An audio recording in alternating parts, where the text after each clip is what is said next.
Chapter 88, Promising Start. Looking down over the vale from high in the sky, Rictus was impressed with its natural beauty. He really should have followed up with Serena, but something about the inner sanctum and that statue of Oriel gave him a foreboding feeling.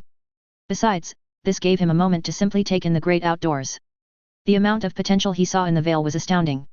Everything someone needed was all contained here, separated from the rest of civilization. He would be stupid not to take advantage of it. Having a location away from all prying eyes would give the restored even more freedom in whatever they did. Naturally defensible, hidden, forgotten, abundant resources, no other major landowners, it was the perfect combination for growth and development. Once more of the foundation was laid, this would definitely become the main base for the restored. White River Watch would still be staffed, but it would be more for appearances than anything else. Many scouts had already begun scouring the area for important landmarks and resources. They had already found a number of silver, gold, and malachite ore veins, after only covering a small area so far. Their smiths and miners were already salivating at the thought of all those materials just laying around. Rictus may even have to do some recruiting for more smiths and miners with all the new surpluses. Maybe Koror would have some I could borrow or recruit. Something to consider. The vale was also filled with plenty of trees, which would be a great boon for many of their other craftsmen. The trees here were large and the forests untouched, which means plenty of options to pick from. Adventuring parties and war bands were also taking care of some of the more problematic areas. Saber cats, frostbite spiders, and ice wraiths were some of the more common threats. I really do like the coloration of those unique saber cats. I bet it would make some very nice clothes. I could use some more casual wear. There were some more serious threats though. Frost trolls were always a pain to handle with their extreme regeneration, which was even more powerful than regular trolls. There had even been sightings of some frost giants, which were an extremely rare subspecies of giants. They were slightly larger and more powerful than normal giants, but if left alone, they wouldn't really bother anyone. Entering their territory unbidden would show just how violent they could get though. The biggest threat was the Fommer. Unlike the others around Skyrim, these possessed a greater intelligence. Rictus was not entirely sure why. Maybe it was the distance from any dwarven ruin. Maybe it was because they were in one of their holy places. Maybe it was simply because they were outside under the sun and no other races were here for them to fight. Well, until now I suppose, but them having an enemy is a fair price to pay. Besides, I plan on helping the race as a whole recover. Surely that will make killing some for protection okay, at least I think it does. I'll have to follow up and meet this Knight Paladin Galeber. Maybe he could work as a template for any changes, something to consider. One big thing making the Fommer such a threat here was their large numbers. The only other place he could think where there could be near this number would be in the vast caves of Blackreach. The ones here had entire communities and buildings, as well as hanging bridges connecting multiple small settlements. High numbers and better tactics would make the Fommer here a formidable foe. At the same time, they would provide a great chance for the restored to grow and develop in battle. This would prepare their new recruits for the rigor of war while giving everyone more experience against powerful enemies. Rictus thought he could probably take out a large majority of them himself if he really tried. With his levitation ability, he could become a natural predator of the Fommer, since they wouldn't be able to feel or hear him coming. Not that he was quite ready to perform genocide on them just yet. Their tamed Charuzas and Truss hunters would also probably throw a wrench in that plan since they could see, but that was beside the point. Suddenly, a loud chorus of roars shook the vale.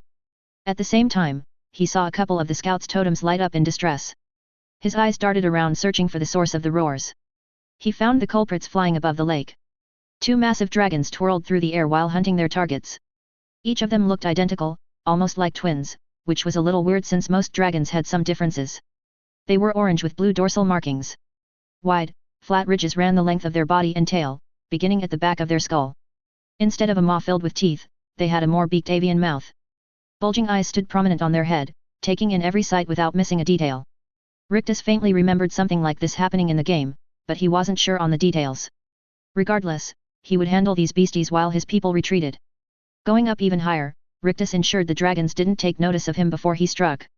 In a burst of inspiration, or stupidity, he took a deep breath in before shouting. Der Nehvir. The giant undead dragon appeared in the sky with a burst of purplish flames. Finding himself midair, Der Nehvir looked a little surprised, but let out a joyous roar regardless. I can feel my strength returning each time I am set free from that prison.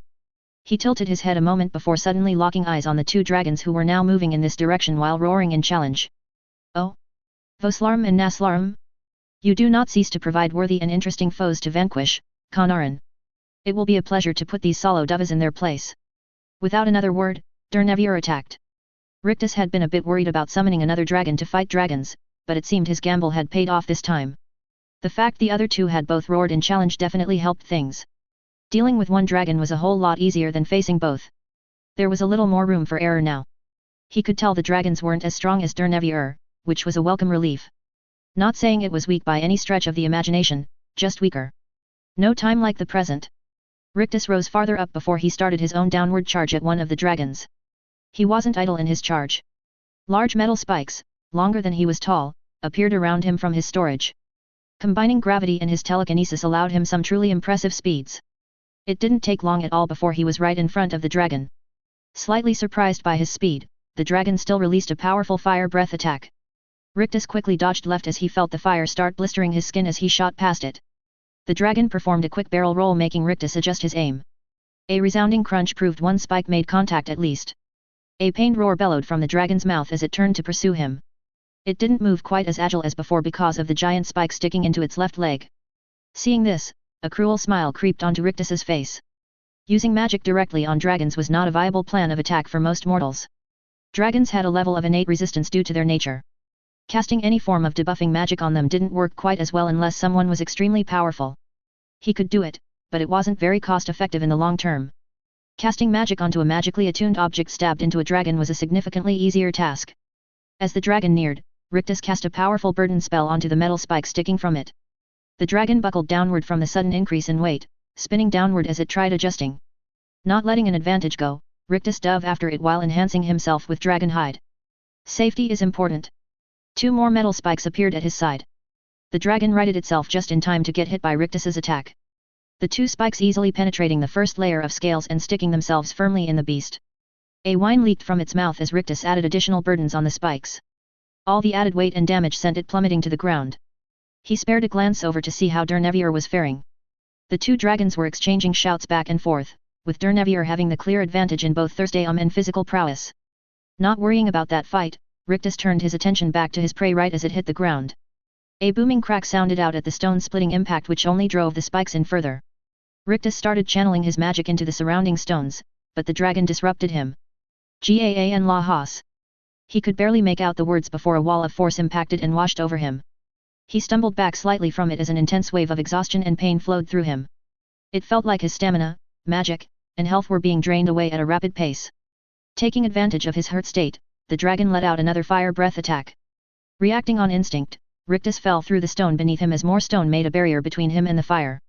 As the effects of the shout faded, Rictus began his attack again as he shot out of the ground. The dragon had already ripped out the spike in its foot and was moving towards the ones in its shoulders. It didn't get the chance as massive stone hands broke the surface and moved to restrain it. One clamped down on its neck, while the other came down like a hammer on a spike. Such force drove the spike all the way through the dragon's body and out the other side. It began thrashing around in anguish, trying to break free.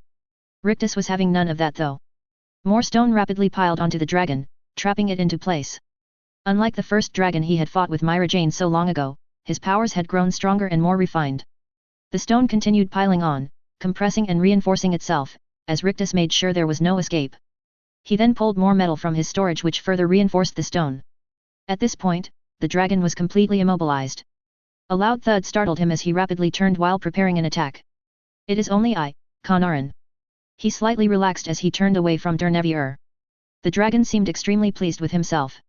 Rictus couldn't help but feel that Dernevier gave off a bit more power than he had before. Maybe it was from being out of the soul cairn? Maybe he had absorbed some of the power from the defeated dragon whose head he was currently munching on? Could go either way. Why have you not finished off Voslarum? A greedy look appeared in Rictus's eyes as a red mist began pooling around him. An acquaintance of mine showed me a new ritual spell not long ago. This is the perfect time to try it out. After looking closer at what Rictus was doing, a nod of understanding was Dernevier's only reaction. Not paying the summoned dragon any more attention, Rictus focused his full attention on his captive. He was looking forward to the benefits draining the power of a dragon would bring him. More power coalesced around him as he began the ritual. What could possibly go wrong? Tower of Mzark, deep beneath the surface. I still cannot believe you summoned a dragon. Just how big of a fool are you? I told you already. I did not summon a dragon. It's not my fault that stupid Falmer dodged in my shout which just so happened to hit the giant orange orb on the ceiling. It was an honest mistake. Marandrujo shook his head as the annoying elf and small feisty woman began rehashing the debate they have been having ever since the event happened. He didn't understand where the two got the energy for it. Marandrujo wasn't sure how long they had spent down in the cursed underground, but he was feeling the exhaustion from the top of his ear tufts to the tip of his tail, even his fur was getting tired by this point. Constant battles had kept them alert the entire expedition. Whether from Famar or dwarven automatons, there was always something ready for a fight. He had studied reports on Black Reach before traveling with the Dragonborn and her party, but they had grossly understated the viciousness and coordination of both enemies. The dragon mentioned by the others was even blasted from the sky by a truly massive bolt of lightning after it had destroyed countless Famar and even a couple dwarven centurions. Marandrujo was just glad they hadn't crossed whatever created that type of destruction magic. He already wasn't sure how any of them had made it this far. As his eyes darted to the figure leading them, he saw the real reason they had made it. The Dragonborn was the only reason so many of them remained alive after all this time. Sure, everyone on this trip was a powerhouse in their own regards, but she was a force of nature. Marandrujo had witnessed plenty of amazing feats since he became a follower of Rictus, but this had been something else. Her grace, power, and mere presence was astounding. Before now, he would have claimed Rictus was the most powerful person he had ever seen. He wasn't so sure anymore. A shudder went through him at the thought of the two of them going all out against each other. It was good they were working together. His thoughts were interrupted as they went up a large lift which finally got them out of the caverns of Black Reach. It being in perfect working order truly spoke of the ingenuity and craftsmanship of the Dwemer. Entering another ruined room, he easily picked up on the increased tension among some of the Dragonborn's companions. As they moved forward, they opened a large door and froze at what was before them. A giant, rounded metal construction took up most of their view. The feisty woman, Fala, let out a loud sigh of relief. Finally! We are here! At her words, everyone sagged a little in relief. It had been a difficult journey, but knowing they were almost done rejuvenated everyone. The Dragonborn turned and looked them all over before speaking in a commanding tone. Set up a camp here. As soon as we are done, we will take a short rest before moving on. It won't be long before we are out of this cursed place. I for one am looking forward to seeing the sun again. A tired cheer went up at her words. Despite the positivity everyone else was feeling, Marandrujo took notice of Marajana's face. Unlike everyone else, she seemed even more tense and nervous now that they had made it here. Having a good idea what this whole expedition was about, he couldn't blame her. It wouldn't be long before she would confront Alduin, the World Eater. Instead of worrying about it himself, he plopped down on a bench. Such matters were beyond him. If called on, he would try and help. Otherwise, he would leave saving the world to those better suited. Marandrujo let out a sigh as he set down his pack as the Dragonborn went to get the scroll, walking like the weight of the world was on her shoulders. Seeing her made him grateful he wasn't the one foretold of in a prophecy. Some may wish to be the hero, but he was more than happy being a small supporting character. And, so, we got a little update on the Dragonborn. Won't be much longer now till Alduin. It should be interesting whenever that happens though. Chapter 89, Learning Experience.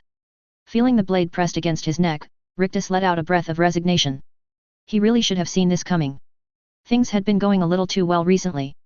It was his own fault. No one to blame but his own ineptitude. Stop your internal mopping and get up off your lazy ass. You got work to do now. Rictus let out a pained grunt as the wooden blade smacked him on the forehead. He rose to his feet as he gave Ken the stink eye. All right, all right. No need to rub it in.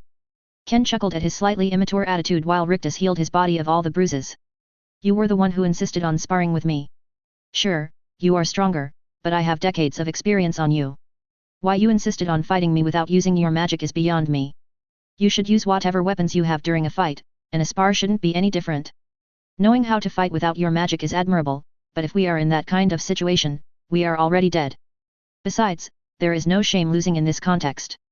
If I challenged you to a magical duel, then the results would have been similar. Thankfully, I actually know my limits. Rictus let out a sigh as he agreed with what his friend told him. There was no reason why he should have challenged Ken to a physical spar when he could have been doing plenty of other things. He blamed it on the blood ritual with the dragon. The raw physical power he felt after draining a portion of its strength had been intoxicating, even after limiting himself on how much he took. He could feel it flowing through his veins and invigorating every aspect of his body. Afterwards, he felt stronger, faster, and even more magically sensitive. It was a qualitative increase of all his abilities. No magic learning of shouts, but that was expected. He was no Dragonborn, and the ritual only absorbed some power and not their soul. Having Dernevier there had been a good call. The ancient dragon's questions had kept him grounded and focused on the ritual. Rictus was pretty certain Dernevier was doing it on purpose so he wouldn't draw too much power and lose himself. He already had more of a desire to challenge people he thought were powerful to a duel and test his strength. Rictus didn't want to know what he would have been like if he took more than he could handle. Absorbing the power of a mythical creature like a dragon was a risky undertaking no matter the circumstance. Since he wasn't a dragonborn, this wasn't a natural process, making it even more perilous. Someone weak of mind, body, or magic would have been consumed by the power. Someone too greedy would have taken too much and lost their sense of self. There was a very fine balance of how much a mortal vessel could handle. Thankfully, Rictus felt he had done admirable in finding that balance. His own natural cautiousness combined with Dernevir's watchful eye were probably the main contributors. Still a bit drunk on the power, Rictus had gotten into his head the idea of challenging Ken to a duel. Ken had graciously accepted, probably to release some of his own frustrations at Rictus always running off and leaving the mundane work for him. The fight was closer than either party had initially expected. Rictus thought his new physical power would overcome whatever skill Ken had with the blade, while Ken thought Rictus's inexperience would make him easy prey. In the end, Ken's experience and skill won the day without too much difficulty. The gap in physical abilities wasn't wide enough to overcome that, at least not yet. Watching Ken strut away while whistling Ragnar the Red made Rictus chuckle. Before the fight, they had bet the loser would be responsible for writing up all the orders for today while the other one could have the day off and do whatever they wanted. Rictus wasn't too upset at his loss. Ken deserved a day off, and the fight gave him lots of practice with his new physical state. There would still be some adjustments, but Rictus felt he had a pretty good grip of things now. It also greatly calmed him down and gave more clarity of thought. Ken sent a covert glance behind him as he watched Rictus pick himself up and start moving. He couldn't help shaking his head at him with a rueful smile. I won, but it was a whole lot closer than he probably thinks. Maybe I should take up Rev's offer of improvements. I could use some new equipment as well. Not like we are hurting for money. With Ken gone, Rictus reluctantly began the work of organizing and directing the restored from their temporary headquarters right outside the inner sanctum of Auriel. Thankfully, many of their day-to-day operations didn't need direct oversight, which meant he didn't have an abundance of boring mundane work. There was still some, of course, but not nearly as bad as it could have been. Making sure the restored ran efficiently with appropriate leaders had been a big push of both Rictus and Ken. A well-ran organization made everything go so much better and easier. A couple reports did draw his attention though. One spoke of the pyromancers which had been plaguing parts of Whiterun and other smaller settlements. He hadn't really heard much from them recently, but a group had been sent to end the threat a while ago. The fact it had taken them so long actually spoke pretty highly of the pyromancers. The restored had kept them under observation for a time before acting. Part of the reason was because the pyromancers had grown in number and power by a significant margin from the initial reports. Their magical power was worrying enough that reinforcements were called in before any assault. Thankfully, all their newfound strength and numbers did not mean they were the best strategically. A sneak attack during the middle of the night had caught them off guard and allowed the restored to defeat them quickly and efficiently while suffering minimal casualties. Most interestingly had been the sheer number of Dwemer artifacts found among their possessions. Beyond an actual ruin, it was probably the most extensive collection in all of Skyrim. Why such obsession was beyond anyone's understanding. Maybe they just really liked them or something. Whatever it meant before didn't matter now though, as the collection now belonged to the restored. Rictus wasn't entirely sure how, but he thought it would be really cool if he could figure out how to make some of the automatons. Another project for the future though. Another report demanded his attention as well. A recall of the storm cloaks had been ordered. They were pulling back large numbers on all fronts and gathering at Winterhold. With the chaos created by the vampires and undead in the north, the Empire had not capitalized on this just yet, but it wouldn't be long till they moved. Rictus couldn't help but think this would be the precursor to the siege of Whiterun. The timing was not the most opportune, but that was just how things go. A Stormcloak victory at Whiterun would prove disastrous for the Empire. Despite staying neutral, it was pretty obvious that Jarl Balgruuf was more partial to the Empire over the Stormcloaks. The amount of trade goods and taxes greatly favored Solitude and other holds supporting the Empire, which were a big help during the war. If Ulfric could capture the city, he would have control of the economic and strategic heart of Skyrim and could easily launch attacks on every hold while stymieing trade everywhere. None of that truly affected the restored since they had decent relations with both sides, although they had better contacts within the Empire. Rictus may have been a bit more supportive of the Empire himself, but that was mostly because they had the better chance of uniting everyone against the Thalmor, who had been suspiciously quiet lately. Maybe dropping mutilated corpses booby-trapped with destructive runes made them think twice? If so, he would have to remember that tactic for later. Despite all this, he may go ahead and call back the majority of the restored. They would keep upholding their current contracts but wouldn't be taking any more, at least for a while. With access to the Vale, it wasn't like they would be sitting idle, and if anything did end up happening, Rictus would have the majority of his forces at the ready. He couldn't help feeling they would be needed soon. It just seemed things were coming to a climax and being caught off guard wasn't something he wanted. Rictus lifted his head with a smile as he detected the approaching magical signatures. It had taken them long enough. Serena, Alucard, and Valerica entered his tent with a tired but accomplished look on their faces. Serena stepped forward with a smile while presenting a unique bow in her hands. We did it. It's not as shiny as I was expecting. Still, it's beautiful. Studying the bow, Rictus couldn't help but agree with her. Oriel's bow was an ancient artifact, and the flowing curves and patterns clearly showed its elven influences. It was beautiful in its simplicity though. A vibrant dusty gold color with elegant curves, that maintained the image of the deadly weapon it was. Feelings of warm sunshine with an undercurrent of something far more deadly and powerful could be felt emanating from it. The bow was the most impressive weapon he had ever laid eyes on. It truly an incredible. Why don't you take a seat and tell me about your journey? I will have refreshments brought so you can be more comfortable. I'm sure you all could use the break. Everyone quickly sat down with a sigh and smiled at finally having a secure place to rest. Rictus even got an appreciative nod and small smile from Valerica, which proved just how tired everyone was feeling. After the food and drink arrived, Serena began her tale.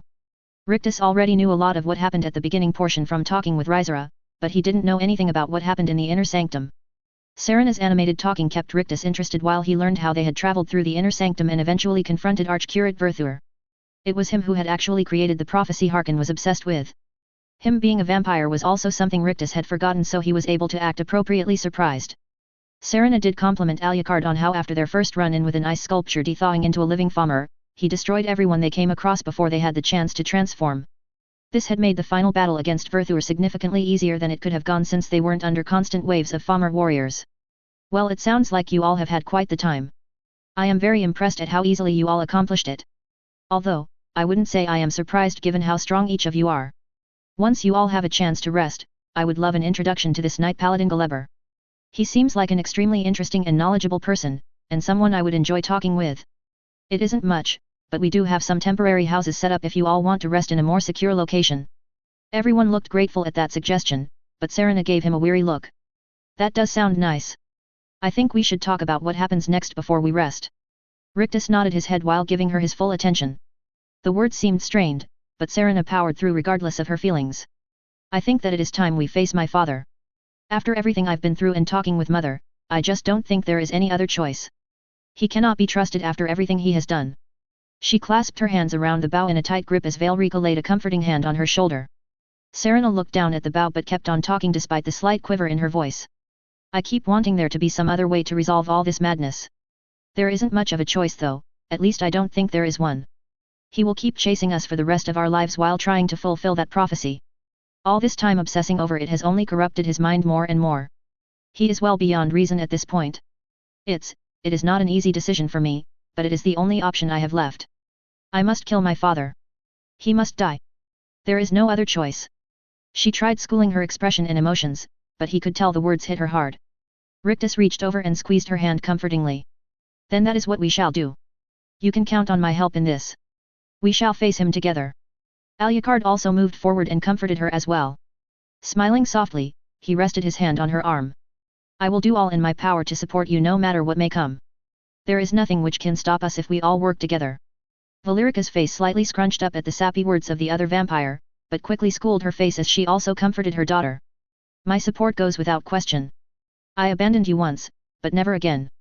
Serena's eyes started tearing up at the support and warmth projected towards her. All of their words gave her strength as she straightened up with a renewed determination in her eyes. Thank you all. He won't stand a chance with all of us working together. We should get some rest. All our strength will be needed when we confront Harkon. She stood up and moved towards the door with Alucard and Valerica following at her heels. Rictus gently cleared his throat, causing them to stop and look back at him. He couldn't help looking away as he scratched his beard. Ah, well, there may be a little issue with the whole final battle. The three looked at him confused.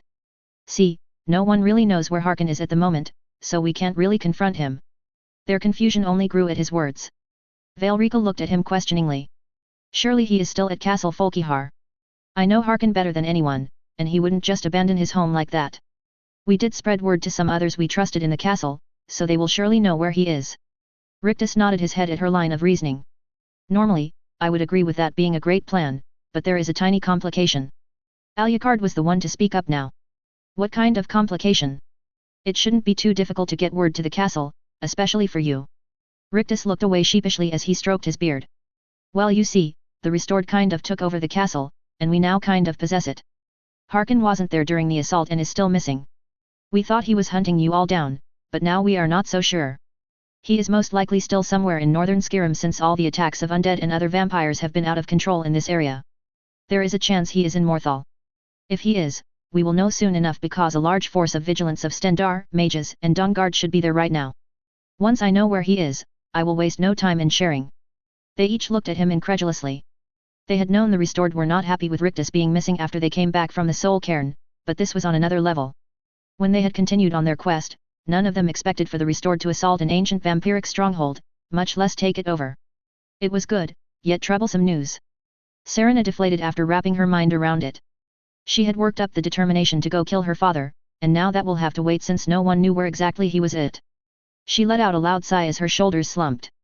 Well, I am going to get some rest. Nothing we can do now but wait and react to him. Hopefully this won't come back to bite us. She made her way out as the others followed her. Rictus couldn't help but agree with her. Harkon on the loose, Alduin raising more dragons each and every day, the undead plague, Ulfric consolidating his forces, and the dragonborn missing. Things were not looking too good right at this moment. Looking down at the plate before him, Rictus popped the last bite of sweet roll in his mouth. Oh well. Nothing to do but prepare as best as possible. What will be will be. He turned his attention back to the various reports and orders laid out before him. There was a lot to do and not much time to do it in. A bit of a transition chapter with some blatant hints at what all is about to go down real soon. Crazy to think we are closing in on the final parts of this FIC. Still a ways to go, but the ending is in sight. If there is anything you would like to see happen, or updates about other people in the story you would like to see, please let me know. I can't guarantee I will write about them, but I would love to hear what people want to hear about that hasn't been touched on as much or lingering plot holes I forgot to resolve. Chapter 90, A Little Day Trip. What is your bloodline? Rictus looked up in surprise at Valrika who had just entered the tent where he was working this morning. Excuse me. Her nose twitched as she took in another breath which furthered her conviction. I believe it was a straightforward question. I am curious as to your true bloodline. When I first met you in the Soul Cairn, I could tell you were of the Folkihar, and my daughter was the most likely one to change you. At least, that was what my initial thought was. Your scent was off though, as if you were not truly of that bloodline. Now, it isn't anything at all like those of us from the Folkihar. There is even something else that I cannot quite identify which makes identifying your bloodline even more difficult. He gestured for her to take a seat as he also sat down. I suppose I shouldn't be surprised you of all people figured something out. So far, you are the only one to sus it out without me informing them. She simply nodded her head at his admission as she waited for an answer. Put simply, I am from the Sanguine bloodline, at least that is what I am calling it. Valrika tilted her head in thought. That sounds similar to the Hollow Fang clan in Elsewhere, except I believe they worshipped Sang-Ian who is basically just their version of Sanguine. Fascinating. I have only heard tales of them, and not much is known after their clan was wiped out. They continued talking about vampirism and various bloodlines and clans found throughout Tamriel. It was quite illuminating for Rictus. Valrika was an extremely knowledgeable source on many subjects due to her age and intelligence. While she sometimes still got a little preachy or pompous, Rictus enjoyed talking and learning from her. Crazy to think that those bloodlines of the Iliac Bay could have their entire line cured should the progenitor be destroyed. Valrika agreed with a smile on her face. Indeed. That does not sound like something I would enjoy at all either. Not all bloodlines are created equal though. They sat in companionable silence for a few more moments before Rictus spoke. So, what are your plans now? An annoyed expression appeared on her face at the question. Serena has agreed to accompany Alucard as he goes and checks up on some of his followers which took over the nearby abandoned Orcish stronghold. It isn't too far from the entrance of Darkfall Cave. He has been teaching her how best to use a bow which she has been adamant in learning since finding Oriel's bow. I will admit he has more skill in archery than anyone I have encountered, which is saying a lot. Still doesn't mean I like him, but I promised Serena I would stay by her side, so I am going with them as well. Valrika was obvious in her dislike, but Rictus could respect her tolerating him regardless. Rictus had nothing against the guy, but he could see how Alucard would be vexing to Valrika. He put up a facade of formality, but the ancient vampire could easily tell it was an act. Rictus admitted to himself that he was a little uneasy about them running off with the bow while Harkon was still unaccounted for. Are you sure going there is a good idea? With us not knowing the location of Harkon, it seems a little risky. Valrika let out a tired sigh. I also do not think it is a good idea, but Serena still has some wanderlust and doesn't like the idea of sitting in one place for long. She also claimed the Restored were taking all the good game and opponents, so getting back out would help her refine her archery better. Harkon's disappearance is worrying though. Normally, I should be able to sense him, but I worry the time in the Soul Cairn has dulled some of my senses. We will be exceedingly careful though, and I will not allow anything to happen to Serena. Rictus thought about finding and talking with Serena but decided against it. While it may be reckless on his part, he wasn't about to tell them what they must and mustn't do. He would make sure to send some of his people with them, even if they did only watch over them. No need he shouldn't take some precautions at least. Not long after that Valrika departed, leaving him alone in the tent once again. As he started getting back to work, he was interrupted yet again as someone else entered his tent. "Darling, you are looking well this morning." Rictus looked up at the smiling face of Moira, causing a small smile to grace his face as well. "Thank you. Now, what do you want?" She made a slightly shocked face as she covered her mouth with a hand. It quickly morphed into a coy smile though. "You know me so well. I actually have a proposition for you." His eyes narrowed slightly at that. "Should I be expecting another magical race to be sprung on me like the Minotaurs?" "Haha, that did seem to work out in your favor, but this is something different. I heard about you finding a large cache of Dwemer artifacts from the camp of the pyromancers. There is a scholar in Markarth who has a great interest in Dwemer artifacts. I believe he would be very willing to see what you found." Seeing him considering it, Moira gave another reason for him going. "I have heard there are some very interesting pieces which have stumped some of your own smiths which he may have some insight into." This did catch Rictus's attention. "What do you mean by interesting pieces?" She simply shrugged her shoulders. "I don't know a lot of the specifics on it actually.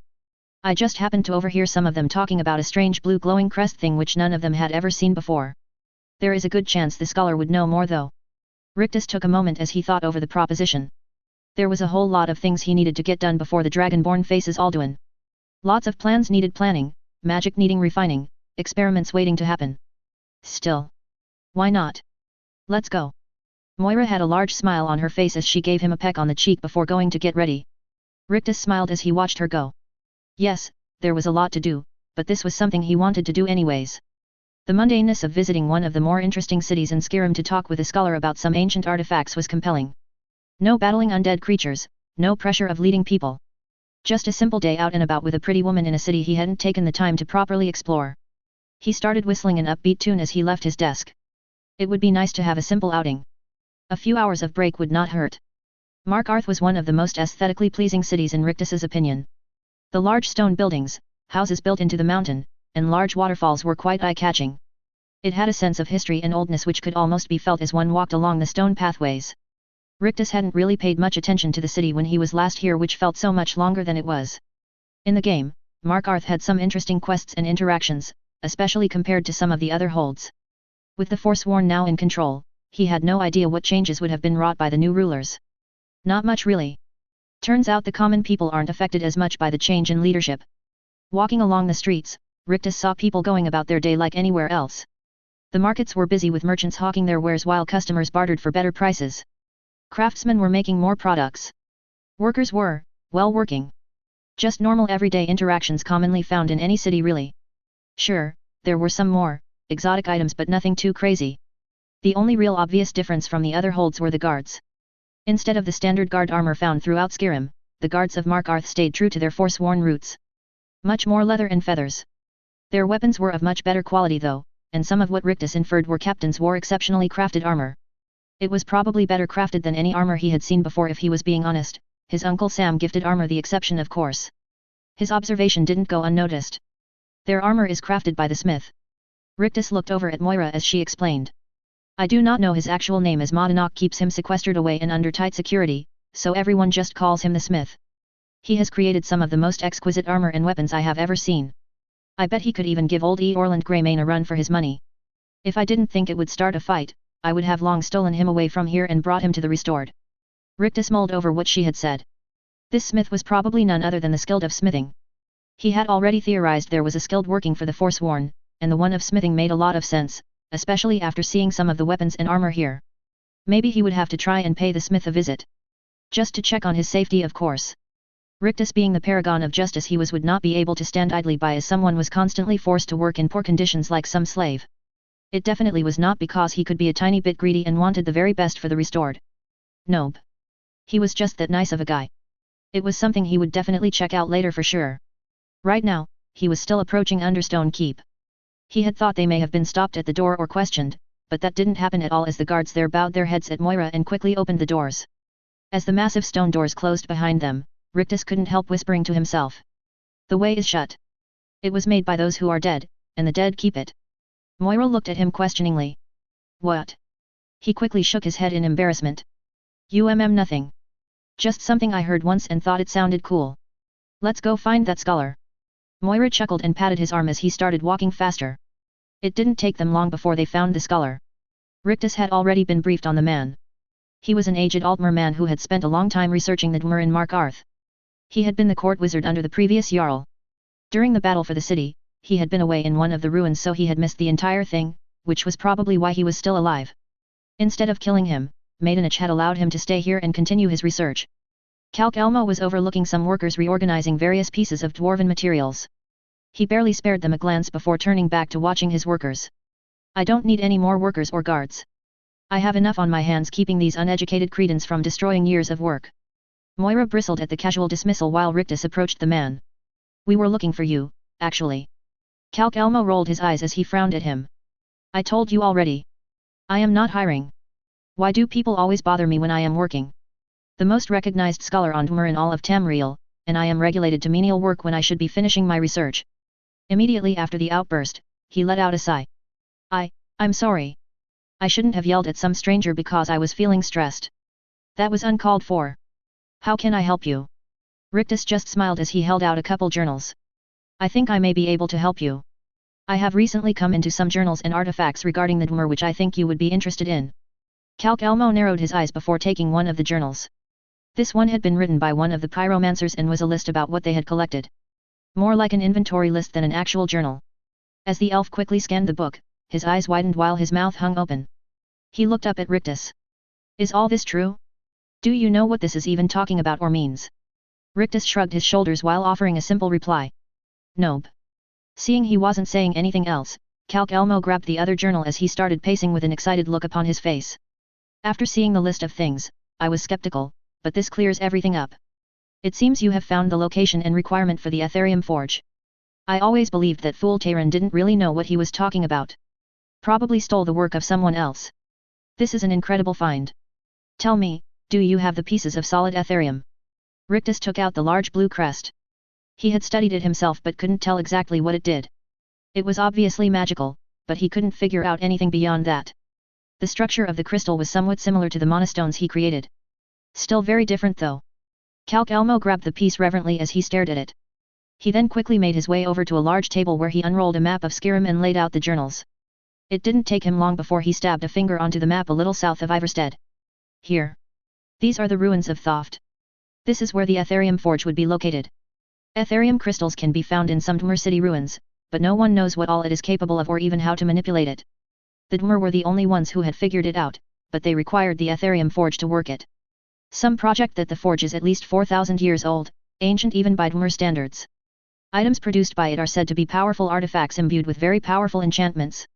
The knowledge we could glean from this discovery would be immeasurable. He turned to look at Rictus with slightly crazed eyes. We must go there as soon as possible. Rictus thought over the implications of what was said. He did like the idea of getting some more powerful items. One could never have too many of those. It does seem like something we should investigate. I could use some more powerful equipment, especially with what is happening soon. Conventional means of travel would take a long time though. The elf's eyes gleamed at his acceptance as he nodded his head. I understand. Horse and carriage can only go so fast. It seems you may know of ways faster though. Before Rictus could say anything, Calc Elmo held up his hands in a placating gesture before one slowly started moving towards his head. I am only interested in this discovery and investigating it. If I just so happen to pass out here due to some of my magic going awry and wake up there after someone channels a basic healing spell onto my head, I would probably be too distracted by the discoveries to be made for any questions. Seeing the smile on the elder elf's face caused Rictus to smile himself. It may be a little dumb, but he couldn't help but be moved by the man's dedication. Having an expert indebted to him would be good too. Him being a strong and experienced mage would also make him a good potential recruit for the restored. Feeling a little reckless, Rictus nodded his head in acceptance. Before he could ask any questions, there was a flash of magic and Calc Elmo crumpled to the ground with a smile on his face. Well, that just happened. I don't suppose you are up for another little outing, hey? Moira smiled as she levitated the unconscious man's body into the air. I would love that. Without further ado, they quickly left. The two workers who had been organizing everything stared in shock after them for a few moments, completely lost on everything which just happened. Eventually, they shrugged their shoulders and left for the tavern since work was apparently done early today. And, thanks so much for all the ideas given last week. I obviously took some of them to heart and will be including them in the writing, as evidenced by the Aetherium Forge. I wonder what all will be found there. Totally unrelated to this story, but I would love to hear any ideas someone would have about a more realistic enchantment for the ethereal crown. Just for fun, of course. Chapter 91, Assembling the Team. My lady. Rictus watched as the Briarheart bowed and discreetly handed Moira a note before moving away quickly while clutching his chest and glancing at Rictus fearfully. His behavior was a little strange in Rictus's eyes. Why greet someone while trying to pass off a note discreetly? Why didn't he just pass it off, or drop it near them? No one claimed Briarhearts were the brightest folk around though. Maybe it is something about the ritual where one becomes a Briarheart which dims their wits. Having your heart ritually replaced with a poison seed couldn't be healthy. Something to consider for later. Moira showed him the simple note which detailed the location of the smith. Rictus had originally wanted to just run off to the Aetherium Forge, but he thought they should have time for a little recruitment. If the skilled of smithing really was into forging, they would be most intrigued by the Aetherium Forge and the chance to use such an ancient and powerful creation. Rictus also thought that having a master smith use it could only improve the products created. Hence why him and Moira were sitting on a shady bench eating some honey nut treats sold by a nearby vendor while they waited for the information of his whereabouts. The note simply stated how the smith was located in the bowels of Understone Keep. Moira had thought about leveraging her authority to get an audience, but they had decided against it. If they needed to liberate the smith, then Rictus didn't want to unduly strain relationships with the Forsworn. Instead, Moira had reached out to some of her trusted followers for the information. It hadn't taken long for them to deliver and now Rictus knew where to look. They opted for a more discreet way of travel than blatantly walking into the keep. Markarth was conveniently built into the side of a mountain. Rictus would have no problems delving into the stone with his abilities and making their own path. Before starting the digging, he got a strange feeling while passing a house that gave him an ominous feeling. He suddenly remembered there being a Daedric quest in the city which had something to do with Malag Bal. Instead of investigating the house, Rictus reached out and collapsed/filled the interior with stone. The action put a smile on his face as he whistled a happy tune. Sometimes doing a good deed when no one knows it was you is even more fulfilling than getting the recognition. Especially if that recognition brought the attention of the Daedric Prince of Domination and Enslavement. Soon enough, Rictus was burrowing their way through the mountain and towards the smith. Even though the stone made it more difficult, Rictus could use his detection spells to make sure they were headed in the right direction. As they neared the destination, banging noises could be heard even through the stone. Without wasting any more time, Rictus peeled back the stone and entered the room. The room was filled with weapons and armor of every type imaginable. This place had it all: leather, iron, steel, elven, dwarven, ebony, even a couple Daedric items. It was truly an impressive collection. The room even had a forge built into it and some pipes allowing fresh air circulation. His eyes were drawn to the source of the banging though as he took a good look at the smith. He was a younger looking man, probably between 18 and 21. All that time smithing had given him a muscular physique, and he stood around 6 foot tall. His pale complexion and blondish hair hinted at his Nordic heritage. It didn't take long before he stopped banging on his anvil and turned around and pointed a sword still red from the forge at them. Suspicious eyes studied them as he backed towards a wall. "Who are you and what do you want from me?" A big smile came over Rictus's face. "I'm going to make you an offer you can't refuse." Seeing the surprised look of recognition on his face caused Rictus to smile even more. It was obvious he recognized the famous movie quote. "Sorry for getting ahead of myself. I am Rictus. What's your name?" Caught off guard from the suddenness of it all, he replied slightly dazed. "Smith." Rictus raised an eyebrow at the name. Smith meanwhile got a bit of a scowl on his face as he rolled his eyes. "Yes, I know what you are thinking. I am indeed a smith who is called Smith. Just Smith too. No last name." Shrugging his shoulders, Rictus didn't really dwell on it despite finding it a little humorous. "It is nice to meet you, Smith. I have seen some of your work and must admit I am a big fan. My reasons for searching you out are a bit selfish honestly. I would love for you to accompany me on a little trip. Maybe even join up with me and my group if you want. We could definitely use someone with your skill." Hearing the emphasis put on the word skill and taking into the first words spoken, Smith understood Rictus was someone like him. Still, this did not mean he would immediately trust a stranger. And why would I run off with a stranger when all my needs are provided right here? At this moment, Moira moved out from behind Rictus. Smith's eyes grew a little large and blushed slightly at the sight of her. Seeing his reaction, she couldn't help but smile at the innocent reaction. "Is this really how you want to live? Trapped down in a hole and forced to create weapons and armor day in and day out? There is a much bigger world out there than these rocky walls." Seeing the slight wavering in his eyes, Rictus decided to add some more fuel to the fire. "We are going to the Aetherium Forge right now, and I figured someone with your skill would be very interested in the most famous forge of the Dwemer. Not only that, but I also notice a lack of dragon bone weapons and armor. I have quite a bit of dragon bones and scales which I would gladly give as payment. We also have an abundance of all types of crafting materials. You could have your pick if you want them and experiment to your heart's desire. Hearing the words dragon bone, something shifted in the man's gaze.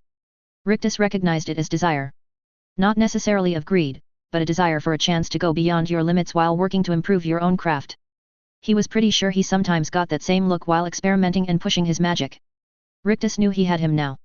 One more stop and then they would go to the forge and see what wondrous items they could create. Smith's POV. I don't know why, but I felt Rictus was a trustworthy sort. The kind of man who would go to great lengths for those he called friend. Not sure why I felt that way, but I did. His sudden entrance had surprised me, but hearing someone quote the Godfather had been what actually stopped me from pulling the lever and activating my traps. The Ethereum forge was extremely tempting, but I was even more tempted by his offer of dragon bones. Despite having all these materials, I still haven't had a chance to work with the most prestigious of crafting materials from the game. I yearned for it and a chance to make a masterpiece. This was just too good of an opportunity to pass up, even if the unconscious Altmer floating behind him was kind of off-putting. No one acknowledged it though, so I sure wasn't going to say anything first. Modinok would be mad at me leaving, but the beautiful Hagraven put my mind at ease. After finding out who she was, it was an easy decision to follow the leader of the Great Coven. She would be more than capable of calming Modinok. I have been working tirelessly for the Forsworn since the old man had helped me in Sidna Mine. Modinok had helped me pull myself away from a mental breakdown, so for that I am thankful. Doesn't mean I wouldn't like to go see the world. Maybe even do some quests or something. Besides, there was no reason I couldn't return here after seeing what all Rictus had to offer me. If I could meet more beautiful women like Moira, that would just be a bonus. These Forsworn were not known for being the most attractive, or cleanest. Maybe it was finally time I stopped being a scared little bitch hiding in my cave and started acting like the Giga Chad I knew I could be. I am the skilled of smithing after all. My sword is the mightiest. None could even compare. I couldn't help but sneak a look at the imposingly large form of Rictus and the massive axe on his back. Maybe some could compare. Morthal Morrigan's POV. Morrigan let out a tired sigh as she slumped down on the throne in High Moon Hall. It had been an exhausting past few days. First was the traveling from the college. She had gotten spoiled sitting in her ivory tower instead of adventuring like she did before becoming the Archmage. Then, all the preparation for the march and the eventual investigation in Morthal had taken a lot of work and patience. Marching with such a large force through a war-torn province as well constantly being on the lookout for dragon attacks was no walk in the park. Enchanting as many weapons and armor during the trip definitely hadn't made her a pleasant traveling companion either. Finally, there was what happened when they got to Morthal. It was a nightmare. She was glad Dante was leading the group, or it would have been a lot worse. He had stopped before entering the city proper while doing some ritual of Stendar. Something about detecting undead by Stendar's guiding light or something like that. Morrigan suspected it was just a fancy detect undead spell which could expand to other people, and that Dante used it more as a morale booster. Regardless, the result was not very heartening. The city was practically crawling with undead. Morthal was not the most populous hold by far, but it was still one of the major holds of Skyrim. So, it had quite a large population, especially compared to the game. Seeing signatures of hundreds of undead just on the edge of the city showed how far it had fallen. Morrigan had been surprised when the sight had only bolstered the resolve of all the vigilance of Stendar and Dawnstar soldiers. They seemed to gain strength from the abundance of opposition. The mages she had brought were not nearly as confident. Dante had looked magnificent though. Standing at the forefront of hundreds of soldiers in his majestic crusader armor, he made everyone stand a little taller and feel a little braver. There was no grandiose or rousing speech. Only a single nod of his head. Like all this was just business as usual and not some fight to the death with an unknown amount of undead. Things became a blur after that. Spells were exploding all over the place as the soldiers of light clashed with the forces of darkness. Blades met claws and blood had been shed. The silver weapons they had received from Rictus played a huge part in their victory. How he had possessed enough silver weapons to outfit hundreds of soldiers with blades and arrows was beyond her. Those silver weapons reaped the vampires and their undead minions like grain before a scythe. The ones she had time to enchant were even more powerful and greatly multiplied the wielder's deadliness. The battle had come to a crescendo when the master vampire revealed himself. Muvarth Pekin was an absolute monster. He wasn't like some of the vampire lords they had already fought. The vampire lords of the Folkihar bloodline excelled in raw power. Morvarth wasn't one of them though. He was from a bloodline originating in Cyrodiil. They were nearly indistinguishable from the living and masters of concealment. Muvarth had actually once been a famed vampire hunter and unarmed specialist of the Fighters Guild. The only reason they actually detected him was because one of the men he killed had been wearing some of the more powerfully enchanted armor and had a moment where he screamed in pain. The scream had drew their attention to the shadowy figure that was Morvarth. After being discovered, he had foregone stealth and went on the offensive. He had centuries of fighting experience, and it showed when her and Dante fought him. Muvarth was extremely skilled and knew his way around a battlefield. While he lacked the pure power Arcano had, Morrigan found the vampire a much more challenging fight, especially since there were other people around which limited her attacks. Burning down the entire city to kill one vampire was frowned upon after all. In the end, Dante had delivered the final blow after a long and drawn-out fight. With the death of Muvarth, the undead became more disorganized and more easily defeated. Morrigan let out a sigh as she heard some fighting off in the distance. While they had defeated the vampires and other undead, it didn't mean they were safe. There were still plenty of undead hiding in small pockets throughout the city. Not only them, but their blood thralls were proving a nuisance since they were not so easily detected. There was no telling how long it would take for the fighting to truly stop. It would be years before the city could recover from such a disaster. With the death of so many citizens as well as most of the remaining living recovering from being vampire cattle, things would be rough for the city. The vigilance and the Dawn Guard would be here for the unforeseen future as they ensured the vampire threat was no more. She raised her head as she felt a familiar presence making their way towards her. Morrigan rubbed her temples as she tried relieving the building headache as the door was casually opened and a group of people were led in by their strutting leader. "Hey Morrigan! Fancy meeting you here." She stared at the annoying man across from her. "What are you doing here, Rictus?" His bright smile only made her more frustrated. She didn't actually dislike him, but something about him frustrated her for some reason. "Aw, did someone miss me?" That was it. The way he would completely ignore her words and treated her without any kind of respect just grated her nerves. She was the Archmage of the College of Winterhold, damn it. She deserved to be treated like it and not like some little girl. He acts just like my older brother. The thought made her pause for just a moment. Could that be the reason she acted so differently around him, and he could so easily throw her off? Could he actually be her brother? No way. That would just be too much of a coincidence. She shook herself out of her thoughts as she looked back to the smiling man. "You and the Restored would have been very useful during the battle. If that counts as missing, then yes." She watched in satisfaction as Rictus's smile dropped from his face. He was obviously thinking about all the death and destruction he must have seen on his way here. "Had I known how bad things had gotten here, I would have acted sooner. I am just glad you and Dante were able to handle it all. For that, I am thankful." And he had to take away her satisfaction by acting like a good guy and showing true remorse. Now she just felt like a bitch. This was exactly why she didn't like interacting with him. It was a task needing done, so I am glad we could fix it. Still, I am curious why you are here now. Rictus got back a small smile on his face when she said that. "Well, I have recently come across some information about some extremely powerful enchanted items and thought you would be interested in joining me in investigating it." This did intrigue her. She was always on the lookout for more and different enchantments, and this recent outing had rekindled her love of travel, even if this outing was not the best. "What is it exactly?" His annoying smile only got bigger at that. "Have you heard of the Aetherium Forge before?" Her eyes got a faraway look. She had indeed heard about it and discussed it at length with both Sergius and Urug. The legendary enchantments of the Dwemer were widely known, even though the specifics weren't known. As if he could tell she was wavering, Rictus added more fuel to the fire. "If you are worried about things here, a group of Restored will be here soon and provide some extra support and supplies. Not only that, I have found a very skilled smith which should make working the forge even more interesting." Morrigan finally took notice of the people with Rictus. One drew her attention more than the other two. "Why is there an unconscious man floating behind you?" Rictus simply shrugged at her answer. "Calc Elmo wanted to come with us and didn't want to experience the rigors of travel in his old age. This was the compromise." Ignoring that nonsense, Morrigan really considered the offer. With her skill in enchanting, and the smith here, what wonders could they create? In the end, her answer was obvious. "I need to speak with Dante first, but then we can go." Rictus's satisfied smile showed how he knew this would be her answer. "Excellent. Let's get going then. We have ancient and powerful magics to rediscover." Morrigan couldn't help the excitement building within her at the prospect. She was looking forward to what they would discover. Chapter 92, The Forge. Sorry, but this is a bit of a short chapter. Just a warning since it was a little rushed this time. Thank you for flying Restored Airlines. We have reached our destination of the ruins of Thoft. The weather is perfect for a picnic with friends or delving into hidden ancient dwarven ruins. Remember, any accusations of flying magic to the authorities will be promptly denied and swept under the table with copious bribes. Once again, thank you for choosing Restored Airlines, where speed is our directive and discretion our price. Rictus had a big smile on his face as his companions got off his flying metal bird.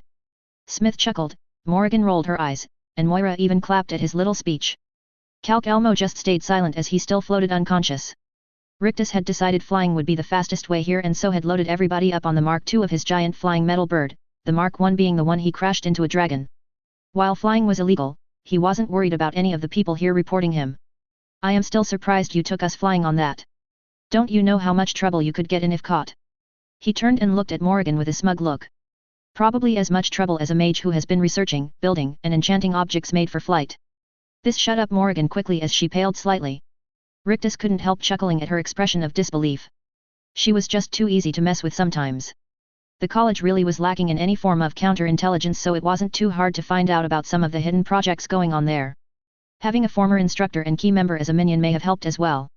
Moira waved a hand at the unconscious form of Calc Elmo. When should we wake him up? Rictus shrugged as he brought the man closer and channeled a healing spell into him after placing him on the ground. It didn't take long before the old man's eyes shot open and he stood up with a groan. Looking around, he nodded his head. Ah! The ruins of Thoft. How fascinating that the forge could be held here. The significance of such. Tuning out the scholar's ramblings, Rictus looked for the entrance of the forge. The large dwarven artwork sitting on a raised platform was a pretty good indicator of where he should look though. It had two hoops surrounding a sphere being pierced by an arrow and it all sat on a large dwarven metal pedestal. If that wasn't enough evidence, the ghostly woman standing right next to it sure was. As Rictus approached it, he saw where the pedestal had some depression which looked like the Ethereum shards would fit perfectly into. Not wasting any more time, he put the pieces in. As each half was connected, the sculpture spun into a new position. After it stopped moving, Rictus stared as he waited for something to happen. The whispered words of the ghost who was looking over his shoulder caused him to jump. Try taking them out. Looking at the ghostly woman, he pulled out the shards which now looked fused into some kind of gear. As soon as he did, the ground started shaking. Rictus backed away as he called out for everyone to stand clear. The shaking intensified as a large tower suddenly shot up from the ground. Everyone stared in surprise at the sudden appearance of the dwarven tower. Once it stabilized, Calc Elmo and the ghost let out shouts of joy as they rushed into the building where only a single lever stood. Seeing they weren't being followed, Calc Elmo impatiently motioned for them to follow. Hurry up now. Don't just stand there, this is what we all came here for after all.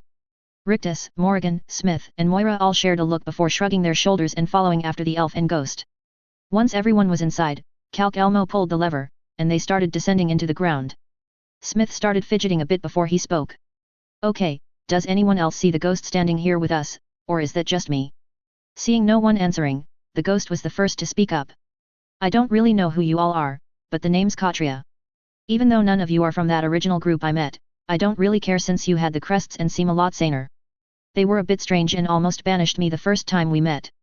I won't bore you with my life story, but I am in need of proof to show the world what I discovered mattered and hope that the lies spouted by my damn apprentice be brought to light. Calc Elmo perked up at the mention of her name. I remember a woman named Katria. Quite a bit of my study material in Skyrim came from you after all. I always thought that Tayran wasn't bright enough for the things written in the Ethereum Wars. Him using your notes is a much more believable story. His calm acceptance shook the ghost as she seemed to slightly fade at his words.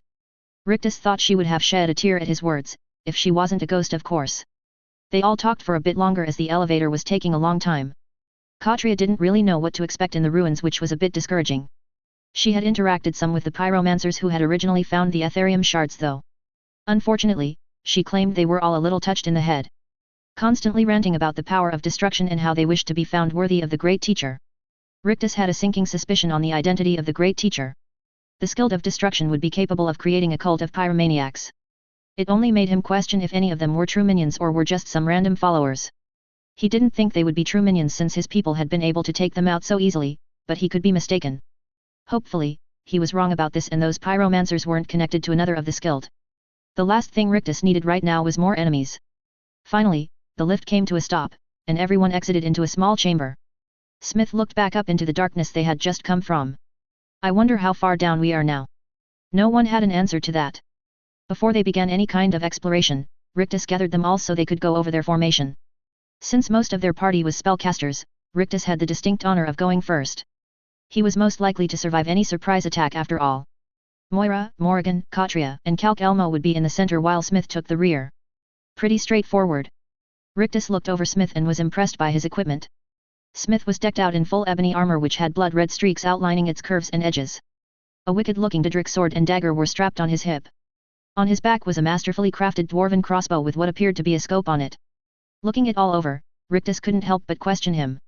So, I know you can make amazing weapons and armor, but do you actually know how to use any of them? The slight blush indicated the answer before Smith even spoke. I am actually pretty decent with the crossbow, and I test every weapon and piece of armor I make on live opponents or mannequins. His blush only deepened at that. Rictus really hoped he was decent with the crossbow and didn't cause any additional problems. It really was Rictus's own fault for not checking earlier about it. He only hoped Smith could take care of himself and stay safe. It would really suck if the Smith died during this little expedition. The restored still had uses for him. Thankfully, the exploration of the ruins was pretty straightforward. The self-lighting braziers along the path they followed was interesting, but that was about it.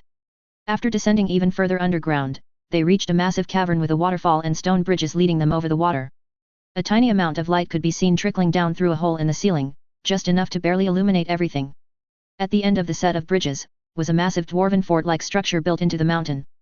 Calc Elmo and Katria were geeking out over everything they saw in the history of the place. Rictus was mildly interested, but he was more focused on their surroundings and any potential enemies lurking in ambush. Nothing attacked them though.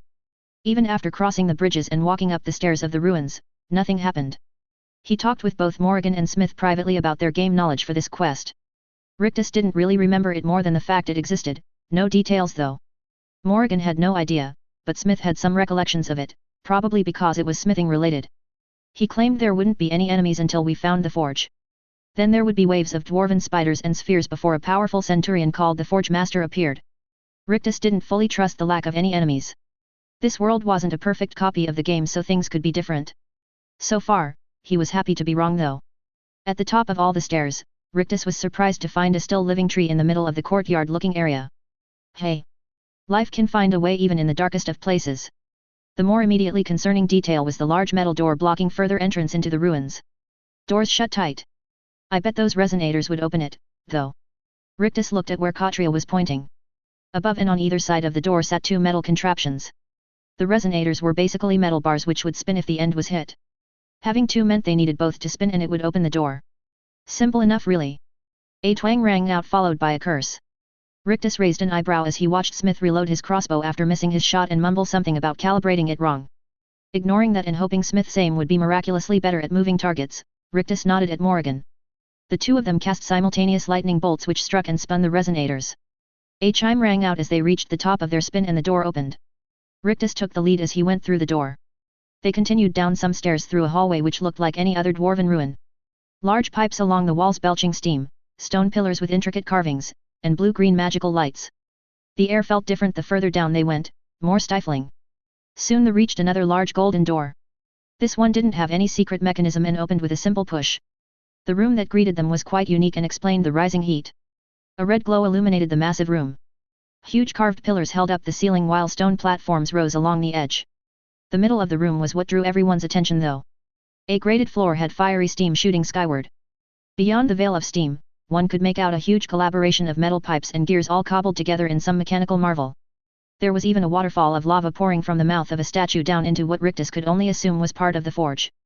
Not waiting for the others, Calc Elmo and Katri rushed into the room before they could be stopped. The forge, we need to clear the steam so we can take a better look. The scholar moved up one of the platforms on the side and started turning a wheeled valve. It let out a hissing noise as some of the steam was cleared away. Morrigan had already moved to the other valve and turned it while Rictus, Moira, and Smith took positions right before the wall of steam. The last of the steam abruptly shut off and the room shook.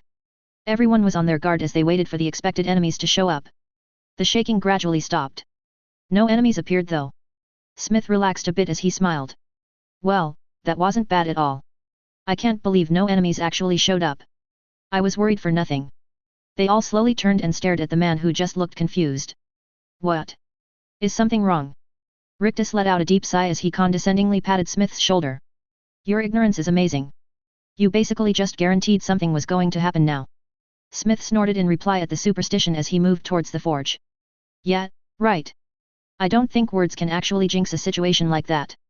Those kinds of things only happen in movies and books by writers who don't know how to properly write a scene. Things like that just don't happen in real life. Not hearing a reply, he turned around and gave his companions a smug look as they had no rebuttal for his words. Their looks of concern were a little worrying though. Turing, he saw what the problem was. Oh balls! Out of the burning lava the figure of a mighty centurion slowly stomped towards them. Calcelmo's eyes grew large as he couldn't help but study the massive construct. That has to be the largest and most powerful centurion I have ever laid eyes on. I've met archmages who can't compare to the power I feel from this thing. Morrigan would normally feel offended, but the sheer power this thing exuded captured her attention more. Rictus did speak out though. You should look over there then. Calc Elmo and everyone else pulled their eyes off the centurion and looked to the other side of the forge where Rictus pointed.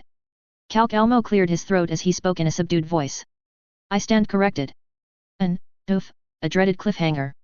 I didn't really mean for that to happen, but this chapter came out a little rushed this week and shorter than I liked. So sorry about that. Maybe next week chapter will be a bit longer and better written to make up for it. Also, pretty obvious who is finally being introduced. Finally, Addo, you did some great suggestions that lined up with some of my thoughts as well. Chapter 93, Dwarven Centurion. Rictus let out a sigh as he stared at the slow-flowing river of lava. Slowly, he sipped his ice-cold milk and ate his sweet roll. Milk made sweet treats better in his mind. A disgruntled humming beside him made him chuckle. Okay, no need for that nonsense. You could just ask. Pulling a golden pot from his storage, he tossed beside him. A content hum could be heard as his companion enjoyed the treat. The whole situation of sitting and watching a lava, or was it magma since it was underground? Regardless, watching the molten rock while waiting on Smith and Morrigan was not how he imagined this would go. Admittedly, he didn't have a true idea of what they would find, but it certainly wasn't this. At least things are interesting. He grabbed another sweet roll from his storage as he thought about what had just happened not long ago. I stand corrected. Calcelmo's words drifted off as everyone stared at the monstrosity of metal before them. It was larger than any other centurion any of them have ever seen or heard about before. Not only that, this one had some modifications, which made it entirely unique.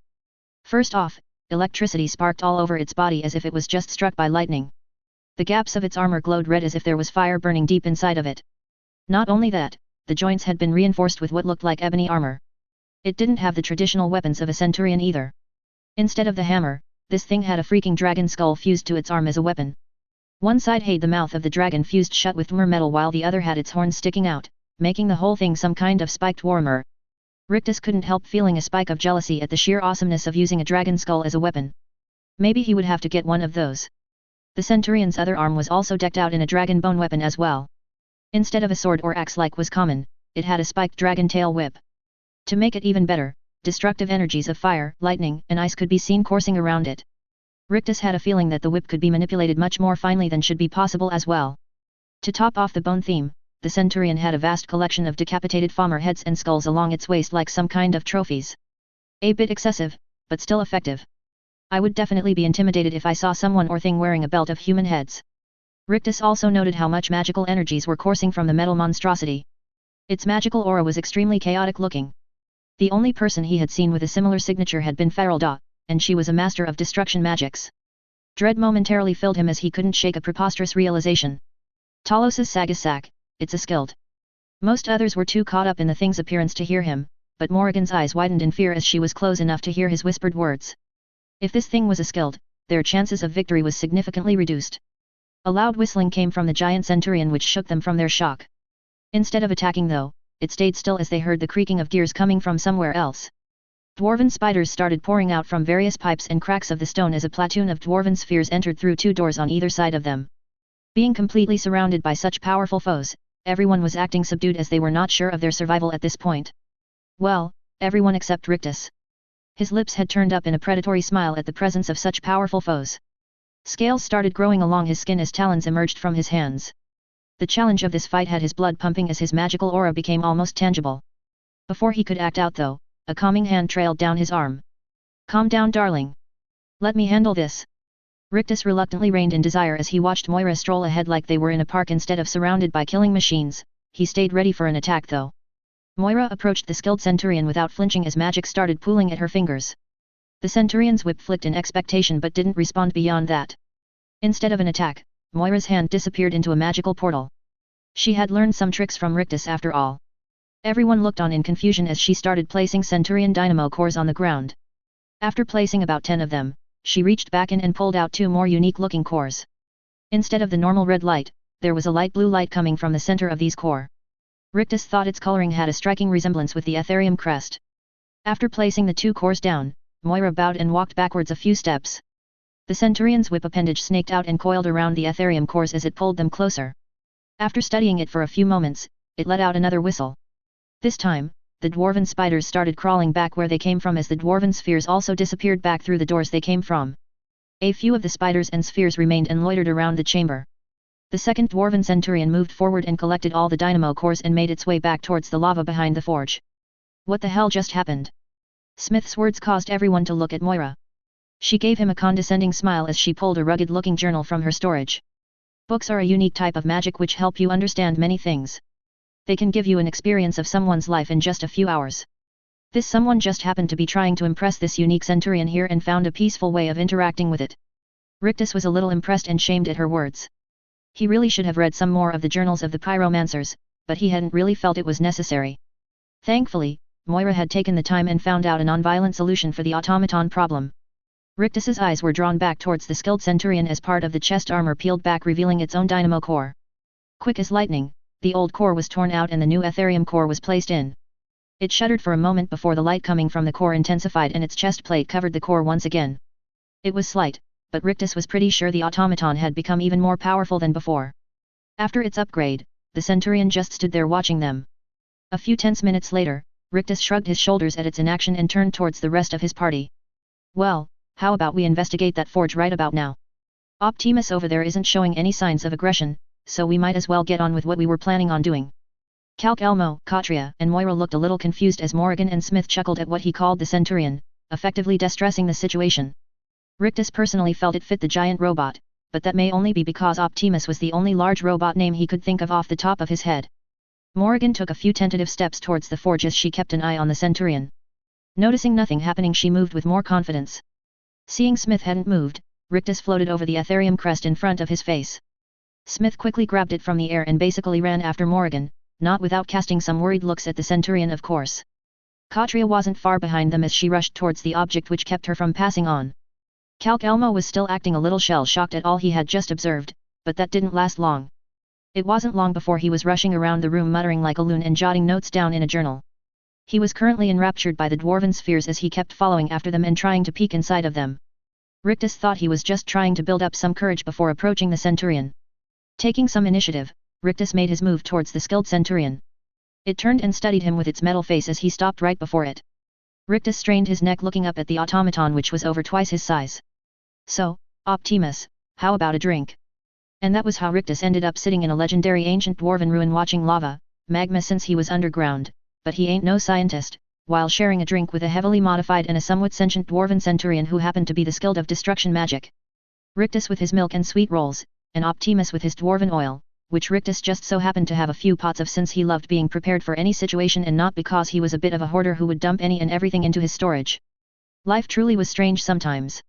While they were sitting there, Morrigan and Smith had been hard at work figuring out the Ethereum forge. Finally, the two came near where he was sitting. They didn't get too close though and he could see the sweat pouring off Smith already. Guess he didn't have the elemental resistance like him or Morrigan. Before they could speak, Rictus asked Morrigan a question. Would you give Smith something enchanted against the heat? Poor guy will die of dehydration if he keeps sweating like that. Morrigan gave Smith a look over and realized how much he was really struggling as sweat poured off him like a waterfall. She pulled out a small ring from a pouch at her side and tossed it to him. Here you go. Not my best work, but I keep some spare rings like that on me in case of emergencies. As soon as the ring was on his finger, Smith sagged in relief. He nodded gratefully at Morrigan. Thanks a lot. I promise to give it back later. Maybe if I end up spending a lot of time here, I will make something in trade. She just smiled and nodded at him. Rictus pulled them back on topic though. So, what did you two learn about the forge? Smith let out a slightly disgruntled sigh at the question. I don't know if I would call it real smithing, but it is definitely a forge. This piqued Rictus's interest as he raised an eyebrow and waited for the man to continue. The forging process works more like a standard template forge. Basically, you put in the material and out pops the product. The good things about this kind of forge is their simplicity and how fast they work. There is a place where one can exchange the templates, but right now there are only 3 of them: staff, shield, and a crown. My guess is that the other templates are either scattered around somewhere else in this ruin, or these were the only ones which survived. That wasn't too bad in Rictus's opinion. He thought the items would probably still benefit from a master smith using the forge, but it mean anyone could work the forge no matter their experience, which was a major boon. Could you make more templates? Smith got a big shit-eating grin on his face at the question. Of course. These templates here are quite complicated, but I could easily make other templates. The problem would be the enchanting part of it. I could probably make a decent template right now which used whatever materials you wanted, but it would not mean the object would come out enchanted like the ones already here. It would also be a bit worse than if a master purposely made it, but not by a large margin. Naturally, I wouldn't have that limitation, but someone else would. This was actually a pretty big bonus. If he got Smith to make these templates, he could station some people here who could churn out good quality gear without needing a smith or corresponding skill. True, the smith could make a better product, but this forge could outproduce the blacksmith greatly. Sometimes 10 good armors were better than 1 really good armor, especially with an organization as large as the Restored. Outfitting large amounts of warriors was always a problem. Morrigan, what are your thoughts on these enchantments? She scrunched up her brow as she thought it over. They are different from anything I have seen before. It is almost like the templates themselves are enchanted in a unique way which only becomes apparent with the introduction of Etherium. The Etherium acts like a catalyst on the materials, like a soul gem with an enchantment already on it. Quite fascinating really, and the implications could be quite far-reaching. With some study, I think I could make some more enchanted templates if I worked with Smith. It will take some trial and error figuring out the exact way the Etherium enchants something though. Think of it like figuring out a different language. So, the enchanting we use is in Tamrielic, while this one is Dmaris. Translating it into something we better understand may take some time. Once we do though, there will probably be unique enchantments we haven't seen before. Rictus nodded at her explanation. It made sense to him that the dwarves would use a different way of enchanting. Heck, enchanting now was different than what it was back in the past. A master enchanter of 1,000 years ago would need time adjusting to the new system, and a modern enchanter would need time if the situation was reversed. With her skill, Rictus didn't doubt Morrigan could figure it out though. This is a lot better than I feared. With some practice, I bet you could figure out the enchanting process without much trouble. Then, we could have customizable instant enchantments. Morrigan held up a hand to stop him before he kept going. While that is true, we do have a problem. Oh? What is it? She gestured at the Etherium crest in her hands. We only have one crest, and from what I understand, it wasn't like these crests are just laying around nor do we know how to make them. While all this talking of forging and enchanting is fascinating, and I would love to work on it, we don't really have the materials for it. We only get one. It seems we will be restricted to only a single enchanted Etherium item. Rictus looked at her in confusion for a moment, before he chuckled, which only seemed to annoy Morrigan. Who said we only have one? He reached into his storage as he pulled something out of it, causing Morrigan's eyes to go wide. While it was slightly different than the original, he was holding another Etherium crest. I thought of the same limitations as you, so I figured I would see if I could transmute more of it. Turns out, I can. It isn't quite as pure as the original, but I do believe it would be close enough for our purposes. Taking the crest from him, Morrigan compared the two of them. I see what you mean. It is difficult to tell what exactly, but the new one isn't quite as good. Like how people grade a diamond's clarity. The original would be FL while yours is just VVS1. Seeing their blank looks, she sighed at their ignorance before explaining further. Flawless verse very slightly included. Basically, the original is rated a 100 and yours is like a 90. Without the right tools or affinity, no one would be able to tell the difference, but there is still a difference. Still, this could work if you could make more of these. We could use them as we figure out things out. They may not be quite as powerful, but it probably won't be a big difference and could easily be overcome with skill. Hearing that made Rictus happy. Transmuting into Etherium was taxing and extremely costly, but doable. He had been practicing it and studying the material ever since Morrigan brought it up. Initially, it didn't seem like it would work, until he used a mana stone as a base. There seemed to be some compatibility between the two which finally allowed him to make a prototype. The one Morrigan was holding was after he had further refined the process. If he hadn't had the mana stones, there was absolutely no way he would have figured out such a complex material so quickly though. He still was a long way from perfecting it, but it was still an extremely good replication. Sometimes things just work out well. Well, why don't you two go give it a shot with the new one? Just pick which one you think is best, and we can go from there. I personally like the crown idea since I remember it being one of the more interesting items, although I don't remember the exact details. Something about standing stones or experience. The two quickly took his transmuted crest and hurried back to the forge as they discussed some finer details about it. Rictus just watched them as he thought about how great a boon this forge would be for the Restored. Just imagining his people decked out in powerfully enchanted gear which could basically be mass-produced gave him chills. They would truly be a force to be reckoned with at that point. Legions of soldiers in marching in formation as he watched over them from a magically crafted throne sounded pretty satisfying. His thoughts of grandeur and legions of loyal soldiers marching at his orders were interrupted as two dynamo cores crashed down in front of him. In all the excitement, he had somehow completely forgotten about the giant dwarven centurion right beside him. How he forgot, was beyond him and frankly a little worrying. He would need to be more careful at when and where he lost himself in his daydreams. What is it, big guy? The centurion pointed at the crest in his hands and then at the one Morrigan was carrying to the forge. It then motioned at the two dynamo cores, one was an Etherium core, while the other was the original type. Thinking he understood, Rictus decided he should double-check. Are you wanting me to try and transmute a regular core into an Etherium core? It nodded in agreement at his question. Rictus took a moment to think about how the centurion even learned his language or understood him but ended up shrugging his shoulders. Either this thing is an original skilled, which I highly doubt, or there has been some magical shenanigans which made it this way. No need to spend too much time worrying about it. Magic is weird like that. The request was an interesting one though. Rictus had noticed the new core empowered the centurion after it switched it for the old one, but there was something more. Its magical aura had become more solid? Refined? He wasn't quite sure the best word explaining what he felt, but there was a qualitative difference between the centurion's aura which seemed to become slightly more pronounced as time went on. The difference was fairly striking once he focused more on it. Like the difference between an iron ore and iron ingot.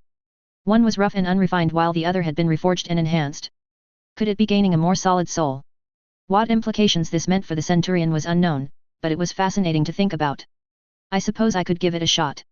If I figure it out, I expect some kind of repayment though. We can always figure something out later after finding out if it can be done. The centurion nodded its head, and Rictus could have sworn the metal face now had a slight smirk where there was none before. How it was possible, he had no idea. Not his problem though. He focused his full attention on the cores as he started analyzing them, promptly ignoring the giant robot looming over him in what some would recognize as eager anticipation. Moira sat on a stone outcropping with her feet dangling below here as she observed the people around her. They were all a little obsessive in her mind, but it was definitely entertaining watching them rush around working on different stuff. She reached into her storage and pulled out a still fresh eyeball before popping it into her mouth. Sure, she had changed some of her eating habits for her darling Rictus, but no way could she give up her favorite snack. Popping another into her mouth, she watched over all the people below her as they worked on their projects. She had a premonition that something big was about to happen soon and wanted to take advantage of the quiet for she knew it would not last long. The winds of destiny were shifting, and she only hoped they were prepared. And, as promised, a slightly longer chapter making up for the shorter one last week.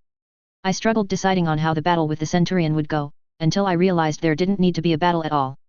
Bribing saves the day yet again it seems. Chapter 94, Ethereal Crown. I am telling you, birth signs are a load of rubbish and mystic madness which have no real bearing on a person. And I am telling you, that the cosmos provides guidance and insight to those intelligent enough to decipher their meaning. Birth signs are powerful indicators of where a person's talent lay. Rictus just watched as Calc Elmo and Moira continued arguing back and forth about birth signs and standing stones. The discussion had started when Smith had started talking about the bonuses they provide and how he doesn't know if that is a thing here since he hadn't actually visited one before. Morrigan had then mentioned how she visited a few in her travels, but none of them really did anything she could observe. It was then that Calc Elmo and Moira had joined in on the conversation. Calc Elmo thought they were useless while Moira disagreed wholeheartedly. I just don't see how someone couldn't see the significance of the birth signs. If you ask any of the most powerful mages, I am willing to bet most, if not all, have some kind of birth sign related to magic. Seeing how fast Rictus has learned magic, I bet he was born under the sign of the mage. Rictus searched his memories and found that she was right. When thinking about his birthday, he found it did correlate with the mage constellation. Seeing his face, Moira knew she was correct. See, I told you. Calc Elmo just snorted and rolled his eyes. That is just one example and doesn't prove a thing. Just a lucky coincidence for you. Moira looked a little cocky as she gave the old elf an arrogant look. If you need another example, my sign is the lover, and I have had zero complaints in that regard. Isn't that right, darling? Rictus didn't even bother responding to that as the two of them started bickering again. He did start wondering if the stars did hold any power over someone's birth like that. In the Skyrim game, a player selected standing stones and got their bonuses, but in Oblivion they were called birth signs. It seemed that maybe this more realistic world acted that way since visiting a standing stone didn't confer any benefits to it. Also, he knew the constellations and stars in Elder Scrolls were very important in the lore, so he wouldn't be completely surprised if they did have some impact. Heck, the Khajiit were born in different forms based off the moon. Was it really too hard to believe the time of birth influenced magical talent? Maybe, once his people started having children, he would select some of them by birth month and just see if there was anything to Moira's thoughts. That would be far off in the future though. There were more immediate concerns for now. Everyone quieted down as Smith let out a triumphant cry. The forging process had finally finished, and he now held a pristine-looking crown. It was a golden circlet with bright blue ethereum gems studded into it. One large one sat in the middle framed by two smaller gems on either side. Behind these two small gems, there were another two set in another band which molded into the circlet. It was of a simple design, but there was elegance in its simplicity. Smith stared at it for a moment, before handing it over to Rictus. Your materials, and your quest means the first one is yours. No one argued as Rictus took the crown in his hands and studied it for a moment. The magical energies it gave off were different from most enchanted items he had seen or felt before. Something about it just felt foreign. Without waiting any longer or worrying about its effect, he placed it on his head. Nothing happened though, as he didn't really feel any immediate changes or differences. Morrigan started chuckling while looking at him. Ha, that confused look on your face is priceless. Rictus rolled his eyes as he considered smacking her in the head. Morrigan's laughter was cut short as she stumbled backwards while holding her head. What the heck? Seeing what happened, it was now Rictus's turn to chuckle. Oh, this could be fun. Looking around the room, Rictus focused on a group of dwarven spiders moving along the pipes. With but a thought, 6 of them were floating in the air and moving around in complicated patterns. The draw on his magic was negligible and he was able to easily focus on all of them with barely a thought. Stone started shifting around him as 2 blades of lightning appeared on either side of him. He got a good idea of what this new crown was capable with this quick experiment. The ethereal crown gave a type of magical multitasking. Normally, unless someone was highly talented and spent years working on it, casting more than 2 types of magics simultaneously was virtually impossible. A skilled mage could use spells focusing on multiple targets, like telekinesis, but it was still the same spell and greatly limited to talent and willpower. Most people were like how mages were portrayed in the games. They could only cast 2 magics and both through the hands. They didn't have to raise their arms, and sometimes you could hide the iconic glow of spells, but they still originated from there. 2 different spells could easily be cast, but when one tried doing anything more than that, spells would outright fail. Now, that no longer seemed to be the case. Put little ones down. Asterisk. Rictus was ripped from his musing as he looked over in shock. Optimus, did you just talk? Put them down. Asterisk. Rictus cancelled his spells as a slightly embarrassed smile appeared on his face. Sorry about that. I got caught up in testing that out. Seeing the dwarven centurion nod its massive noggin, Rictus's smile grew. Seems he had found another power of the ethereal crown. This opened up some diplomatic options with the dwarven automatons. Just imagining the deals he could make morphed his smile into something one would see on a greasy used car salesman. He didn't even care about how everyone avoided eye contact with him. So, Optimus, I think I have some ideas on a beautiful partnership. Slight time skip. Rictus flopped to the ground as he overlooked the once pristine ice-covered lake which was now utterly trashed. He was slightly shaken as his companion took a seat as well. What a most interesting trinket you got, Conarin. Maybe I should look into this enchantment you mortals are all so obsessed with. He shuddered at the thought of what a dragon could achieve if it worked on enchanting. Hopefully, that thought would be forgotten or else he may not have a chance defeating the ancient dragon. They had just finished sparring over the frozen lake in the Forgotten Vale. Rictus needed a strong opponent after receiving the crown, and there were not many more powerful than Dernevier. Looking over at him, Rictus was impressed with how much the dragon had changed since he first saw him. No longer did he look like some kind of decaying dragon corpse. Instead, he was the picture of power one expected from a dragon of his age and strength. This had only made him even more dangerous than the first time they fought since his scales were not falling off his body. If he had been this powerful and healthy at their first confrontation, Rictus was not certain he would have prevailed. All this time out of the soul cairn had been good for the dragon. I don't think one as mighty as you need bother with the practices of mortals. I do appreciate your help in assessing my new strength. It is always exhilarating facing you. The ancient dragon gave a tiny nod of his head. Fighting a worthy opponent is always a worthwhile endeavor. Your progress with soul tearing has been quite impressive for a non-Devan and proven me justified in selecting you. Rictus felt some pride at that. He had finally been taught all the words of soul tear by Dernevier and could use a completed shout now. It would still require a lot of practice for him to become proficient, but he was on his way. No shouting every couple of minutes like the Dragonborn, but he would have a nasty surprise for his enemies. A shout which cuts through flesh and shatters souls, commanding the will of the fallen was an incredible trump card. The two sat there for a while as they just enjoyed the quietness of the vale. There was a shift in the wind which made Rictus shiver for just a second. Dernevier turned his head south as he stared out towards the horizon. Prepare yourself, Conarin. The winds of fate are stirring. While I cannot aid you in the coming battle, I am sure there will be another conflict where you will need my strength. Before Rictus could say anything, Dernevier was covered in a brilliant flash of purple fire as he disappeared from this plane and went back to the soul cairn. Well, that wasn't ominous at all. Should have just literally raised a red flag, would have been less obvious. Deciding there wasn't anything he could do now about it, Rictus put it out of his mind. There were plenty of other things he could be thinking or worrying about instead. While thinking about thinking, Rictus thought he should go to his favorite thinking spot for some thinking. Not long after that, and a quick teleport later, Rictus let out a content sigh as he sat at his favorite spot. The overlook at White River Watch would always have a special place in his heart. Now with a sweet roll in one hand and milk in the other, Rictus could order his thoughts in peace. The ethereal crown was a major boost to his personal power and would be an amazing asset to any mage who wore it. A lot of magical fights were decided by who could cast the most spells the fastest. If one had enough mana reserves, the crown could make them a magical machine gun, and Rictus had an excessive amount of magic at his disposal. He also had a feeling that it could even work as a training item. After wearing it enough and practicing one's magic, they could probably do the same magical multitasking without wearing the crown. Maybe all the blueprints left at the forge would act almost like training materials, but that may be a little too optimistic. Regardless, more ethereal items would be on the way soon since he had left some Etherium with Smith and Morrigan who were researching the entire process. Given enough time, all his people would be outfitted with various ethereal gear. That would be a wondrous sight. Thinking of Morrigan, Rictus couldn't help smiling as he had finally gotten her to enchant the armor Sanguine had given him. Now, his armor was significantly stronger than before. He had decided to keep the enchantments simple. There were only two. One was for more efficient alteration magic casting since that always came in handy. The final one was a defense-boosting enchantment. Sure, it was simple, but this simplicity allowed Morrigan to greatly increase the effectiveness with the powerful soul gems Rictus had provided her. Now, he had much more survivability and sustainability compared to before. The biggest surprise at the forge was still Optimus. Rictus had spent some time talking and interacting with the skilled dwarven centurion after finding out the crown allowed them to communicate. Optimus was a very curious individual. At times it had great insights and maturity, but then there was an almost childlike innocence about it, as if it had just recently become sentient and was still learning. Rictus had tried getting the origin story from the automaton, but it wasn't entirely sure itself about when it all happened. Optimus's first memory was standing alone in the middle of a battlefield, but even that was not clear. If Rictus had to guess, Optimus had killed the original skilled and then some magic shenanigans ensued which granted the construct sentience.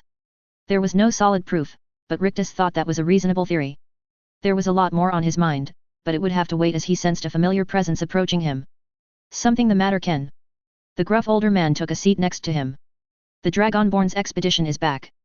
The casual declaration immediately put Rictus on edge. If they were back, then it would not be long at all before the confrontation between the Dragonborn and Alduin happened. Where are they at now? From our sources, the Dragonborn's companions left our people behind as they rushed towards Whiterun. If they are making great time, they shouldn't be all that far away. Our base at the Old Hall of the Vigilant was significantly closer, so our people were able to make it there and update us on their actions. Marandrujo should be here soon to update you personally. Something he said caught Rictus's attention. You said the Dragonborn's companions. Not the Dragonborn. Where is Myra Jane? Ken shrugged his shoulders at the question. They didn't say. I'm sure Marandrujo will have an answer though. Rictus nodded his head as he wondered where she could be it. He caught himself fidgeting as his hands shook. He felt a strange mix of wired and exhausted. It was not pleasant at all, like a mammoth was on his chest. Taking a breath to calm himself, he realized what was wrong. I'm scared, Ken. The old soldier didn't say anything as he waited on Rictus to elaborate. It isn't truly my fight, but I feel obligated to try and help the Dragonborn fight Alduin. I do have faith in Myra Jane, but I cannot help but feel this way. If she fails, then that is the end for us. Even if I can only distract the monster for a few moments, that could be the deciding factor in the battle. How could I not act, when it could potentially end the world? Sure, I have fought many monsters, but this is a whole new level. World Eater is more than a simple title after all. They sat in silence for a few moments before Ken softly spoke. Avoiding danger is no safer in the long run than outright exposure. The fearful are caught as often as the bold in my experience, but if you are not willing to risk, you cannot grow. If you cannot grow, you cannot be your best. If you cannot be your best, you cannot be happy. If you cannot be happy, why bother with anything? Ken leaned towards Rictus and placed a comforting hand on his shoulder. There are times when fear is good. It must keep its watchful place at the heart's helm. Other times, it should let go so we can be directed where we are needed.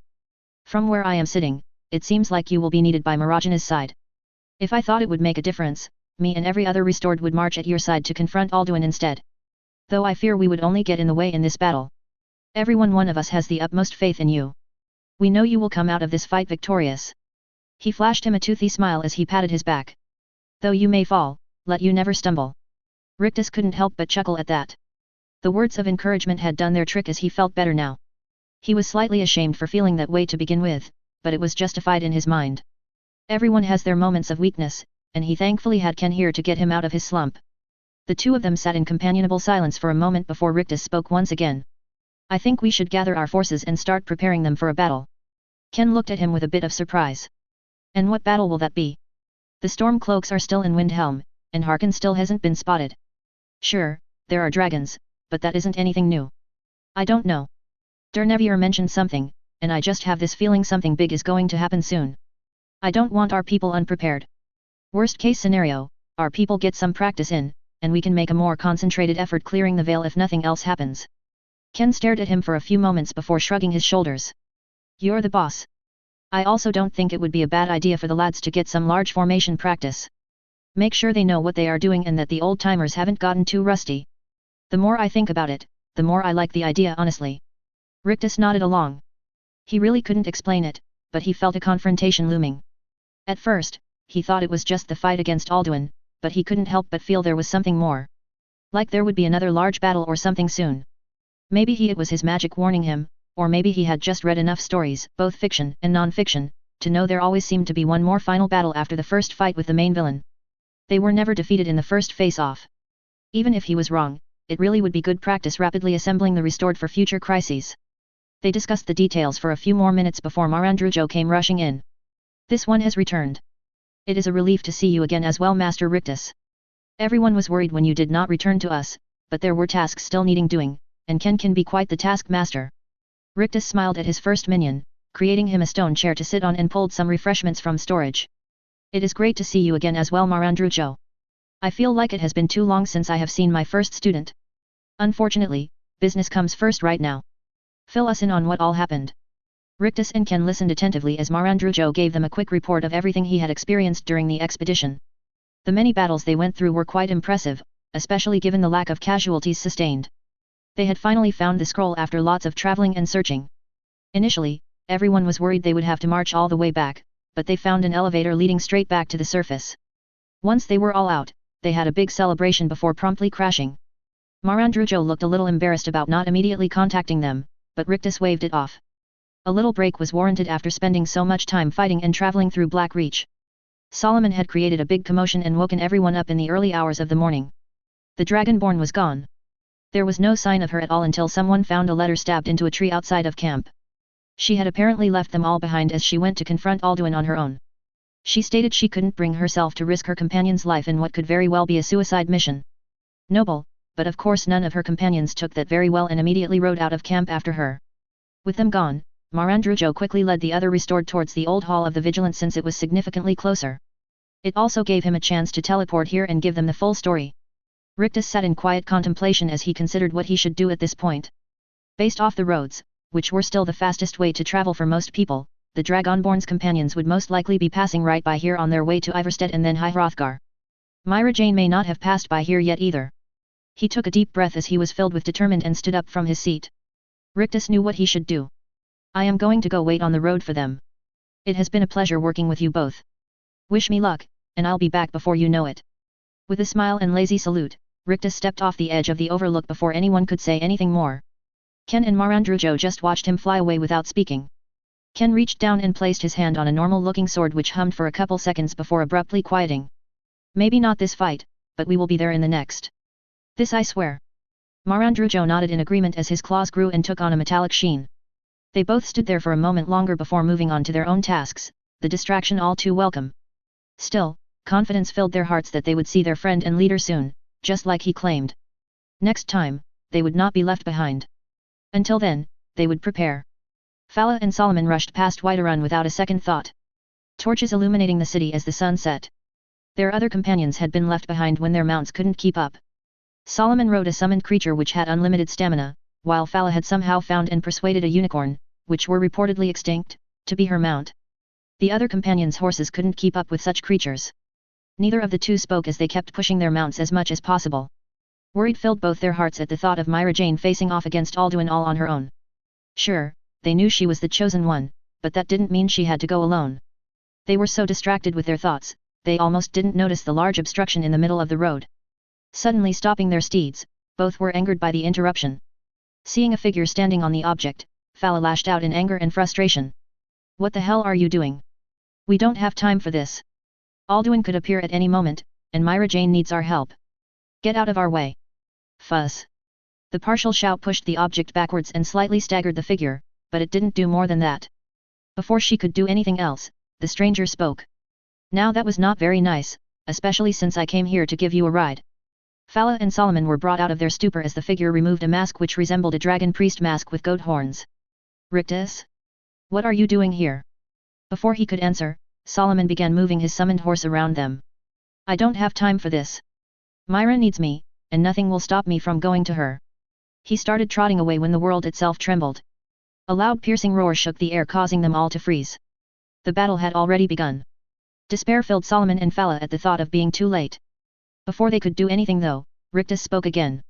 Both of you get on. If we hurry, we can still make it. Feeling a bit of hope rekindled, the two quickly moved without questioning him. Normally, they would have protested or asked more questions, but now was not the time. The sounds of opposing shouts from the throat of the world only spurred them on faster.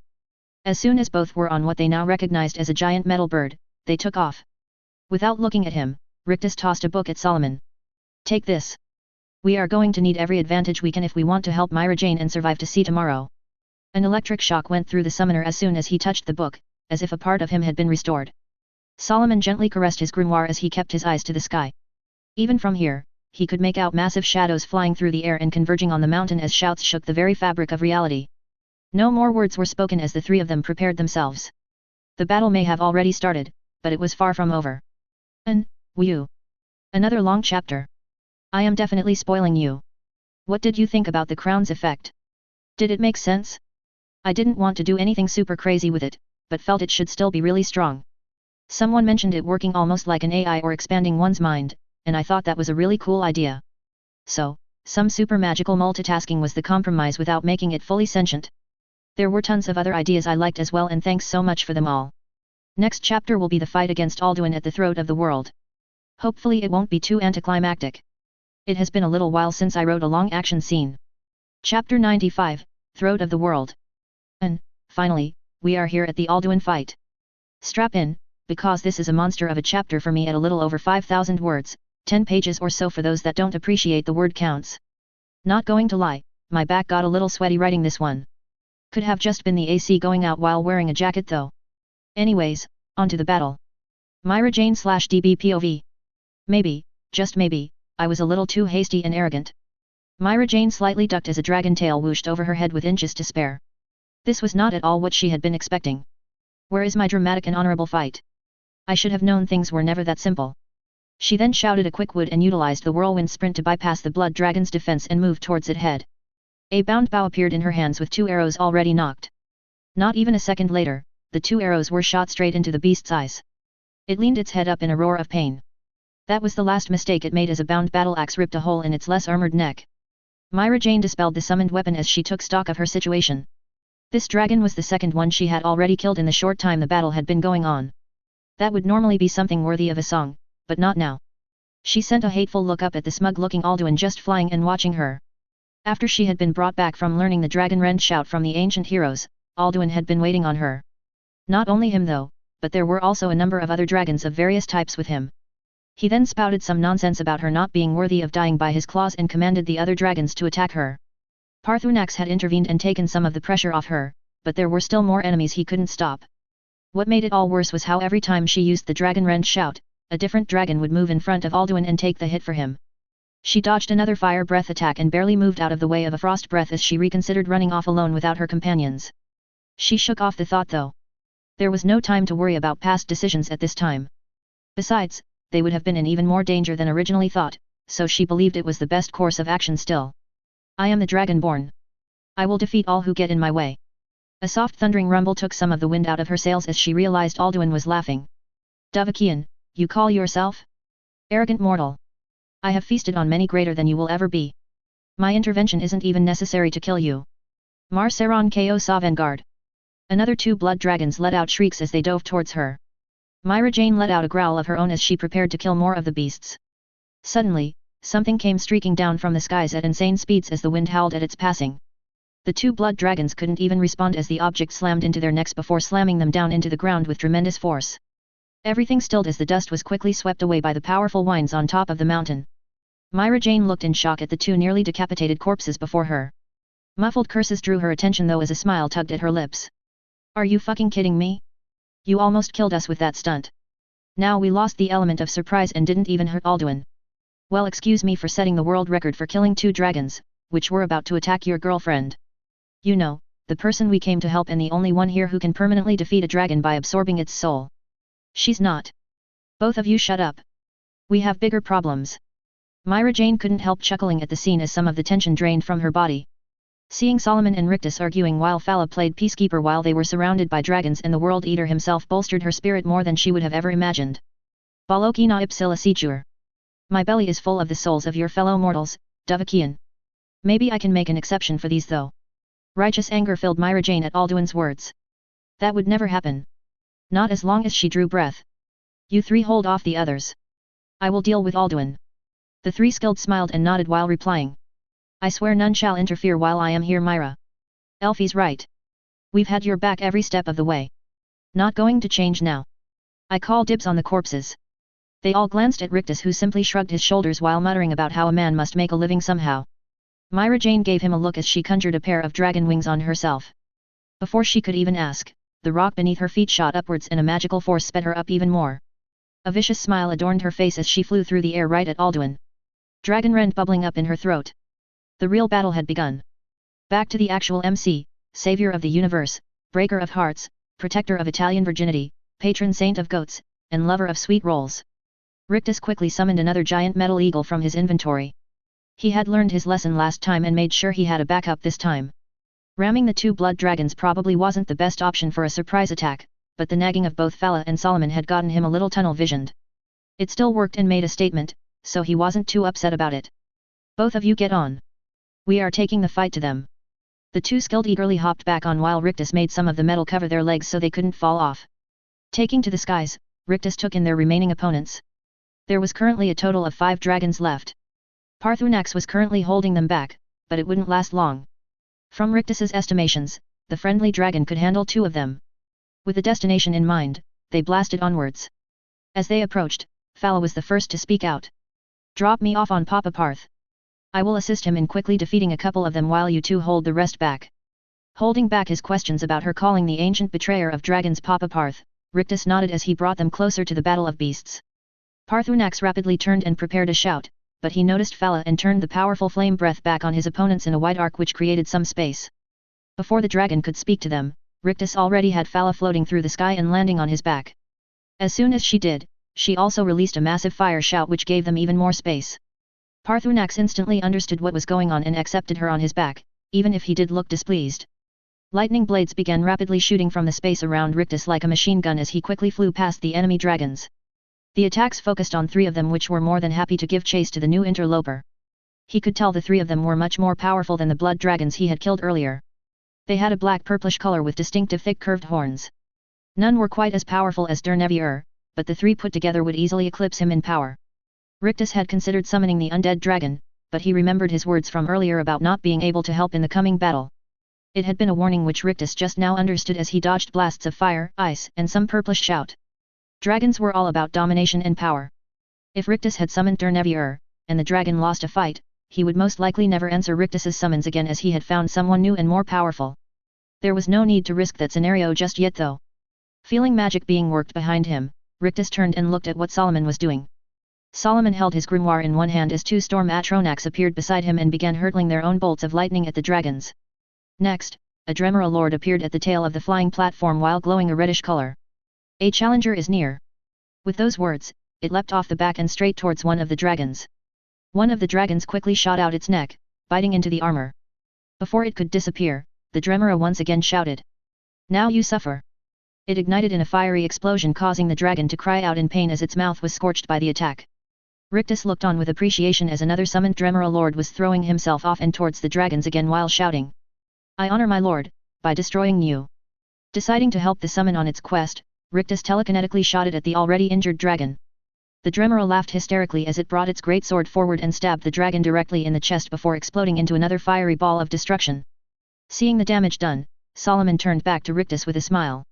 Let's see if you can keep up then. The two storm Atronachs disappeared as now 3 flaming Dremora lords appeared. Rictus let out a laugh as he lifted them all and telekinetically threw them as hard as he could.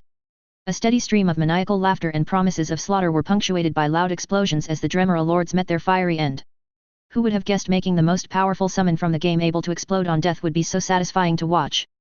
Rictus determined he would need to learn such a spell, if only for the sheer joy he felt at watching it.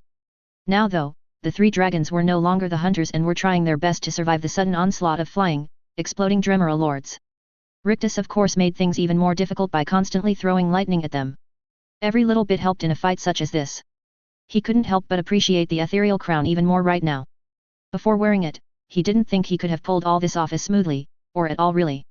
Telekinetically throwing 3 humanoid summons and shooting lightning blades, while flying a giant metal bird chasing after dragons all the while making sure they weren't hit by a dragon's shout. It wasn't something any normal mage could manage with all the various spells and moving parts, and while Rictus did feel some strain, it wasn't unmanageable. An enraged roar was released by the dragon who had tried eating the first exploding summons.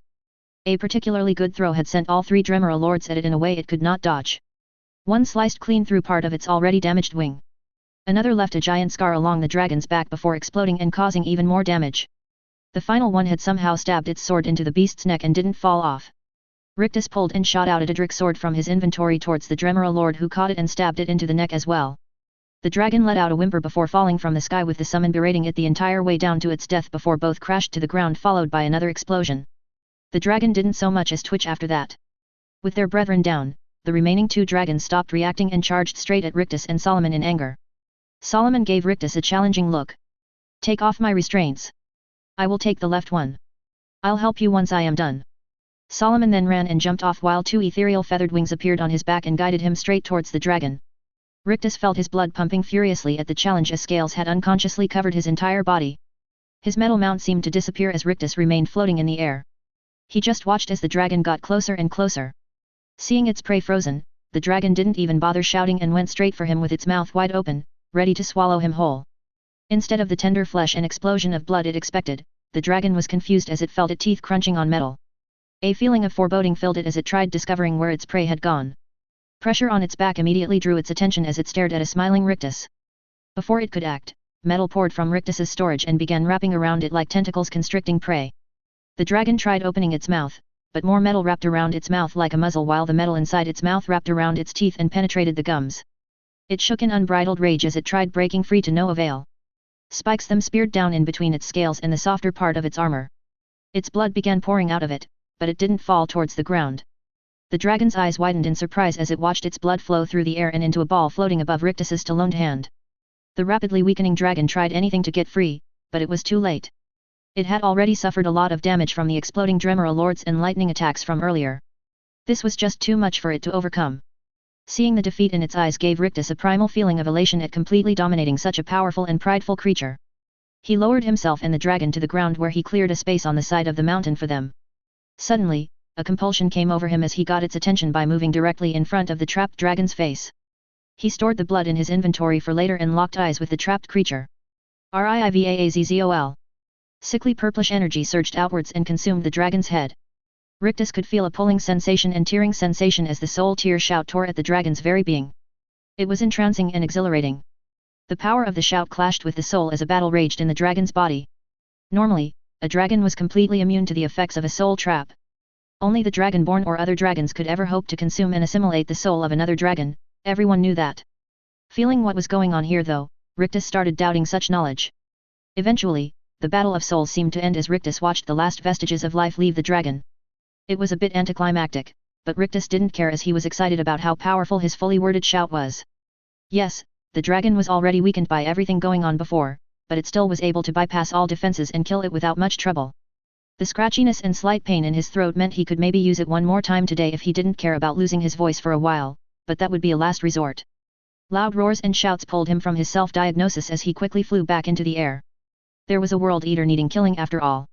As he was rising in the air, he saw some movement from the corner of his eyes where the dragon corpse was laying. When he looked though, he didn't see anything except some disturbed stone around the dragon's claws. Not giving it another thought, he quickly flew back towards the fight. Things weren't looking great from what Rictus could see. He didn't think he had been gone that long, but apparently a lot had happened during his little soul-searching trip. Solomon, Fala, and Parthunax had already cleared the other dragons out and started helping Myra Jane battle Alduin. It didn't seem to have gone well for them though. The giant fireballs falling from the sky didn't help matters either. Parthunax was covered in wounds with his wings shredded. He was down on the ground partially curled up but still sending out the occasional shout when he could get a clear shot. At least he was before Alduin chunked a massive boulder at his head and knocked him out. Solomon was also away from the battle in rough shape as he was bleeding from multiple sources and his left leg and arm were twisted in unnatural ways. Rictus could see him chugging all kinds of restoring potions like there were no tomorrow, which wasn't out of the realm of possibilities sadly. Right now though, Myra Jane and Fala were battling Alduin, who had a bluish glow around him and was fighting on the ground. As Rictus was approaching, Alduin let out a powerful fuss and sent the unrelenting force towards Fala who had been annoying him with her puny shouts. She tried cancelling it out with a fuss of her own, but it was consumed by the dragon's more powerful Thursday. Thankfully, this did dissipate some of the force, so instead of being thrown off the mountain, Fala was only thrown back a few dozen feet. This temporarily distracted Myra Jane though allowing Alduin to lash out with his tail and hit her. She put up a late block and tried dodging, but it still sent her flying. Alduin stalked towards his down opponents, but Rictus wouldn't allow that. Dozens of metal spears covered in lightning shot down towards the dragon. Sensing it, Alduin used a shout to move most of them off target or buffet them, so only a couple landed, and even then, they did nothing against the dragon's scales. Rictus landed in front of the hulking monstrosity, blocking the path towards Fala and Myra Jane. "You shall not pass." As Rictus shouted the super original words and banged a metal staff on the ground, he called upon his magic and the mountain itself to make his vision a reality, and they answered. He rose a protective cover over his allies as giant fists of stones broke from the ground and started attacking Alduin without respite. Pulverizing hits landed upon the dragon's body, causing Alduin to flinch lightly. He was a whirlwind of claws, tail, and shouts as he held back Rictus's attack. It was then the blue glow around him faded. Rictus felt a surge of power as Alduin released a truly massive fire breath hotter than anything Rictus had ever seen. Huge walls of stones shot up trying to block the attack, but they were being melted as fast as Rictus could raise them. Metal poured once again from his storage as it created another layer of defense against the sustained fire attack. It glowed a bright red making the sweat on Rictus evaporate, but then the attack stopped. A rumbling voice shook Rictus's chest. "You shall pay for your defiance, futile as it may be." The ground shook as Alduin quickly moved across the ground. Focusing his might and will, Rictus was determined to stop him. Stone hands as large as Alduin's head once again rose from the ground, this time though, they didn't stop raising up. A giant stone and metal golem covered in ice from the mountain top let out a silent roar as it countercharged the great dragon. The two titans came together in a thunderous clash of physical might. Alduin easily carved into the golem with his claws but was thrown off when another fist impacted his side. Alduin turned his head as another massive stone golem had joined in on the fight. Fire, ice, and lighting were shouted out in rapid succession against the two titanic golems. They reformed almost as fast as they were damaged, but it was a losing battle. Rictus huffed deep breaths of the frigid air as he poured his full concentration into the golems, reforming them as fast as he could while holding off Alduin as best he could. He felt as if he was trying to hold back the tide of the ocean. Still, Rictus knew if he just held out a little longer, then he would have backup. Rictus channeled another massive spell as he made the two golems grapple with Alduin. They only immobilized him for a few short moments, but that was long enough. An unexpected sound shook the heavens as another force entered the battle. Miha! An almost unrecognizable Billy had joined the party. The shock and unorthodox opponent had frozen Alduin long enough for Billy to land a devastating charge into Alduin's shoulder and wing.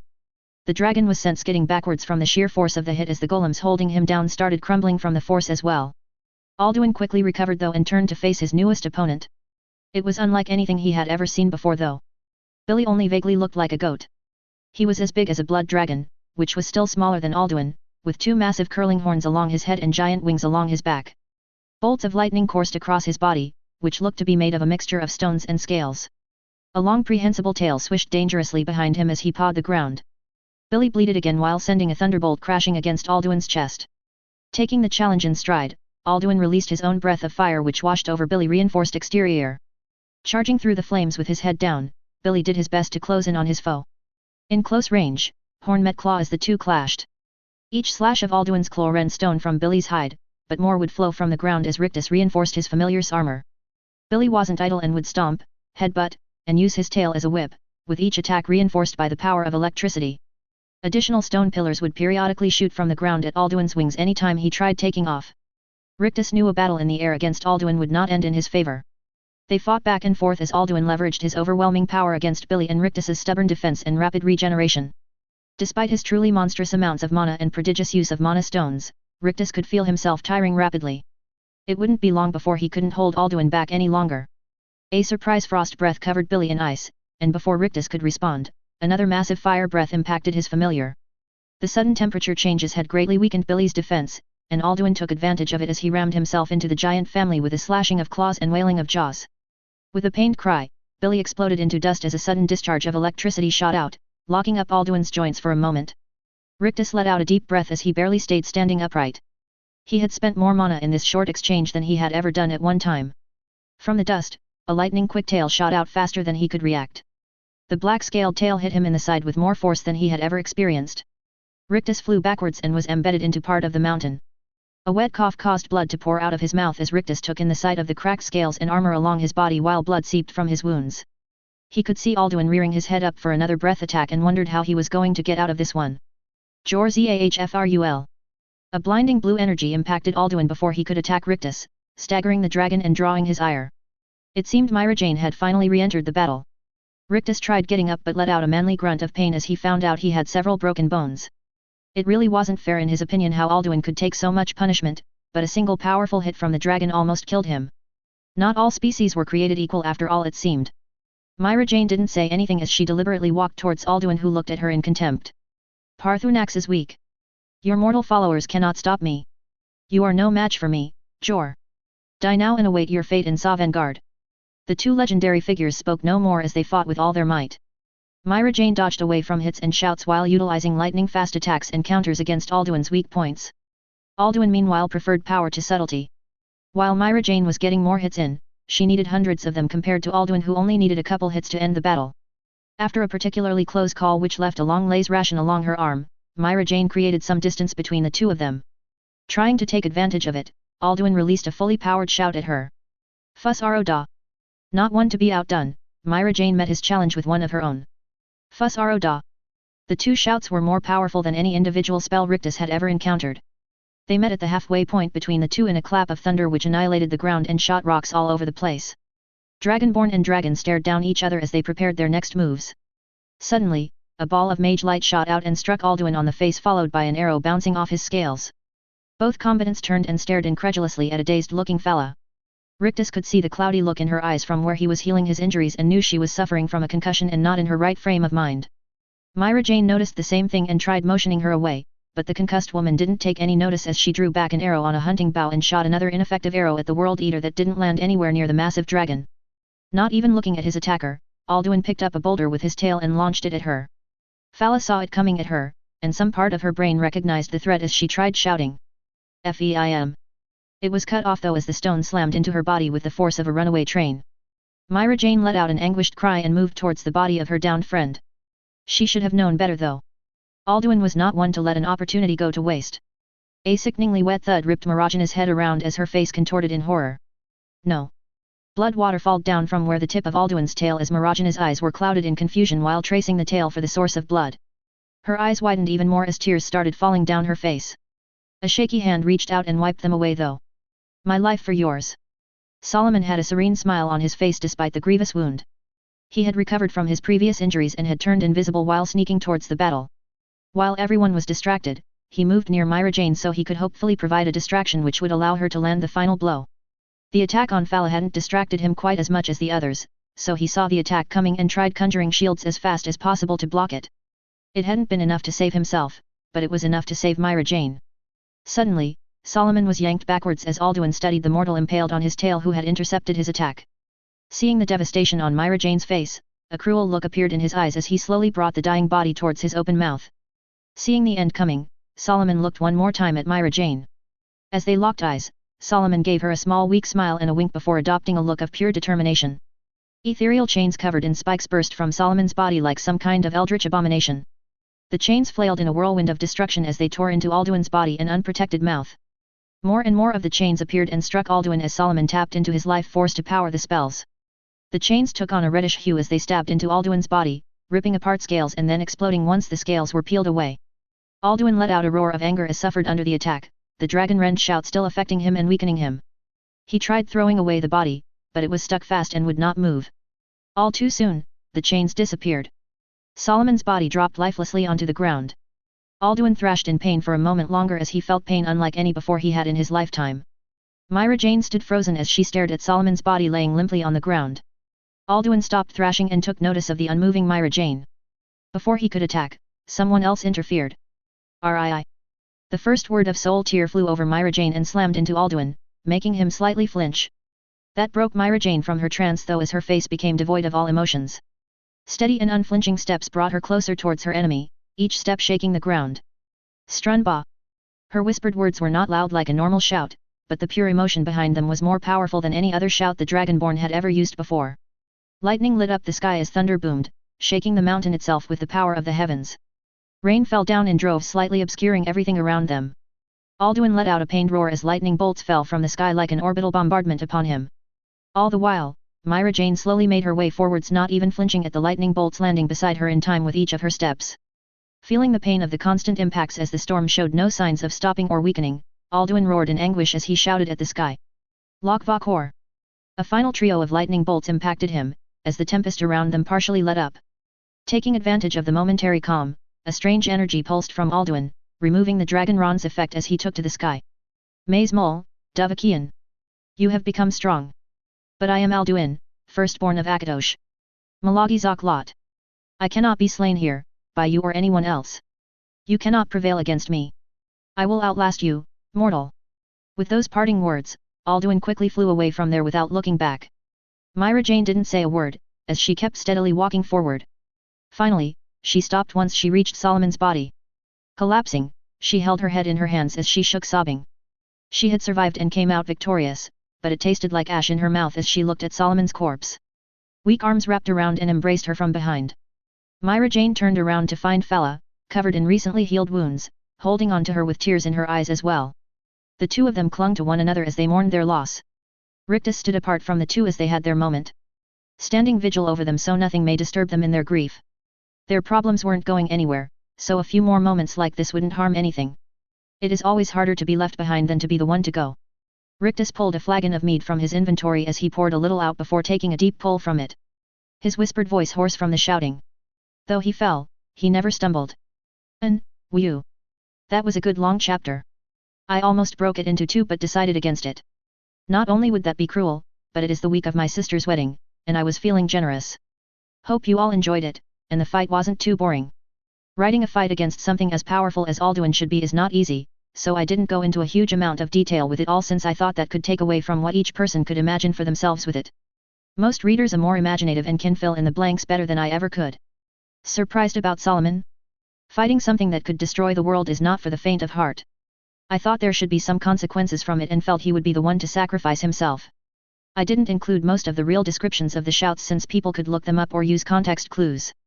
If you look up what Fala said before she was hit, you can easily see why she didn't die from a boulder to the face. Chapter 96, After the Battle. Rictus lounged on a stone throne reading a book and glancing at the others discussing what would come next. He could have been part of the discussion but didn't really feel up for it. So he was taking a little quiet time before things picked back up. It took some time, but Myra Jane had composed herself with a fiery determination. He found it a little strange how no one bothered them while she was sad, but as soon as she seemed in control, everyone showed up. What kind of convenient timing was that? Parthunax showed up first as he moved his massive dragon bulk over and began talking about the previous battle and some of his regret. Pretty standard stuff which Rictus felt a little bored by. Sure, the old dragon helped, but when it really came down to the wire, he wasn't a factor at all. Not only Parthunax, but the Greybeards also arrived on the summit. They were a strange group of old men, that was for sure. These men were some of the most powerful people in all the land, and they just isolated themselves on top of this frigid mountain all by themselves. The fact they hid away in their little temple while the end of the world was happening right next door instantly made Rictus dislike them. If they had been normal old men, it would be different, but these guys could knock down city walls with their voice. They would have been a big help in the fight against Alduin. As he propped his feet up, Rictus detected 3 other people hurrying this way. Myra Jane and the others were still caught up in their discussion and didn't even notice their arrival. The 3 slowly approached where Rictus was sitting and casually flipping through a book. A tall and powerfully built Nordwoman was the first to speak. We were too late, weren't we? Rictus didn't even glance away from his book as he replied to Mjol the lioness. Yup. His simple response dampened all their spirits as they drooped in disappointment. An imperial mage wearing robes spat in disgust. Rictus figured this must be Mercurio. I told you both we should have pressed harder and not stopped for a rest. We could have made it here if we tried harder. The amount of money we could get saying we helped defeat Alduin would have been immense. If we had done that, we would have been exhausted and a liability. Not to mention killing our mounts.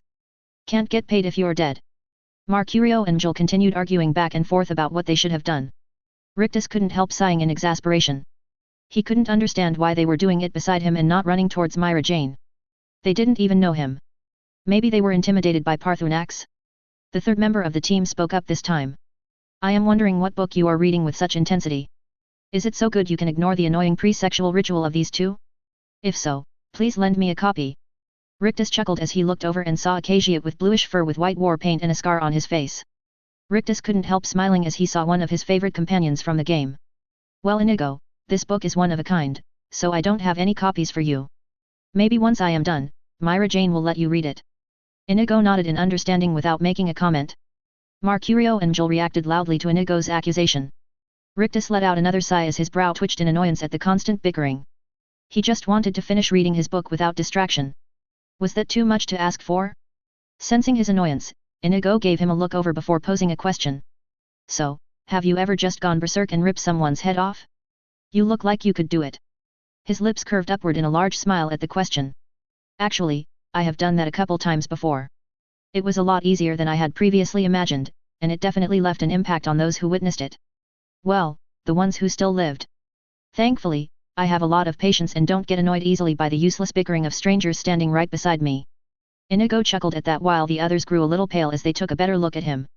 The interest on Inigo's face was clear to see, but before he could ask about it, Rictus shooed them all away. While I do so love the company, I don't think a chat with me is why you are here. Maybe once this is over, we can share a drink. Don't worry about the dragon.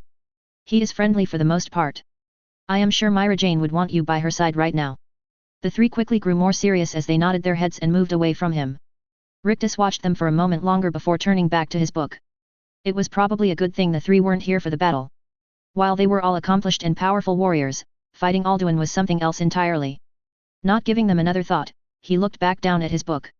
While most consider the first summoning the most difficult, persuading a Dremora lord that exploding is a good thing is much more difficult the second time. Rictus continued browsing Solomon's old grimoire looking for spells and other things of interest. He had been pleasantly surprised the book had survived the fight and final confrontation. Part of him had thought the grimoire would have disappeared after Solomon died, but that was not the case. It was not as magically potent as it was before, but there were still some traces of magic left in the book. For the most part though, it was basically just a normal book though. Still, there were many interesting things written in it. All the spells Solomon had known were recorded in it with tips and tricks for casting them. This book was basically a conjuration training manual on steroids. Following its instructions could easily train up any wannabe conjurer. What Rictus found even more attention-grabbing than the spells were the notes towards the back of the book. It was Solomon's diary. From what Rictus could gather, Solomon had actually been the original skilled of conjuration. It was a little more complicated than that though. At a young age, Solomon had found this book and started having strange dreams not long after. In his dreams, he followed the POV of someone, who was obviously the Dragonborn, along various quests. They were extremely vivid and there were additional dreams of a strange world filled with a strange type of metal magic similar to the ancient Dwemer. The things he described made Rictus think the dreams were about Earth. While Rictus had been the primary consciousness, it seemed Solomon only had some unconscious memories from his life before entering the Elder Scrolls world. Another fascinating thing about Solomon was that he was part of the Thalmor. His proficiency for conjuration magics had drawn their attention early on, and he was recruited into their ranks. He had told his superiors a partial truth about his prophetic dreams and was sent on assignment here in Skyrim. That was how he had ended up meeting Myra Jane in Helgen. Periodic reports were sent back as he traveled with the Dragonborn and assessed the threat she represented. If she proved too dangerous, he would dispose of her at the most opportune time. Things changed though in a cliché way. As Solomon traveled along with Myra Jane, his feelings got more complicated and confusing. It wasn't long until he started falling in love with her. He was initially conflicted about his feelings as he couldn't tell if his dreams were affecting him or if the feelings were genuine. Eventually, he accepted his feelings for her though and committed himself fully. False reports were given until he heard about what Rictus had done against the Thalmor embassy and how they retreated back into themselves. Then he stopped reporting in entirely and did everything he could to avoid Thalmor attention or getting too close to the embassy. Solomon had also confessed his background and his feelings to Myra Jane. She had initially been furious, but she quickly understood his circumstances. The two had grown even closer after his confession, but they both agreed now was not the best time for them to further explore their relationship. Rictus personally didn't agree with that standpoint, but he could understand it. He also found out that part of the reason Solomon was so antagonistic towards him was because Rictus was perceived as a threat and an unknown by the Thalmor. This changed after Solomon defected though. Rictus hadn't read such an interesting book in a long time. It was almost like some random cliched love story he could have read back on Earth. A rumbling noise drew his attention away from it though as he looked up to see Parthunax's giant maw in front of him. "Hello there Parthunax. How can I help you?" Seeing he wasn't intimidated in the slightest, Parthunax let out a slight huff. "You are bold, Vunjunyik, traveler. You dare enter and alter a Deva's home without permission." Rictus scoffed at that. He motioned around at all the destruction from the battle. "I am surprised you noticed amid all these other alterations. Don't worry though, I will remove it once I leave." A giant eye was turned towards him and stared unblinking for a few moments. "You look like the other Jewer, mortals, but you do not act or smell quite right. As if something is just barely off." Parthunax gave him another long look before turning around and moving away without another word. Rictus really wanted to go confront him on what was said and even stood up before reminding himself this was not the time. Myra Jane and Fala coming over with their companions behind them also helped distract him from pursuing the ancient dragon. Fala quickly spoke up when she neared. "Sorry about all that. Papa Parth was being really weird for some reason. We do have a plan now though and would love your help." Rictus raised his eyebrows at finding it was Parthunax who didn't want to speak to him as well as her calling him Papa Parth again. Myra Jane misunderstood his confusion and explained the plan instead of what he really wanted to know. "We are going to trap a dragon in Dragon's Reach in Whiterun. I believe having you there when we petition the Jarl would be beneficial. Once we capture the dragon, I will force it to take me wherever Alduin fled." She spoke with pure determination and malice tinged her tone when she spoke Alduin's name. Rictus could understand where she was coming from. He would act similar if someone killed his minion like that. "I can do that, but I do have a question." "Well, more like a concern really." He then stared into Marajana's eyes. "Do you think you are prepared to fight Alduin again so quickly?" It looked like she was going to lash out at him for asking that, but Myra Jane reined herself in and thought about the question. A few moments later, she let out a slightly defeated sigh.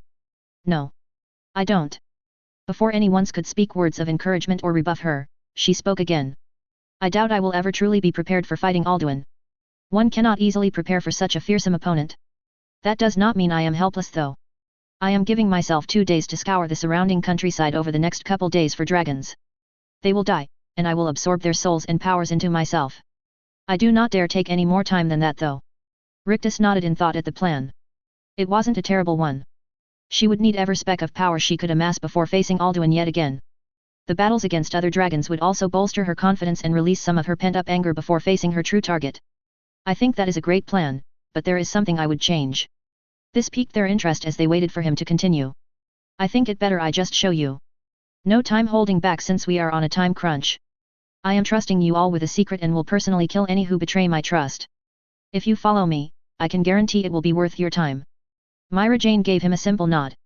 She would take whatever help she could get if it meant defeating Alduin, and she would make sure none of her team would betray Rictus's trust. That much she could handle. They expected him to talk or move, but seeing Rictus just standing there without moving or speaking made them all think something may be wrong though. As they were getting ready to ask a question, Rictus smiled and winked at them. "I hope none of you get nauseous easy." Myra Jane was just about to ask what he meant when she felt a tug of magic on her. The suddenness of it surprised her and caused her not to fight it. She stared back at Rictus wondering what he had just done, but he just smiled back at her. Being toyed with wasn't her favorite thing and the constant movement of people running around was distracting. That stopped her in her tracks as she took a good look around. They were no longer outside at the throat of the world. What just happened? Seeing their shocked expression, Rictus couldn't help chuckling. It was Mercurio who first figured it out. "How? I thought only the Sijic Order knew how to teleport." Rictus just smiled conspiratorially while tapping the side of his nose. "Everyone has their secrets.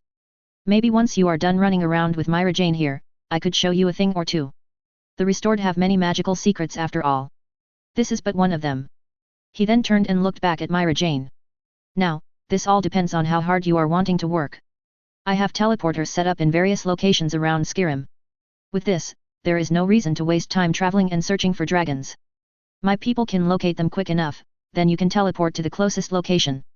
This way, you can defeat the most dragons in the shortest period of time." A fierce look appeared on her face at the thought of rapidly killing dragons.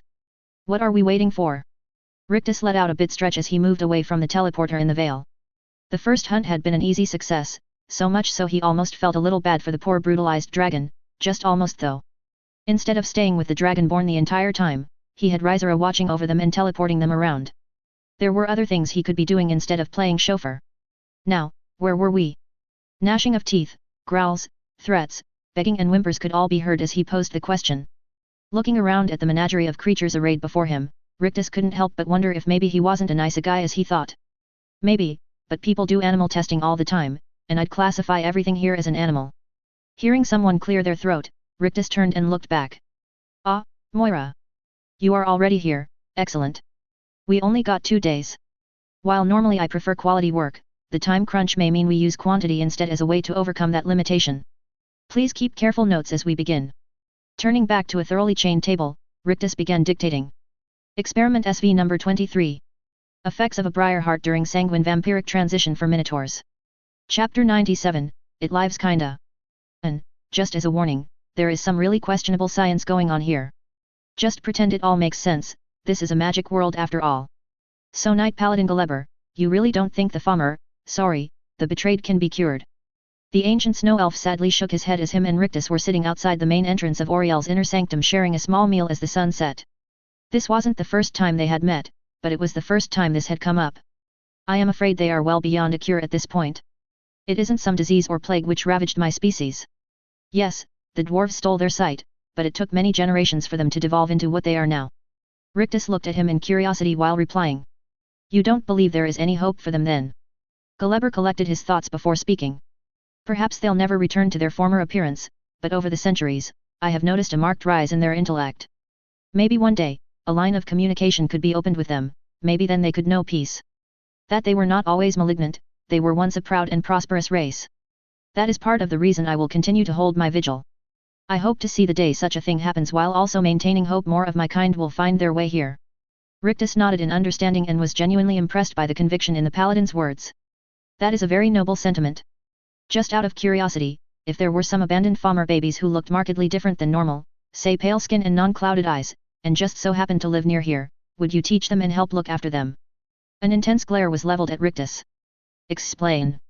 Rictus nodded and waved towards one of his guards standing further back.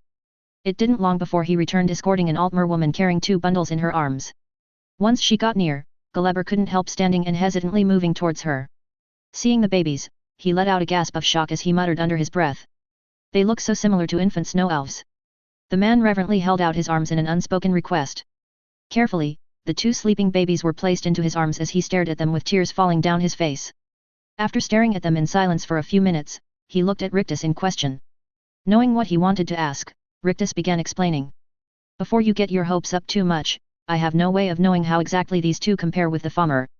If I had to hazard a guess, they fall somewhere between a farmer and a snow elf, hopefully more like yourself.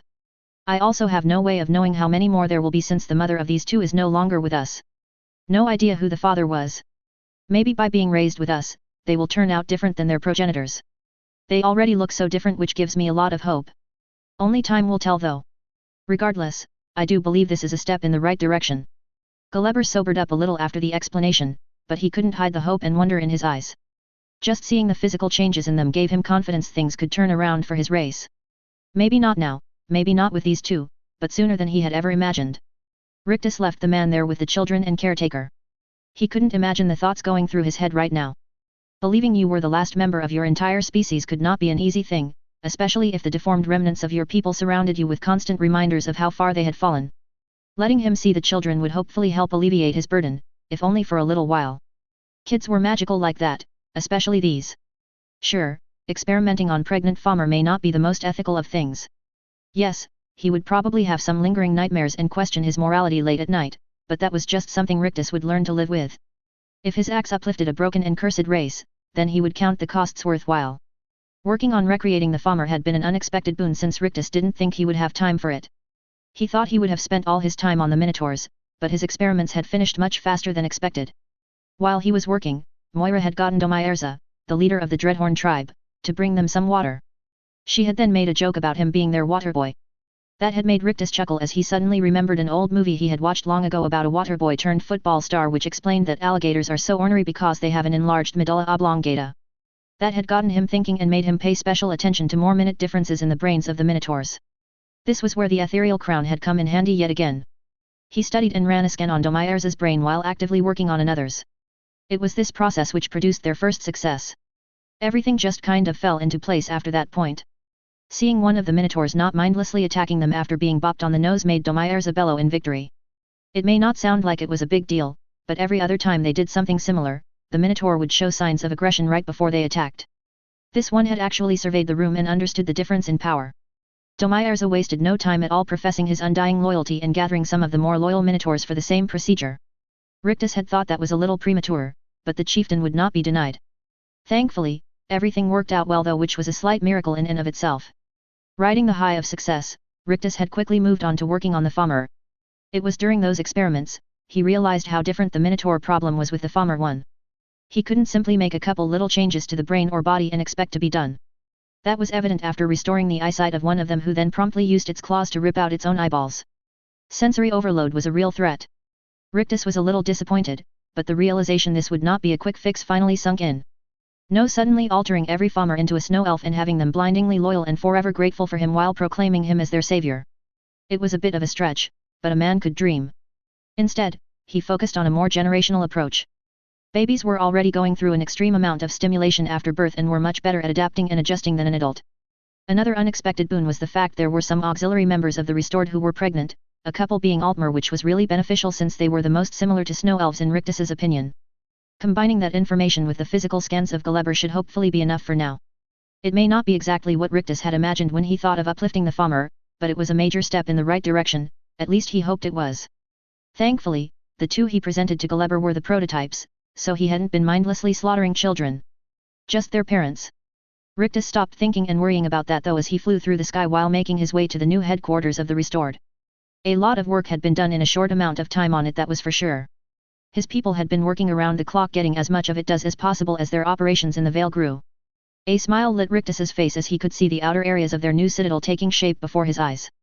They had chosen the mountains near the lake as the location for the new base. It offered easy access to water and a plethora of natural resources. This also placed it on the opposite side of the Vale from Auriel's sanctum, just in case. The citadel was a truly massive structure, stretching from the bottom of the mountain to its peak. Rooms and homes were being carved straight into the mountain like Markarth, while the excavated materials would be used for furthering the outer fortifications and structures. Rictus couldn't wait for it to be completed. Someone had called it their Lost Sanctuary, and the term had stuck as everyone now was calling the citadel the Lost Sanctuary. Rictus thought the name was a good one and pretty fitting for them, so he just went with it. Much better than White River Watch. He landed near the top of Lost Sanctuary at an overlook with a commanding view of the Vale. This had apparently been one of the top priorities of the building teams since everyone knew of his practice of resting at the overlook at their old base. He definitely wasn't complaining. The sun had just fallen behind the mountains and bathed the land in a quickly dimming twilight. More could have been done, but Rictus decided some rest from the rapid experiments would do him some good, since tomorrow he would join back up with Myra Jane at Whiterun. They had a dragon to capture. A cold wind blew, making him shiver for just a moment. Before he could overthink or worry about the future, a tray of piping hot sweet rolls was placed before him. Ah, thank you, Minos. That was great timing. Rictus nodded thankfully at the hulking minotaur who bowed before him. His eyes were drawn to the large scar right where Minos's heart was located, or at least where it had been located originally. Rictus felt a little pride as he looked at one of his crowning achievements of fleshly alterations. While not quite as tall as a giant, Minos was not far off. Bulging muscles covered him as well as a thick, magic-resistant hide. The dragon bone armor was just a nice bonus, as was the battle axe, which was bigger than Rictus, strapped to his back. His eyes glowed a blood red while his fur also contained a reddish tint. He was the newest member of Rictus's personal guard, but Rictus hoped he would not be the last. Blood for the blood god. Rictus let out a defeated sigh as he rubbed his face. So, Minos was not the smartest. That happens when your heart is ripped out in a dark ritual while simultaneously being transformed into a blood vampire. There is bound to be some weird brain damage after all that. Why those was the only words Minos could speak was a bit of a mystery though. Rictus blamed Sanguine. Something to work on for the next ones, I suppose. Right now though, I need some rest before the big day tomorrow. Northern Skyrim, not far from Solitude. Valerica POV. She listened as her daughter animatedly talked with the improper one about some aspect of archery. They had been training and talking about little else their entire journey, and it was grating on Valerica's nerves. Why her daughter would choose such a crude weapon over the deeper mysteries of magic just didn't make sense in her mind. Sure, Alucard could do some visually impressive things, but in the end, it was just shooting someone with a sharp stick. Not much could be taught beyond that, while she had spent lifetimes accumulating arcane knowledge beyond what most mortals could comprehend. Serena should have been hanging on her every word, trying to divine some powerful knowledge and thanking her every step of the way. Instead, she talked with some silly new blood who didn't even understand the basics of being a vampire lord. They were even sitting on the same undead horse for oblivion's sake. Valrika didn't say anything though. She had done enough damage to her relationship with Serena in the past and had promised she would do better, even if that meant holding back her harsh comments and assumptions. Living for so long had at least taught her patience if nothing else. So far, their relationship had flourished into more than Valrika could have ever hoped for. She would do anything not to mess it up once again. They continued along their path towards solitude at a steady pace as the sun was setting. They were headed that way since Alucard had some contacts there who he thought could help them find Harkon.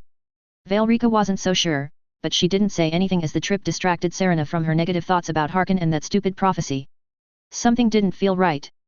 Valrika looked around as she tried figuring out what had her so tense. Only her daughter's companion constant prattle could be heard over the ominous silence. That made her stop. It was too quiet. What's wrong, mother? Valrika could feel something familiar just on the edges of her senses. It was faint but growing fast. Serena, you need to hurry and leave. Right now. Serena just looked at her in confusion though. What are you talking about? Valrika had no time to explain though as she moved closer to her daughter. There is no time. Go as fast as you can right now. Alucard, make sure she gets to Solitude safely. Find Rictus as soon as you get there. I will rejoin you as soon as I can. She reached out and softly caressed her daughter's face. You make me so proud. I love you. Serena looked conflicted, but Valrika didn't give them time to answer as she cast a turn undead spell at their mounts. Alucard's skeletal horse reared back before bolting down the road, Serena calling out to her the entire way. Valrika smiled slightly as she noted the determined way Alucard sat. Apparently, he had felt something was off as well. Maybe he wasn't completely useless after all. You can come out now. No use hiding in that shadow. I can sense your master approaching. A figure covered in dark red and black armor stepped from the shadows of a tree. It is not my master who approaches. My mistress will be most displeased you discovered me though. Still a lot I can improve on it seems. I am not looking forward to the punishments. Valrika was trying to understand exactly what the figure was talking about when something else drew her attention. A swarm of bats flew through the air before congregating further down the road. Another figure nonchalantly strutting towards her. Why Valrika, it has been some time has it not? Anger welled up in her as she glared at the person before her. Harkon. He stood there so confident and sure of himself, it disgusted her. The worst part was, even after all this time, she still felt something for the man she once cared for. Looking at him though, she knew that person was only a figment of her imagination. She could see it in the way his eyes looked at her. Where is the bow? Don't try and lie. I know it has been retrieved. She didn't say anything as she glared at him. Nothing he could do would get her to betray Serena. The hooded figure from before spoke up. I do believe the other woman has the bow. They have gone ahead towards Solitude. We could probably catch them if we hurry. Harkon didn't avert his gaze from her for a moment though. Long did I look for you. I swore that if I found you, then I would put your head upon a spike. He stabbed a blood-red spear into the ground as a vicious and cruel smile appeared on the face of the man she once loved. You should have stayed hidden, Valrika. As he was talking, a few more vampires revealed themselves as well as a couple more figures wearing armor similar to the mysterious one. You are going to need more than this handful of people here to capture me. Harkon only smiled condescendingly at her as more and more revealed themselves from the shadows. Valrika quickly lost count as the figures kept showing up and moving among the shadows. He had brought an army. She would not go quietly into the night though. A dark miasma rapidly spread around her as she glared hatefully at Harkon. Let's see how your minions fare against mine. Undead figures rapidly rose in defense of their master from the darkness swirling around her. Harkon's smile only grew larger and more malicious. Excellent. I love a good hunt. The feeling of looking at a prey who knows there is no escape is simply intoxicating. Please put on a good show. No more words were exchanged as the two sides clashed. Valrika stood resolute, commanding her forces like a master general. As soon as one of her minions fell, another rose to take its place. When they killed one of Harkon's minions, they too rose and joined her horde. Her eyes narrowed though while watching Harkon carve a path towards her without much trouble. With a wave of her hand, two flesh Atronachs formed and charged him. With their bulk and resistances, they put up a much better fight. As the minutes dragged on, Valrika couldn't help but feel hopeful at her situation. No sooner had that thought entered her mind than a tide of gargoyles burst from the ground around Harkon. They swarmed over her minions, giving Harkon a clear pathway as he started slowly walking towards her. She wasn't quite done just yet though. A glowing blue stone found its way into her hand as she quickly drew from its power. Her mana shot back up as she silently thanked Rictus for the gifted mana stones. A massive figure pulled itself out from a giant purple portal. Veilrika smiled as she looked upon the body of a keeper from the Soul Cairn. She had learned a few tricks during her stay there after all. The keeper drew its massive dragon bone battle axe as it charged Harkon. Both rapidly exchanged blows in an intense showdown. After watching them for a moment, Veilrika felt confident her summon could keep Harkon busy as she focused on the others around her. She wasn't sure how long she could keep going, but every second she stalled brought Serena closer to safety and further from here. Maybe she could even summon one more keeper if she really pushed herself. Then that one could hold Harkon and the others back as she escaped. Blinding pain shot through her chest as she lost concentration on her spell. Looking down, she saw long claws slowly retracting from chest. Veilrika fell to the ground as she saw Harkon in his vampire lord form gloating down at her. Despite her grievous wound, Veilrika couldn't help but smirk back up at him as she noticed his tattered appearance and a rapidly closing wound along his side. Goodbye Veilrika. Thoughts of her daughter filled Veilrika's mind. Serena as a little girl skipping and giggling through her garden. The pride she felt as Serena cast her first spell. Reading her bedtime stories before bed. How confident she looked when she showed up in the Soul Cairn. The smiles they shared under the moonlight after spending so long locked away from the world and each other. She couldn't help but smile despite her circumstances. Even if it hadn't been for long, the time traveling with her daughter was some of the happiest times of her life. Seeing the woman her daughter had grown to become made her proud beyond all measure. She wished she could have more time, but not every wish could come true, so she focused on the good memories they shared. Those final thoughts put her at ease. A mocking laughter left her as she stared back at Harkon's battered appearance. Research had always been her priority, not fighting. If her hastily summoned minions could put up this much of a fight, she could rest assured knowing Harkon would never succeed. After all, there was someone more powerful than her that had already marked him for death. It was only a matter of time. Veilrika couldn't stop chuckling at that thought. This only angered Harkon more as he began shouting at her. She didn't hear him though. Veilrika gave him a condescending look before activating a rune she had carved into her skin long ago. She would not give him the satisfaction of putting her head on a pike or using her blood for that damned prophecy. She felt content that her last sight on this mortal plane was a shocked and enraged Harkon. The fact he would be joining her in death soon, and Serena could finally live her life freely made death's embrace all the sweeter.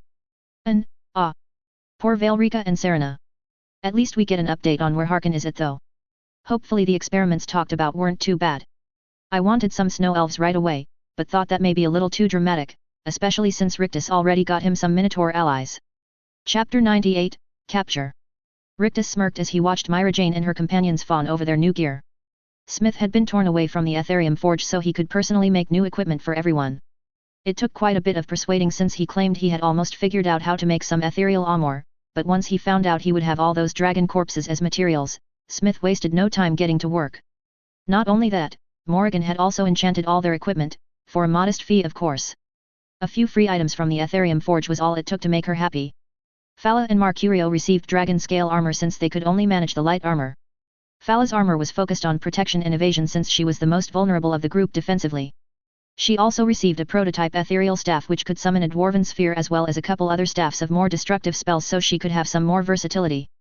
Mercurio's armor was enchanted for destruction spells and mana regeneration which would greatly increase his firepower. He didn't take a weapon since he said his magic was the only weapon he needed. Jill had been given a massive set of dragon plate armor which greatly increased her defenses and health regeneration for sustained combat. She also had been given a prototype ethereal shield which had a very interesting enchantment. Any creature stuck by the shield while the user channeled some mana into it, would become ethereal. The more powerful the enemy though, the less time it would affect them. Interestingly, Jill figured out that using the shield on herself was more efficient than against enemies since it would make her invulnerable for a few moments. She declined any additional weapons in favor of her personal sword, Grimsever. Inigo also wore a set of dragon plate armor since he claimed he had already reached his quota of new scars this adventure. Since he preferred a lot of movement in combat, his was primarily enchanted with stamina boosting effects as well as a couple enchantments for better aim with his bow. He also received a bow strongly enchanted with shock damage as well as twin swords of absorb health. Myra Jane had the most interesting armor. Hers was made of dragon scales with bones placed in strategic areas for additional protection. It provided more protection compared to just dragon scales, while also allowing for greater levels of flexibility and speed. Rictus was pretty sure Smith shed a tear as he gave away his crowning achievement. While the others had mostly declined on weapons, Myra Jane got them in abundance. 3 daggers enchanted with each elemental damage bonuses. A sword enchanted with absorb mana and health combined with an axe of absorb stamina and health. The most interesting weapon though was her bow. It had an enchantment called Chaos Damage which gave the weapon a high chance of dealing fire, frost, and shock damage simultaneously. Normally, this enchantment only worked around 50% of the time for each element, but Morrigan had put some serious effort into this one and that chance was closer to 90% for each element now. Not only that, but Morrigan took the time to enchant a full quiver of arrows which dealt an impressive amount of shock and penetration damage. Myra Jane had spent a few minutes just cradling the bow and arrows while whispering sweet nothings. A little strange, but everyone had their own obsessions. They all went through some exercises with the new equipment as they familiarized themselves with it. Normally, taking new and untested weapons and armor into a conflict was not a good idea, but these were different. Everyone felt like they had been using weapons and armors for years, and that they were specifically made for them, which they were. Smith was simply that good at what he did that the items felt completely natural to use without a second thought. It didn't take long before all of them had gathered back around Rictus. Myra Jane simply nodded at him and spoke in a grave voice. It's time. No more words were needed as Rictus stood and led them to a teleport array. Once they were all there, he wasted no time at all before teleporting to where his journey first began. Moving up the stairs in the hidden basement, Rictus felt a little bad about his neglect of the Breeze home. It had been where his journey started, and where he cast his first spell. Since then though, he had barely spent any time there at all. There were plans for some renovations, but nothing had been started just yet. As he stepped out of the house, he heard a gasp. Turning around revealed a small girl in a nice yet worn outfit followed by a well-groomed boy. You shouldn't go in there. That place is haunted. Rictus looked at her in confusion as Fala was the first to respond. What makes you say that? It is just a normal house like any other. The little girl adamantly shook her head in disagreement. It most definitely is too haunted. Everyone saw the bright lights streaming from the house not too long ago after a mysterious stranger first moved in. After the weird lights of all the colors appeared, the stranger disappeared, but not before people heard him laughing crazily and then screaming. Rictus could feel his face turning red at the implications. He never would have dreamed his first attempts at magic would have turned into an urban legend. When Myra Jane ignored the kids and started walking away without saying anything, Rictus felt some relief. Behind them, Rictus could hear the little girl taunting the boy about how much closer she could get to the house than him. They had made it to the steps of Dragon's Reach when another familiar face made an appearance. Well met, Rictus. It has been quite some time since I last saw you. I hope you have been keeping up with your training. Rictus smiled and clasped hands with Vilkas. Ha, of course I have. I haven't forgotten the lessons the companions taught me.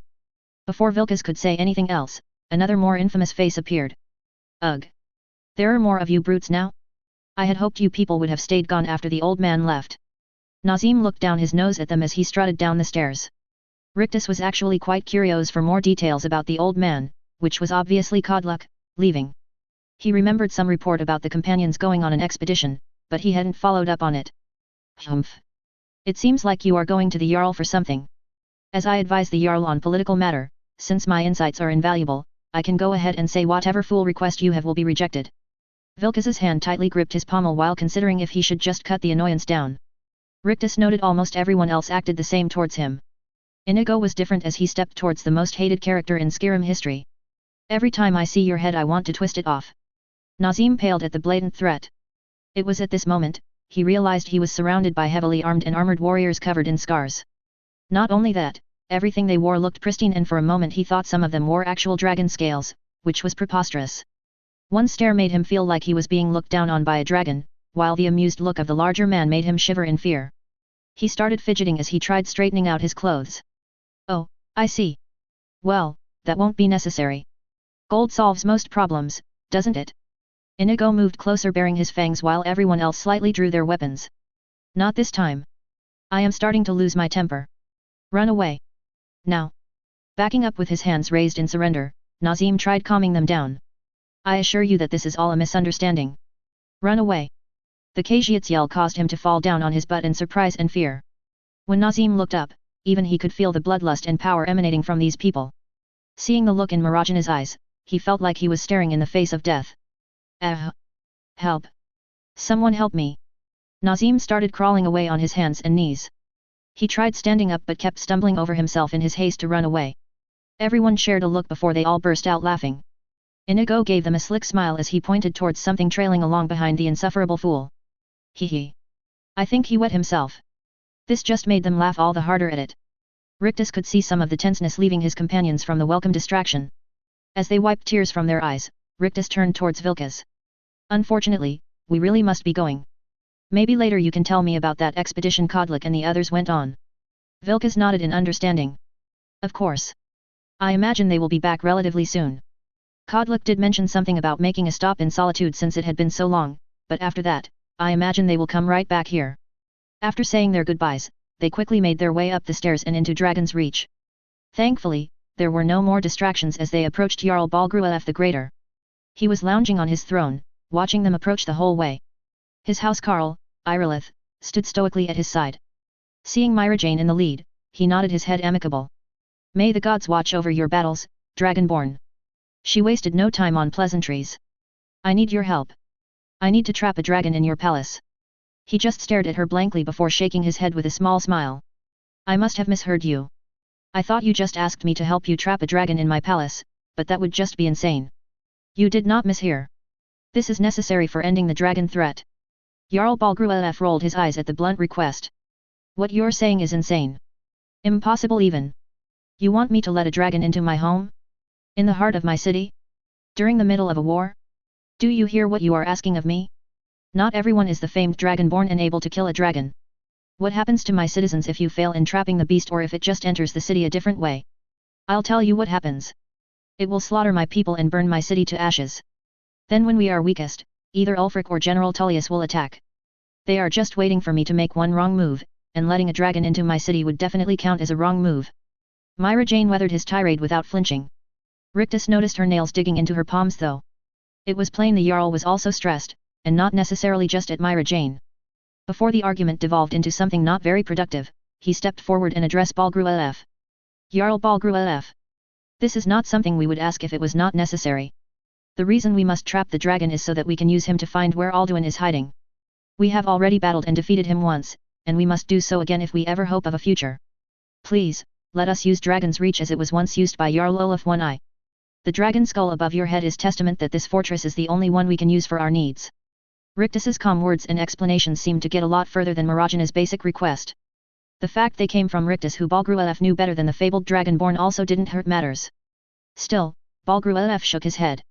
I am sorry Rictus, but I just can't risk it with the war going on. If I didn't have to worry about them making a move, I would happily help with this dragon trapping scheme. Everyone saw through his flimsy cover for getting them to end the war. Fala was the one to step forward this time. Rictus was curious to see the skill of speech at work. Jarl Balgruaf, I respectfully disagree with your outlook on this. He gave her a hard look at such blatant questioning of his words. She didn't give him a moment to respond though. Trapping a dragon would actually be the best thing you could do to stop them from making a move. He looked intrigued at her words now while motioning for her to continue. Just think about it. Both sides of the war have suffered under the attacks of dragons. If you showed them you had the power to trap one, how much impact would such a feat have on the morale of their commanders, not to mention the soldiers and common people? The very monsters which have ravaged their armies and supply lines, trapped like a rabbit by Jarl Balgruaf the Greater. Not only that, if we do not stop Alduin now, he will only get stronger. Alduin does not care there is a civil war going on. Our weakness only makes things easier for him. He will kill us as well as you and everyone you hold dear. We must stop him now, and we need you for that. Wouldn't you rather be known as the reason the Dragonborn could stop Alduin and save the world, than as the last Jarl of Whiterun and the doom of Skyrim and all of Tamriel? Fala's persuasive words broke through to the reluctant Jarl. He realized how selfish he was being by denying the request. Watching the casual way Fala had persuaded the Jarl intimidated Rictus a little bit. Sure, her words were pretty decent, but it wasn't that great of a speech. Still, it got the Jarl to completely go back on what he had just said to Rictus and Myra Jane, two people he knew could squash him as easily as a bug. Rictus made a mental note not to anger Fala and be more careful around her in the future.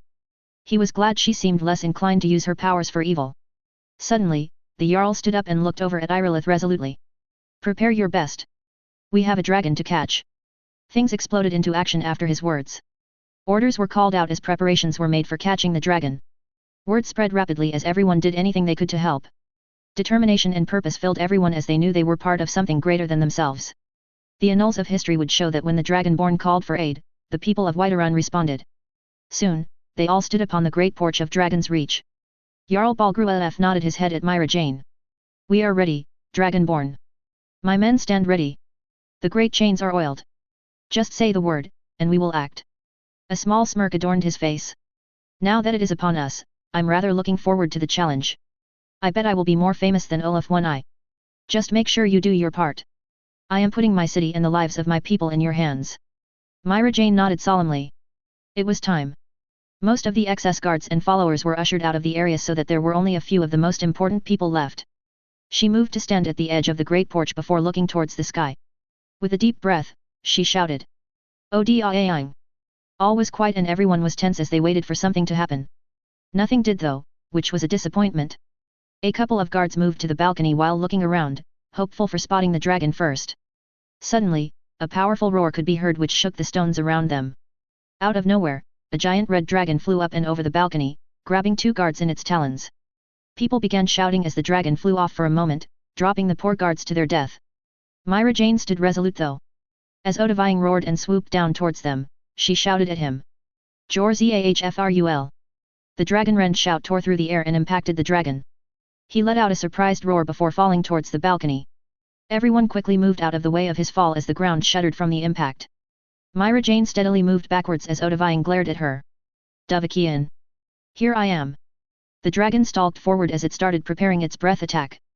Myra Jane nodded at Rictus who telekinetically tossed her into the air. Looking down at the dragon, she released a powerful shout of unrelenting force. Fuss Ro Da. Odavine's head was slammed down into the floor, cracking the stones beneath him. As he slowly lifted his head, Myra Jane shouted towards the Whiterun guards. Now! The great chains were released as a massive rune-carved beam fell forward right upon the dragon's neck. As it hit the neck, metal-reinforced wood shot out and wrapped around the dragon's neck like a yoke upon a beast of burden. Feeling trapped, Odavine let out a few more roars before staring at Myra Jane. Rictus was a little surprised how smoothly this all went. Odavine had barely put up a fight at all. Almost like he had wanted to be captured by the Dragonborn. Ziu Bonar. You went to a great deal of trouble to put me in this humiliating position. Heinze of Alduin, No doubt you want to know where to find Alduin. Myra Jane looked cautiously at the trapped dragon, wary of its easy compliance. Still, she did need to know Alduin's location. Yes. Where is he hiding? Odavine nodded while humming to himself. Reinik Vesa. An apt phrase. Alduin Bavol. You are surely wondering why this has been so easy for you when you were expecting something more. I will admit that I came to your call as a test of your Thursday. Many of my brethren have begun to question Alduin's lordship, whether his Thursday truly is the strongest. Mu Ni Mei. We are not fools though. None of us are yet ready to openly defy him. Rictus was intrigued by that bit of information. Seems there was a bigger rift among the dragons than he thought. He wondered if that could be exploited somehow. Myra Jane wasn't distracted by it at all though. I don't much care about such things. Where can I find Alduin? Odavine shook his head at her impatience and his ramblings. Unslawed Croesus. Innumerable pardons. I digress. He has travelled to Sovngarde to regain his strength, devouring the Siliciture, the souls of the mortal dead. A privilege he jealously guards. His door to Sovngarde is at Skuldafn, one of his ancient fanes high in the eastern mountains. Minderon, pa okamid dovah lavron til.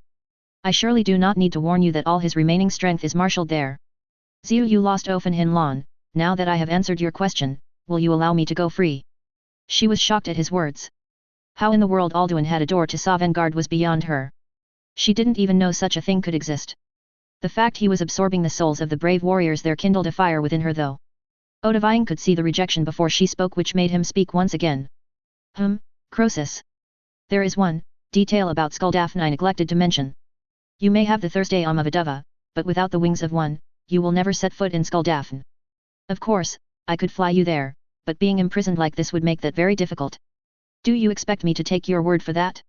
It could all be one trick to set you free. The dragon actually looked offended at that remark. You wound me, Davakian. I may not tell the entire truth, but I am no liar like some lesser creature. Conflicted, Myra Jane looked over at her companions for support. Inigo, Mercurio, and Jill all looked lost yet determined to follow her lead. She was a little surprised that Fala nodded her head at the dragon, indicating she agreed with the beast. Finally, she turned towards Rictus who simply smiled and shrugged his shoulders while mouthing your choice at her. Knowing that time was of the essence, especially if Alduin was consuming the souls in Sovngarde, she decided she would trust the dragon. She consoled herself in the knowledge she could just kill the beast if it was lying to her. Okay. Promise to take me to Skuldafn, and I will set you free. Odavine gave a toothy smile as he looked at her. Anakon Korav Gain Marad. It is wise to recognize when you only have one choice. And you can trust me. Ziu Uni Tardius. Alduin has proven himself unworthy to rule. I go my own way now and your interference would only be a benefit. Free me, and I will carry you to Skuldafn. All the other people started muttering, having heard the conversation between the two. Most were saying how bad of an idea this was, and they couldn't believe what they were hearing. A glare from Myra Jane shut them all up. Hearing about how she could shout was one thing, but seeing her casually bring down a dragon with a shout was an entirely different matter. Without a word of protest, the great yoke lifted and freed the dragon. Odavine shook the stiffness out of his neck while glaring around at everyone present. Faz nu, zini dine ruthi ostval. Fear not, my honor holds my rage at bay. He then lumbered over towards the balcony and open sky. Myra Jane gave all her companions a longing look before nodding her head. Before they could speak, she quickly moved to the dragon. The two shared some quick words before she mounted the great beast, and it quickly took to the sky with a roar. Her companions stood there in shock at the sudden departure. They couldn't believe they had been left yet again as she tried to run off and be the hero. Didn't she remember what had happened last time? She would have died without them to support her. A cough pulled them from their thoughts though. Restored Airlines would like to thank you for your patronage and is now open to all boarders. Please quickly find your seat so we can be off without delay. Rictus stood there with his flying metal bird looking at them expectantly. The four shared a look before Fala let out a laugh and quickly mounted the construct while motioning her friends along. Once everyone was on, Rictus couldn't help but chuckle at them. You all really didn't think she actually left you all behind, did you? Didn't we talk about this very scenario? I thought everyone knew there was a good chance she would have to ride the dragon to wherever Alduin was hiding. They all looked a little embarrassed as they had been so caught up in what was happening they forgot all about the plan. Rictus just shook his head at them. No matter, we have a dragon to catch and a world to save, so hold on tight. Once we leave, there is no second guessing, so if you want out, now is the time. Seeing their determined looks, Rictus nodded at them. He couldn't help adjusting the metal-framed glasses on his face. I can see the ending. What did you say? And since when did you wear metal glasses frames? Rictus quickly stored his fake glasses as a slight blush came over his face. He had thought he said that quiet enough no one would hear him. So much for trying to be cool. Ignoring anything else being said, they took to the air, quickly following the outline of a dragon off in the distance. The end was near, and being late wasn't an option. And we are off. The final confrontation is getting closer and closer. I wonder what is going to happen to our heroes? I actually do know, at least for the most part. Tune in next week to find out. Chapter 99, The Final Countdown. And, as a warning and a hint of a spoiler, there is a bit of a forced plot twist in this chapter. It was something I had planned on doing, but it probably could have been done in a better way. Try not to get too upset over it, though I will understand it will probably not sit right with a fair number of readers. So please, be gentle. Bone turned to dust as Rictus crushed another Dragr skull with his foot. He was getting real tired of fighting these things. Dragr had been coming in waves from the moment they landed at Skuldafn. They had fought and killed every variety of the undead imaginable. From simple archers, to overlords, heck there were even some hulking Dragr. At least the occasional dragon and dragon priest had kept them on their toes so far. Everyone was taking a little break inside the temple after the constant fighting. With all of them working together it hadn't been extremely difficult, more tedious than anything. Rictus was very glad he had set up that portal as soon as they landed.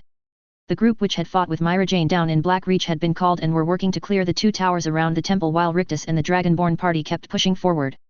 His warrior's experience would ensure no enemies would flank them. Rictus was flipping a diamond dragon claw while watching Myra Jane and Fala stare at a word wall. He couldn't tell what that one was for, but they seemed very interested in it. Myra Jane would definitely have the dragon souls in reserve for that one, if that was how things even worked here. He wasn't sure. Soon enough, Myra Jane and Fala finished their staring and grabbed some food and water. Which shout was that one? It must be a good one based off Fala's excitement. This was the final part of the storm call shout. One of the coolest and most destructive shouts one can learn. With it, we can create a thunderstorm which rains down lightning on all those in our path. Well, Myra's will be that impressive. I still haven't quite learned all the words just yet. Myra Jane nodded at her words. It is powerful and destructive, but storms are not so simply controlled. Fala shrugged her shoulders, not entirely convinced by her words. Sure. Too bad getting this one wasn't as easy as the one at Highgate Ruins. That was the easiest dungeon ever. Someone had already cleared everything out, so we just walked right in. Sure, wish someone would have done that here already so we wouldn't have to bother with those damn Dragor. I am just glad we are almost there. Rictus smirked as he thought way back to his first battle against a dragon priest so long ago with the companions at Highgate Ruins. He had come so far since then. Funny the Dragonborn had visited that place. Small world. We would have been there a lot faster if Myra Jane hadn't insisted on traveling through this temple. I would have gladly just levitated us up to the top where the portal is it. Shaking her head in disagreement, Myra Jane let out a sigh. I already told you, we needed to travel through the temple. There was no way we could know there wasn't something down here we would need. Even if it seemed like a bad decision, learning such a powerful shout may make a difference in the coming battle. While he didn't really agree, Rictus let the matter drop. Part of him was curious how powerful a storm could get if Myra Jane and Fala used the storm call shout in conjunction with his control weather spell. That would be something to see for sure. Looking at Myra Jane, Rictus couldn't help but feel the power radiating from her. She had grown significantly stronger from their little power leveling session before, and fighting here had refined that power. Even the few dragons they had already defeated only made her stronger. It was kind of funny really. If Alduin had not put any defenders here at all, Myra Jane would not have had this time for refining her powers and growing even stronger. By placing them here though, Alduin basically gave Myra Jane a good warm-up and training session before the final fight. Time to go. Rictus watched the Dragonborn rise and start making her way forward again. Part of him wondered how much this whole experience changed her and what she would do after Alduin's defeat. There were still a lot of threats out there, and someone of her power could make a big difference in the world. Thankfully, there were no more enemies before they reached the door leading back outside. Rictus could sense powerful presences outside waiting for them. Exact numbers eluded him though, since another source of power overshadowed them. It had to be the portal causing the disturbance. Rictus didn't like it though.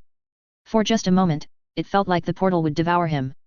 The feeling quickly passed though, so he didn't worry too much about it. Many powerful enemies are arranged against us outside. I do not know their exact numbers because the portal is interfering with any kind of magical observation. I think this may be the perfect time for testing out the storm call shout. It looked like they were about to protest, but Rictus held up a hand to stop them. There are surely a lot of powerful enemies out there, and the storm will do a lot of damage quickly. Do not worry about any of us getting hit. I will handle it. Myra Jane gave him a measuring look before giving a simple nod. She trusted him and would go along with his plan. Part of her was also looking forward to trying out the newly empowered shout. Rictus could only hope his control weather spell would be up for the challenge. Nothing else was said as they rushed outside. A large group of Draggr were standing near the ledge in front of them. Fala blasted them all off the side with a quick unrelenting force. More Draggr were closing in on either side of them, but Myra Jane had plenty of time for her shout. Strunbakuo. Just a few seconds after the shout left her mouth, the sky started rapidly darkening, accompanied by booming thunder. Rictus stood with his hands raised and magic swirling around him. This storm was many times more powerful than any he had manipulated before, but he was up to the challenge. Feeling the power at his fingertips, he couldn't stop the large smile pulling his lips up. Everyone was already engaging and slaughtering the horde of Draggr when the roar of a dragon sounded overhead. They braced themselves for the impending breath attack from the dragon's open maw. Boom! Blinking the bright light out of their eyes, they stared at the giant scorched mark left on the dragon from a massive lightning bolt. More bolts of lightning started falling upon the hurt creature, making it let out a pained roar which was drowned out by the crackling. Myra Jane didn't let the injured beast have any respire as she used her bow to send an arrow straight through its eye and into its brain. Knowing the beast was handled, everyone else turned their attention forward as they kept advancing through the Draggr horde. Rictus's eyes shone as he continued waving his hands around like he was a conductor at a symphony. Lightning struck with every movement of his hands as thunder sounded in accompaniment. Every creature in sight was in range of his deadly orchestra, although making sure his companions were out of harm's way was a little distracting. Seeing the devastation wrought at his command, Mjol, Inigo, Fala, and Mercurio fell back in support of him as Rictus steadily moved forward. Two more dragons approached, but they met the same fate as the first. Lightning bolts hammered them into the ground, where Myra Jane then finished them personally. Finally making their way to the very top, they caught sight of the actual portal. It was a bright swirling light of strange energy. Rictus couldn't tell if it was arcane in nature or something else. Regardless, a few steps and they would be in Sovngarde. They were not alone up there though. In their way were two more massive dragons and a dragon priest. Against their might, the enemies were simply not enough. Myra Jane sprinted forward towards the dragon priest, who was moving towards the staff set before the portal. Based on her speed, it wouldn't reach the staff in time. The dragons were left for the rest of them. Rictus was okay with this though. Big targets were so much more fun to watch fall after all. With the storm still raging above them, Rictus leveraged its full might against the two legendary dragons. The two took to the air as they tried dodging around the lightning strikes. It was a testament of their skill and perception that they dodged as many as they did. Still, lightning was stupid fast, and once Rictus figured out their pattern and speed, they had no chance. Bolt after bolt hit them as Rictus split his attention between the two. Arrows and spells were added to the assault as his companions joined in on the attacks. Despite their prodigious defense, the dragons just couldn't hold out against the assault. Scales turned black from the sustained attacks, and their wings were shredded. Once on the ground, things only got worse for them as their mobility was gone. A constant barrage of lightning bolts buried them into the partially glassed ground. Seeing them lay still, Rictus exhaled softly. He had tried keeping the lightning storm going, but it was quickly fading into simple rain. If the storm had ended sooner, then the battle might have been a bit more difficult. Looking up, he was just in time to watch Myra Jane drive her sword into the dragon priest's chest as her axe decapitated it. Seeing the downed dragons, she went and put them down permanently as she absorbed their souls in a swirling vortex of light. Rictus was pretty sure it lasted longer than the other light shows he had seen before, but he wasn't entirely sure. With all their enemies defeated, everyone regrouped near the stairs leading to the portal. Seeing the mask on the dragon priest, Rictus pulled it towards himself. Feeling its power, Rictus smiled and nodded to himself. Another for the collection. Seeing what he was talking about, Fala spoke up. You're collecting the dragon priest masks? Once this is done, you should remind me about that. Myra let me keep all the ones we have found so far. We can trade for them. Rictus smiled at the offer he would try and remember. Gotta catch them all after all. Myra Jane looked over each one of them. She didn't say any words of praise, no final speech of encouragement to rally them all behind her. They all knew what was at stake and what needed doing. She simply gave them a small appreciative smile which spoke of her appreciation for staying by her side throughout everything. Taking a steadying breath, Myra Jane moved forward up the stairs with deliberate steps as she entered the portal. Fala quickly followed her with Inigo hot on their heels. Mercurio and Jill shared a longing look at one another before they both rushed after their companions, leaving Rictus alone. Something wasn't right though. Looking around didn't reveal anything, but something was wrong. He could feel it in the air. Somehow it felt familiar which only confused him further. Now where do you think you are going? Rapidly turning around, Rictus was not prepared for who he saw. Sanguine. What are you doing here?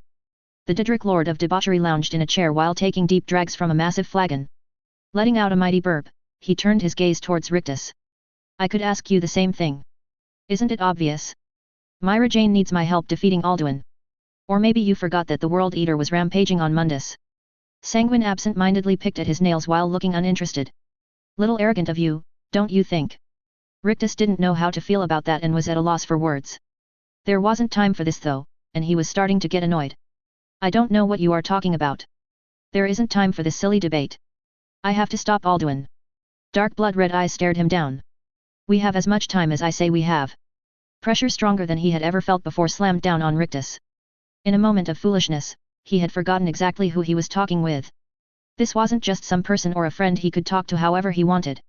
Sanguine had always been a happy-go-lucky sort ever since he first met him, but that did not change the fact he was a Daedric Lord. Rictus could truly feel the disparity in their powers at this moment. It was a bit strange though. Before now, he could not feel how much more powerful Sanguine was than him. The only explanation Rictus could think of was that he had finally grown strong enough to realize how weak he really was in comparison, kind of like what happened in one of those Wuxia novels. Seeing the begrudging acceptance in Rictus, Sanguine smiled mirthlessly. That's better, mortal. To answer one of your previous statements. No. You don't. The confusion on Rictus's face made him elaborate. Why do you think you have to stop Alduin? Why does the Dragonborn need you? This caught Rictus off guard, but he still responded. Because Alduin will destroy the world if he isn't stopped, and I happen to like living here. Myra Jane needs all the help she can get facing such a powerful opponent. Last time they fought, she would have died without me there. Sanguine nodded his head along with him patronizingly. You were very impressive at holding off Alduin for a minute. A real powerhouse you are turning into. Anger flared up inside Rictus at the sarcasm. He hadn't risked his life just for some stupid made-up character to question and berate him. A dangerous look from Sanguine gave him pause though. Your arrogance betrays you, mortal. You are not important in the grand scheme of things. Sure, you are powerful, for a mortal, but that is like saying an ant is strong for an ant. Real impressive by ant standards, but ultimately unremarkable. For some reason, you are acting like you are the prophesied one, but you aren't. You may be the main character in your story, but you aren't for the story. You know, it is people like you who are responsible for the Dragonborn being as weak as she is currently. Funny, isn't it? In trying to help her, all you have done is stunt her own growth. The words stung. Being told you were worthless never feels good, especially when those thoughts are already bouncing around your subconscious. The part of the story was a little confusing, but he could guess that was in relation to the prophecy of the last Dragonborn. Rictus couldn't help wondering if Sanguine's words about Myra Jane were true. Despite not wanting to think so, the words held a kernel of truth. If the Skeld didn't interfere, Myra Jane would not have relied on anyone else for her strength. Maybe she would gain some followers, but that would be all they were. Followers, not companions. She would not have relied so heavily on them and instead focused solely on her own strength for the coming battle. Rictus knew in his heart that doing it alone wasn't the best plan, but he couldn't help but think it may have been a valid option in this scenario. This wasn't a game though, and reality often didn't play by the same rules, so there was no telling what was the right decision. I don't care. Myra Jane may not need my help, but if I can increase her odds of winning even a tiny bit, I will do it. An ant bite can hurt and distract, which may be all she needs. The two stared each other down after Rictus's declaration. It was true. He was going to do whatever he could to help. Consequences be damned. Without bothering to say anything else, Rictus turned and stared walking towards the portal. He had a calamity to help stop. When he tried taking the first step up the stairs, he froze. No matter what he tried, he just couldn't make his leg take the first step. Hearing laughter made the hair on the back of his neck stand up. Haha, oh Rictus. You didn't think I would actually let you go through that portal after going to the trouble of appearing here, did you? Loved the conviction though. Not many would disregard the helpful advice of something on my level. Some of my counterparts would not have taken that very well at all. Good thing for you that it is in my nature to indulge others. Rictus was turned around as he was forced to look at the Lord of Revelry. Now the whole absolute control is a bit anathema to who I am, but I do so love indulgences of a darker nature. So sometimes even I go against my own nature. It doesn't get much more forbidden than doing something that is completely opposite of everything you stand for. Fascinating dichotomy really. Besides, I am doing my current favorite breathing mortal a solid. So don't say Uncle Sam didn't ever do anything nice for you. Easily seeing and sensing the burning frustration inside him, Sanguine patted Rictus on the back as they moved to a table laden with food and alcohol, which hadn't been there a second ago. Ah, I can see you don't understand.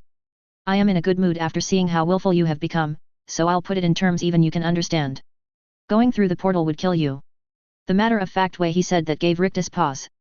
Somehow, the words rang true even if he didn't fully believe them. Unable to talk though, he just listened as Sanguine kept talking. See, that portal leads to Sovereign Guard. Based on some of your questionable life choices, your soul is just not compatible with it. Who would have thought that giving your soul to a Didrik price would have kept it from moving on to the overrated paradise of the Nords? If you didn't know, an incompatible soul going somewhere it should never go is bad. Like ripping apart every aspect of yourself thread by thread while keeping you completely aware the entire time. It is actually one of Malag's secret special techniques for some of his favorite toys. That should tell you just how bad it is. It is a little surprising you didn't pick up on how dangerous the portal was for you. He didn't know how or why, but Rictus knew Sanguine was speaking the truth. Taking a better look at the portal, he could easily feel the danger of it. He had dismissed his earlier thoughts about it since the feeling hadn't lasted long. Maybe the reason none of his companions had commented on it because none of them felt that way. I can see you are starting to understand. Just so you know, the Dragonborn can travel easily into it since her soul is different. The other female should also be fine since she has caught the eye of Oeli Akatosh himself. Don't know how, maybe traveling with the Dragonborn or her unique soul did it. The Khajiit could go either way but should probably be okay. I highly doubt the two others will have strong enough souls for returning though. Rictus slumped down into a chair as he started absent-mindedly eating sweet rolls and drinking. He wasn't really in the mood, but it wasn't like he could easily control the impulse when with the Didrik Prince of revelry and debauchery. Taking a deep breath, he set down the mug in his hand. This is fucking stupid. Rictus stared back at Sanguine with a frustrated look as a slight rumbling could be heard in the distance. The anger, fear, dissatisfaction, and every other detrimental feeling Rictus had been harboring since coming to this world started bubbling over. This was just the straw that broke the camel's back. This whole freaking game is just dumb. Why I care about this whole fake reality is beyond me. It isn't like any of this is real.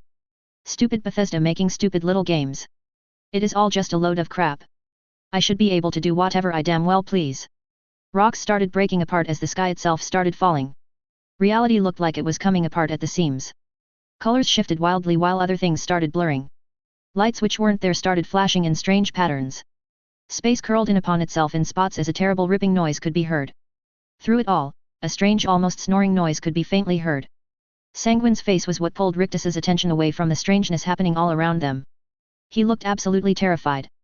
His eyes were unfocused and rapidly looked around without seeing anything while his head jerked side to side looking for an escape. As Rictus focused on how realistically the Didrik Prince reacted to the sudden disruption around them, he started calming down. Reality snapped back into place causing Sanguine to take a deep breath of relief. He turned toward Rictus with a bit of fear still in his eyes. Some words and thoughts should not be spoken so flippantly. There are greater mysteries which should not be approached without careful consideration and forethought, else one can lose themselves in something beyond comprehension. The solemn moment passed as Sanguine quickly got a smile back on his face like nothing weird had happened at all. Well, now that all the unpleasantness is behind us and you understand why you can't go through that portal, I can get going. There are other things which require your attention after all. Don't forget our little deal either. Kill Harkon, and you will have free reign of your soul once again. Finding himself suddenly alone, Rictus flopped into a stone chair he summoned. Too much had happened too fast. Whatever had happened to the world there in the end was extremely puzzling. It just didn't make much sense at all to him how a few curses could cause such a problem. A slight tugging on his mind though made him forget about it though. There were other thoughts taking dominance in his mind. He had believed it really was up to him to help defeat Alduin and save the world. Turned out though that he was just a side character in the story of the Dragonborn. It was uncomfortable knowing there was something he couldn't do, but it was the truth. No matter how he looked at it, he knew without a shadow of a doubt that the portal would kill him if he went through it. He was uselessly stuck here on the other side. It hurt, and he didn't like it. Feeling helpless sucked. Having his fate, and the fate of the world, being decided by someone else's battle made Rictus feel powerless. Everyone wanted to feel in control. Everyone wanted to feel wanted and needed. Unfortunately, there wasn't anything he could do but wait here, stewing in his own negative thoughts, and see how it turned out. Like some kind of NPC who is locked out of a primary quest. Rictus didn't know how long he sat there staring blankly at the portal before someone approached him. "We need you." Looking up from his seat, Rictus was surprised to find Ken standing there breathing heavy, like he had sprinted all the way there. Harkon has finally revealed himself. This got Rictus's attention. He may not be able to help with Alduin, but Harkon was a problem he could handle. A fire lit within him at having an objective. Sitting here did nothing but make him more depressed. He had felt helpless at not being able to do anything before, but now there was something he could do that would have an impact. He may not be the main character of the story, but this was his story. There may not be stories of him helping the Dragonborn defeat Alduin and save the world, but not all legends are about slaying dragons. That sort of thing is beyond the comprehension of most normal people. Defeating a vampire though and personally saving lives, well that was something anyone could understand. That was something people would tell their children and grandchildren about. Where is he? Ken took a step back at the intensity of Rictus's question, but quickly recovered. Solitude. It was a little strange Harkon had appeared there, but Rictus didn't really care. The setting of Harkon's defeat didn't much matter in the grand scheme of things. If anything, a public setting will make the battle all the more memorable. Let's go then. We have a vampire to kill. It was time to be useful. Rictus stood and started mentally preparing himself for the battle. Ken cleared his throat to get Rictus's attention. Things are a little more complicated than that, I'm afraid. Rictus looked at Ken waiting for him to explain as they quickly made their way to the teleport rune. Well, a lot has happened very quickly and suddenly. Harkon isn't alone at Solitude. He has an army and unexpected allies. Allies? Ken nodded his head solemnly. Solitude is currently under siege by an army composed of undead, necromancers, monsters, giants, and stormcloaks. The first three weren't really a surprise, but the last two came out of nowhere, especially the stormcloaks. Just what had been going on recently? Did you just say stormcloaks? As in Ulfric is there? Yes. I don't know how they did it, but they somehow loaded up their army in boats without anyone noticing and are now on the shores of Solitude. Our informants in Windhelm were reporting suspicious activity, but nothing concrete. Everyone we had in the army weren't reporting at all, which was strange. Initial guesses are that some powerful illusion magics were at work. This made everything more complicated. The Restored were not really at war with the Stormcloaks since Rictus was playing both sides, but now it didn't seem like staying on the sidelines in the civil war was an option anymore. Our base in Windhelm was also attacked and destroyed right before we got word on the assault of Solitude. Only the teleport guard made it out. The rest were killed and hung up as a declaration against the Restored. Our people are under assault in all of Stormcloak-controlled territory. Ken's words uncomplicated things. Both Harkon and Ulfric would die. Simple as that. No time to waste then. Call forth and mobilize all our forces. We have hidden long enough. The full might of the Restored will be displayed on this day, and nothing will stand in our way. Action was needed now, not words. Saving the world from Alduin was out of his grasp, but being the hero of Solitude and ender of the civil was in Skyrim didn't sound too bad at all. Having an outlet for all the frustration and anger he harbored after everything that happened today was just a bonus. He almost felt bad for them. An long note warning. So yeah, Rictus will not be part of the battle against Alduin. I thought about it for a while but decided against having him participate. For some reason, I just couldn't think of a way for him not to become a sideline character during the final confrontation between the Dragonborn and Alduin, which was something I just didn't like. He could have made a difference in the battle for sure, but I just wasn't feeling it for some reason. This story has been more about the Rictus and the Restored, not the Dragonborn. I felt like if I wanted to focus so much on Alduin and the Dragonborn, then I would have had a Dragonborn MC. Harkon on the other hand was a major villain who a non-Dragonborn could hypothetically fight and defeat, which was part of the reason I went with the Dawnguard stuff. Ulfric joining Harkon is a bit forced as well, but I wanted the battle to be even larger and more impactful, so it happened. In all honesty, I don't find it too unreasonable in this story's setting that Harkon would have recruited anyone he could find for his cause. Ulfric also wants to win the war, and I could see him thinking he could use or control Harkon. There may be another force intertwined with the two of them who I believe could help forge the alliance, but I will reveal that in the next chapter. I am sorry to disappoint some of you all by not focusing on the final battle against Alduin, but I just felt that was not Rictus's destiny. Hope it didn't ruin the story too bad. Thinking about ruining the story, I want to address some comments I have been getting recently. Sadly, this story is coming to a very fast and sudden ending. There is a good chance the next chapter will be the final entry in the story of Rictus and the Restored. I have thought about it a lot, but I think it is time. There is so much more I could do and write about, but I have started growing less motivated with the story. Trying to force more writing and running the risk of going on a permanent hiatus in the middle of a plotline like so many other stories is just something I don't want to do. I always hated it when I read a story that did that, and I would prefer mine have at least some kind of ending, even if it is a bit more sudden and rushed than I would like. With that in mind, the next chapter may be a little late as I try and figure out a way to wrap some things up and put together a massive city-wide battle. Thank you all so much for reading the journey so far though, and hopefully the final battle will be a good one. I also do plan on doing at least a short epilogue of what all the different skilled are up to after the battle, but that may come out the week after. Sorry for the overly long author's note, and hope you have a wonderful Easter weekend. Chapter 100, Battle for Solitude Part 1. And, while I am not certain I did the story justice, I actually enjoyed writing this battle quite a bit. Thanks for all the support, and I hope you enjoy. Solitude Random Restored. Beggar looked at all the destruction going on around him as he huddled with his squad in an alley. They had been holding out for what felt like ages, but things were looking grim. The sudden attack had taken everyone by surprise. So far, most of the market square had been lost, but fighting was still heavy near the gate. If they could regain control of the gate though, they could at least close it before the rest of the army got here. It was a nice day before the stupid necromancers, undead, stormcloaks, and vampires showed up. I was this close to figuring out that new lightning bolt spell. Having my spells more stronger would have been nice. Beggar glanced over at their mage, Tempest, who had some lightning twisting along his fingers as he held them an inch apart. Another member of the squad spoke out against him. Vampires are undead. No need to be redundant. Also, just say stronger next time. More stronger just makes you sound dumb. If we have to your constant complaints, you might as well do it correctly. Shut up, Granville. I don't need no grammar lessons from you. Tempest glared at their resident scholar while making a rude gesture at him. The two started bickering while Klynt moved next to Beggar. Did you hear about what happened to Moose? Beggar nodded morosely. Got caught with his pants down by one of them vamps. A little ironic seeing how he was always on about what he would do with that one vamp the boss hung with for a bit. Guess they aren't as cuddly as he claimed they would be. Klynt gave a mirthless chuckle at their comrade's misfortune. He was a real pain in the neck, always biting off more than he could chew. Drove me batty for sure, but it is a shame to see him gone. Beggar couldn't help chuckling at the ironic wording.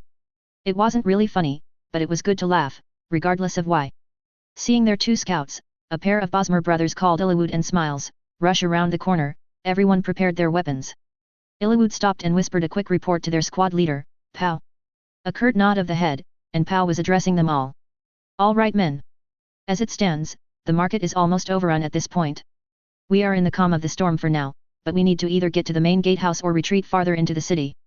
The Legion is holding the stairs and inner gate near Castle Duer while the city guard and more of our forces are holding the doorway leading further into the city. So, our choices are retreat back with our fellow restored, or push on and reinforce the soldiers fighting over the main gate. Everyone was quiet as their choices sunk in. Naturally, retreating sounded real good right about now. A good defensible location as they waited for reinforcements and weathered the attacks would keep most of them alive longer. The main gates are where the battle will be won or lost. Pow nodded at Tempest's declaration. Granville spoke up in support. If we can close the gates before their main force arrives, the city has a much better chance of surviving. It was the obvious ploy, but there was something about rushing through an undead-infested market which gave a person pause. What would Rictus do? Beggar was surprised he asked the question. Before the Restored, he was a nobody. Just one of the many who were downtrodden and out of luck with no future ahead of him. He stuck to himself and only cared for himself. Never sticking his head out for anyone. In his old life, retreating to safety or advancing towards danger was a simple question with an easy answer. Things were different now though, he had a purpose and was part of something larger than himself. Rictus had personally healed him what felt like a lifetime ago. The only payment he had asked for was that Beggar live his life to the fullest with no regrets. Nothing more, nothing less. Right now, Beggar knew in his heart that if he retreated, he would regret it. He could make a difference now, and he was tired of always playing the coward. No matter what, he would make it to that gate, even if it killed him. Everyone looked at each other before nodding along and repeating the chant. Though we may fall, let us never stumble. Their course was set, and they would do all they could in the pursuit of their goal. Raising their weapons, the group charged forward into battle. This was the time for action, and nothing would stand in their way. Well, except for the massive group of undead controlled by 2 necromancers backed up a couple giants which stood directly in front of them, but those minor details didn't matter much in the hearts of the restored. They had a mission in mind now, and no obstacle could turn them from their path. The defense of Solitude was a disorganized mess. No sense of order or commanding presence united the defenders into a single body capable of repelling the attackers. Solitude's size and defenses were the main reason the battle wasn't a complete loss already. Unfortunately, the initial sneak attack had taken out the main gate. How the masses of undead and giants had not been seen before swarming the guards and dismantling the gates was a mystery. Only the most seasoned of guards and legionnaires were stationed at the gate, and it was their sacrifice which kept the city from falling immediately. Their valiant defense had at least bought enough time for someone to alert the city, allowing for a slight consolidation of forces and erecting of defenses. Mass panic in the markets had made most of the initial defenses useless as everyone ran in fear from the attackers, who were primarily comprised of the undead. Necromancers wasted no time raising the dead citizens and sending the corpses further into the city, causing more panic. Isolated pockets of resistance were overwhelmed by their own friends and neighbors as the necromancers and undead caused as much destruction as possible. A few of the attackers had made it past the market into the main residential area, but they had been pushed back by the combined might of the city guards and legion. The disruption to the chain of command and lines of communication kept the defenders from pressing forward in any kind of significant manner as they focused on maintaining the defense of their assigned areas. This defensive stance at least contained the attackers' foothold to the market, but that mattered little to the hundreds trapped and slaughtered there. Small forces of restored, citizens, and mercenaries did band together in the contested area and fought back with the fierceness of cornered animals. These were the exception instead of the rule, as most people caught in the attack were simple folk who lacked any form of combat training. An initial flood of refugees from outside the city running from the approaching armies only made matters worse as they rushed into the market. Most were slaughtered as soon as they passed through the gates, giving the necromancers more corpses for their army. What few did make it through would tear down any obstacle blocking them from some perceived salvation, opening the way for the attackers in their wake. Many defenders had the unenviable choice of killing an innocent running from the undead or compromising their own fortification and potentially dying themselves. It was a no-win situation. At least the people near the docks had a chance of surviving the battle. Thousands of Stormcloak soldiers were disembarking their ships in the lower city around the docks. They flowed like the inevitable tide, sweeping away any who got in their way. Fires rapidly spread throughout the poorer sections of the city, trapping and killing hundreds more. No defenders could contain the blaze as they were occupied with slowing the Stormcloak advance so the people could retreat into the city. Only later would they realize the burning docks filled with enemy soldiers was the safest place for those people. Stormcloak soldiers didn't waste time chasing down random non-combatants while there was still a city to take. Some would kill innocents, but the majority were focused on their goal. The people running from the small settlements and houses in the mountains near Solitude were not so lucky. Instead of sentient soldiers, they faced merciless monsters. Every single person and animal were cut down and assimilated into the growing horde of monsters. Undead, Daedra, vampires, trolls, giants, and other creatures were all being corralled towards the city by their masters. They had no strategy beyond sheer numbers and overwhelming strength. Both armies' main forces would soon be at the broken gates of the city. Either of them entering unopposed would basically ensure it would fall in a matter of hours, if not sooner. Rumors and gossip of the city's demise rapidly spread, causing even more chaos and destruction as people began panicking. Solitude was a mighty defensive fortress, but one of its major flaws was the lack of escape routes. The people in the city were trapped, with no chance of escape. All hope seemed lost. Then, from the inner part of the noble district in the city, a rhythmic beat sounded. People stopped what they were doing as they tried to see what was causing the noise. Many were terrified the enemy had already made it this far into the city. What they saw though was something altogether unexpected. Ranks of perfectly in-step warriors marched steadily towards battle. Citizens began feeling the stirrings of hope as they saw the determined looks upon the warriors' faces. The R engraved upon their armor made it obvious who they were. The restored had arrived. Where they came from or how they got here wasn't questioned. Everyone was just relieved they were here. Each and every one of the warriors moved with purpose and strength. Saving the city was a noble goal they could get behind, but it was not what gave them their strength. Rictus had called for them. Not only had he called for them, he needed their strength.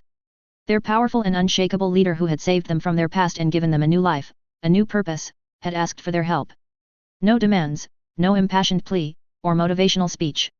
Just a simple question. Would they follow him once more? Once more would they enter battle with him. Once more would they risk their lives beside him. Once more. Their answer was simple. Forevermore. Forevermore would they risk their lives beside him. Forevermore would they enter battle with him. Forevermore would they follow him. Not a one trembled in fear. For how could they? Their lives had already ended once before, but they had been restored. Even if they stumbled, their fellows would steady them. Even if they fall, their enemies will fall faster. They did not march to save the city, they marched for him. They did not fight for honor, they fought for him. They would not die in vain, they would die for him. The restored were at war, not for peace or justice. They were at war for him. Rictus took a deep breath as he stood in the city overlooking his people. Indescribably feelings welled up inside of him at seeing them march past him. This was something beyond his expectations. He knew the restored had grown significantly, both in numbers and strength, but seeing them all here in one place really brought the point home. This was not the motley group of warriors he led during the assault on Japhet's Folly. This was an army. His army. Without turning away from the spectacle, Rictus spoke to his inner circle. It is time. Everyone nodded solemnly as they followed the prior discussed plans. Marandrujo would take his strike team and make sure the Blue Palace was secure while acting as a liaison to Lady Elisif and her people. Ken was tasked with taking a portion of their forces towards Castle Dur where he would get the Legion moving and organized with the restored. Dravenir Stoneweaver and Rysera would accompany him. Danica Purespring would oversee making a field hospital right here at their base. After they cleared the market area, she would then move forward and set up another emergency treatment center. Moss was assigned to Danica as support and would coordinate any potential retreats. Farelda was not here just yet, but she would be joining them soon enough. This left Ilya, Myrima, Rev, Stalio, Moira, and Omaerza, the Minotaur, with Rictus. It had been a long time coming, but Rictus had finally gotten around to making Moira one of his official minions. A smile tugged at his lips as he remembered how thankful she had been in the short amount of time they had. Not only her, but he had also made Domaerza one of his official minions. The Minotaur had been astounded by the power granted him and swore eternal servitude to Rictus, again. Rictus had considered making Myrima one of his minions as well just for the slight power-up, but it turned out Ken had already made her one of his minions of one-handed a long time ago. Made sense now how she had improved from a homeless beggar to one of the most powerful warriors in the restored so quickly. Things started getting more chaotic as they made their way near the inner gate blocking the residential areas from the market. Wounded citizens and guards littered the ground as they fearfully cast glances towards the market. Wide eyes turned towards Rictus and the restored as they valiantly marched past. Nearing the front, Rictus was stopped by two people. One was a familiar mage he had met in solitude when he visited before the party at the Thulmer embassy. Melaran was his name if Rictus remembered correctly. The other was a red-headed Nord wearing fine but tattered clothes. It was the mage who spoke first. Rictus? What are you doing here? We are here to help Melaran. Sure, looks like you could use it. The red-headed Nord looked between them for a moment before shaking his head. I have a lot of questions, but right now I will take whatever help I can get. Falk Firebeard by the way, steward to the Jarl. Rictus was a little surprised the steward was here on the front lines, but he didn't question it. Having a figure of authority here was a good idea and helped inspire the guards. Well, if you make a path, me and my people will get to cleaning up this mess. The two stared at him in surprise, but Falk didn't waste any time in ordering his people to make a path. He was smart enough not to turn down help, especially when that help made his guards look weak and inexperienced. Even if all they did was buy the guards some time, Falk would count it as a win. The pristine warriors marching into battle invigorated the surrounding people as a sense of hope filled them for the first time since the attack began. Maybe they stood a chance of living through this after all. As soon as Rictus stepped through the gate, a group of 10 undead sprinted towards him. With a casual wave of his hand, all 10 fell to the ground from a sudden increase in gravity. Stone spikes quickly shot up, pulverizing their skulls, and ending them permanently. Fan out. This is going to be a bit of a slog, but we will clear this area of all enemies. Do not forget. Our main objective will be securing the front gate. The main column will follow me straight there. Once it is secure, a more systematic cleansing will take place. Until then, I want our supporting units looking for survivors and taking out enemies of opportunity. The squad leaders gave him a salute before moving out. Rev, Stelio, Ilya, and Myrima would be working as fast reaction teams for the support units and taking out any enemies too tough for the normal squads to handle. Moira and Omaerza were still with him. Watching the combined forces of Minotaur warriors and Hagraven spellcasters eradicate any nearby enemies was very pleasing. The combination of their pure physical and magical power was the reason they had been made into the vanguard of the main unit. With their path set, the restored bulldozed their way through the market. Part of the reason the attackers had been so successful was because there wasn't an organized defense in this part of the city. Combined with the panic of the people, they could easily isolate and overwhelm the small pockets of resistance. If the defenders had banded together faster, repelling the attack would not have been too difficult since there were not that many enemies at the start. Since they didn't, the necromancers had time to raise as many undead as possible while throwing them at the defenders. While they were weak, the newly raised undead had a large psychological effect. Killing your reanimated friends and neighbors was difficult for many, which only made things worse. With the restored here, the tides had changed. They easily defeated the weak undead without trouble. Not having emotional attachments made things significantly easier. Some groups of necromancers and stronger undead hidden in the city proved more difficult for some of the squads, but they still didn't last long after the heavy hitters showed up. Ilya would send waves of deadly ice spikes at them. Stalio utilized a variety of support spells while giving the warriors precise commands. Myrima charged right into the midst of things, a storm of blades and death. Rev rode his massively enhanced undead bear Honey, who batted aside the lesser undead in contempt, while he wrestled control of the undead from the other necromancers. After slogging through the hordes of undead, Rictus finally made it to the main gate. Giants in mismatched armor pieces laid dead along with countless undead, necromancers, warriors, guards, and citizens. 3 figures stood among the corpses while keeping watch of any more enemies coming from outside the gate. When they caught sight of more enemies, 2 would shoot their bows while the 3rd used a crossbow. Hearing the approach of lots of people from behind them, the 3 whipped their weapons around as the crossbow wielder instinctively shot as soon as he turned. Now that was not a very nice welcome to your reinforcements. Rictus gave the 3 a cocky smile as the crossbow bolt stood motionlessly in the air in front of him. The crossbow wielder's face rapidly paled at his mistake. When he realized just who he had shot at, he nearly fainted. Rictus moved forward and patted the exhausted man on the shoulder. Don't worry about it. No harm, no foul. You can rest easy now though. The man slumped in relief at Rictus's forgiveness and comforting presence. Thank you, Lord Rictus. Rictus didn't miss the R emblazoned on the man's bloodied armor. What happened to the rest of your squad?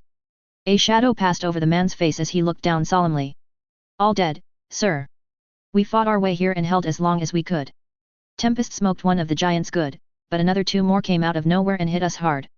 More undead just kept up Aaron from thin air, and we fought best we could. Wasn't enough and soon it was just Ole beggar left. Thought I was dead for sure, but then arrows started raining down killing everything but me. If it weren't for those 2, I'd be a goner.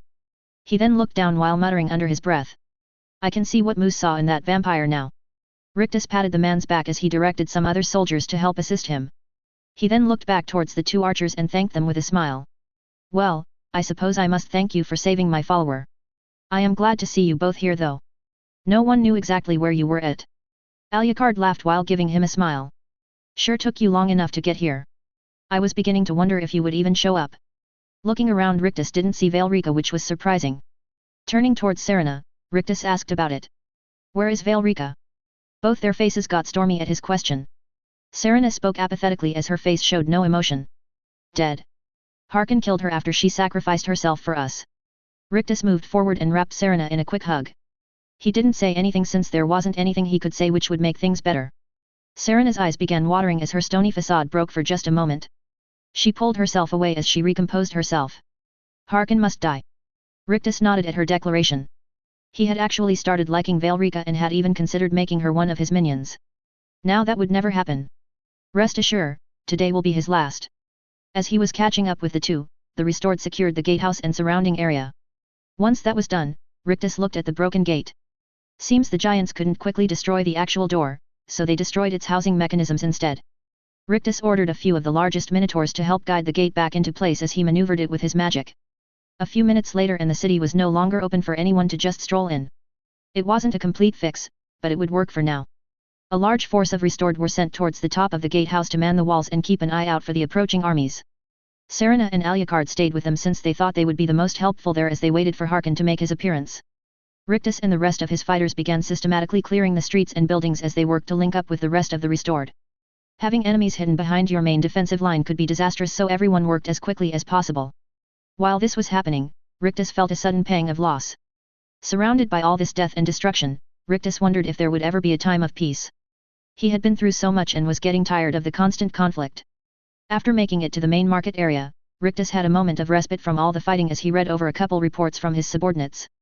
Somehow, he found himself sitting on the same stone bench he had sat on what felt like so long ago during his first visit to the city. In a bout of nostalgia, he made a couple little dogs made of light run around him like he had done for the children here in the market. Seeing all the blood splattered around the market, tears formed in his eyes as he lamented the death and destruction. Those once happy and smiling kids would forever have their memories stained with what they saw today, if they were even still alive. Shaking those feelings off, Rictus got up from his seat. This was no time to wallow in his emotions. He had finished reviewing the reports and drafting orders, and every second mattered. He was thankful that his people had given him space for just a moment and that they didn't see his moment of weakness. So much for this being a time of action. Rictus couldn't help chiding himself and his earlier declarations as he started moving once again.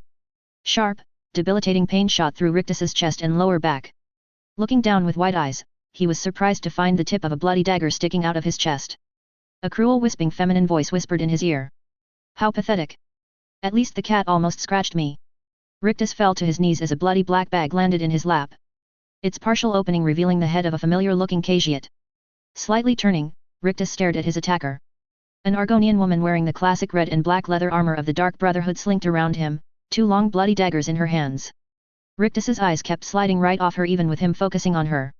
Almost like she wasn't there at all. He instantly knew this must be the skilled of sneak. The cat had actually been on my list for a long time. Thanks for sending him my way. That was convenient. Killing you wasn't actually part of the deal, but when I saw you crying by yourself over here, I just couldn't pass up the opportunity.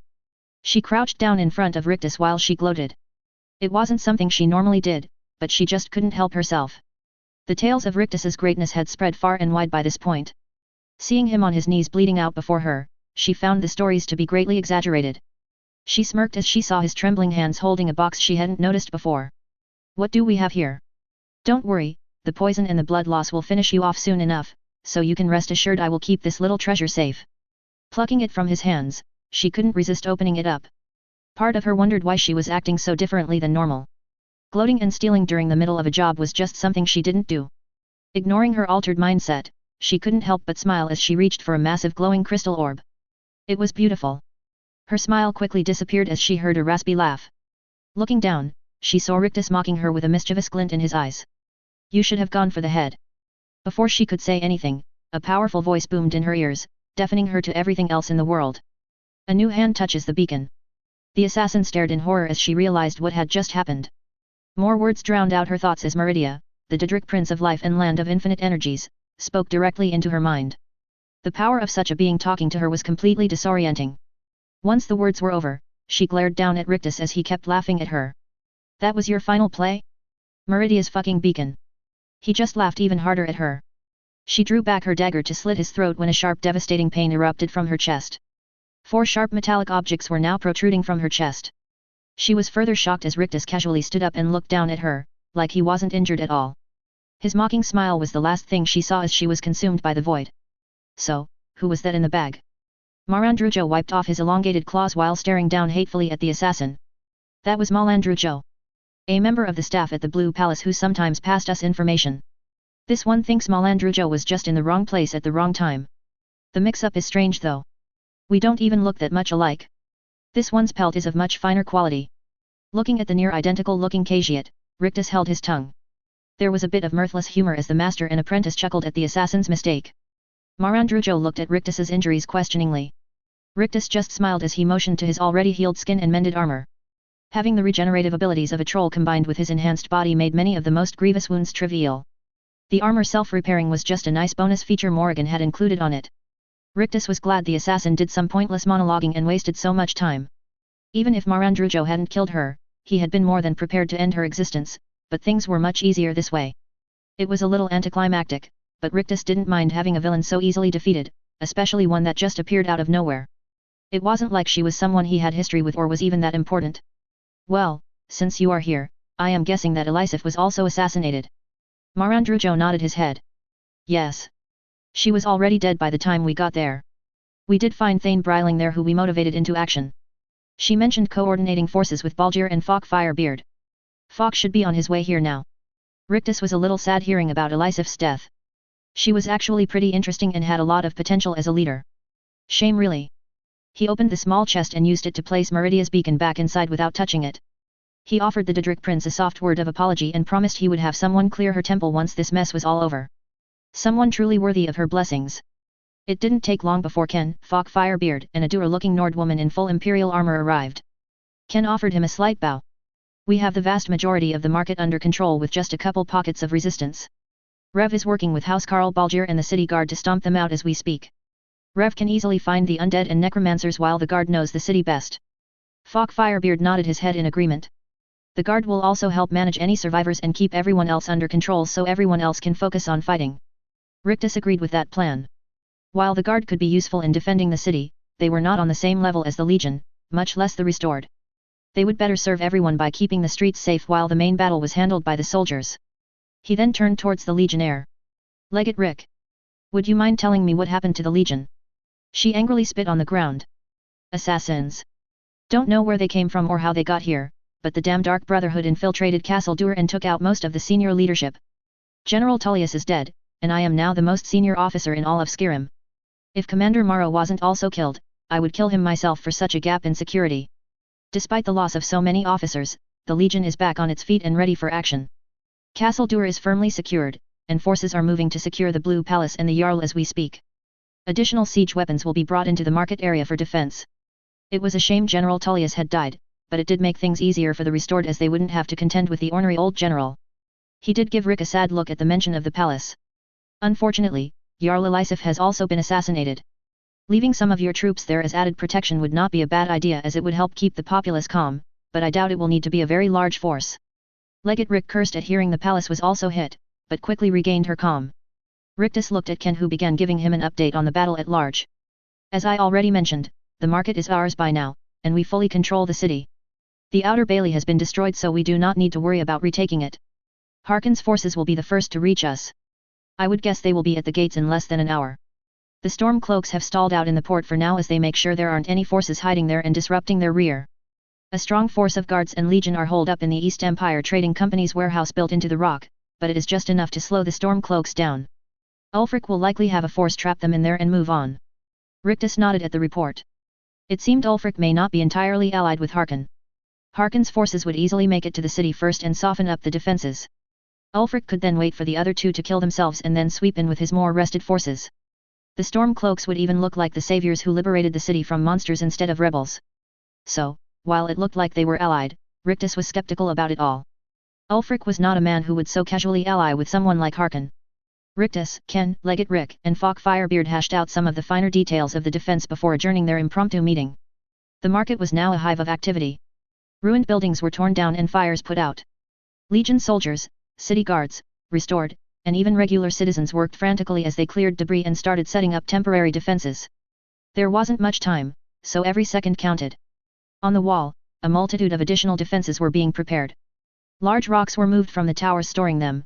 Bundles of arrows and crossbow bolts were set up along the walls for the archers. Health, stamina, and mana potions were given out to the frontline soldiers defending the walls as well. Weapons were sharpened as armor was checked for damage. Pre-battle rituals of all sorts were taking place as everyone prepared for the coming fight. Rictus stood resolutely above the main gate as he watched the rolling mass of Harkon's army coming towards them.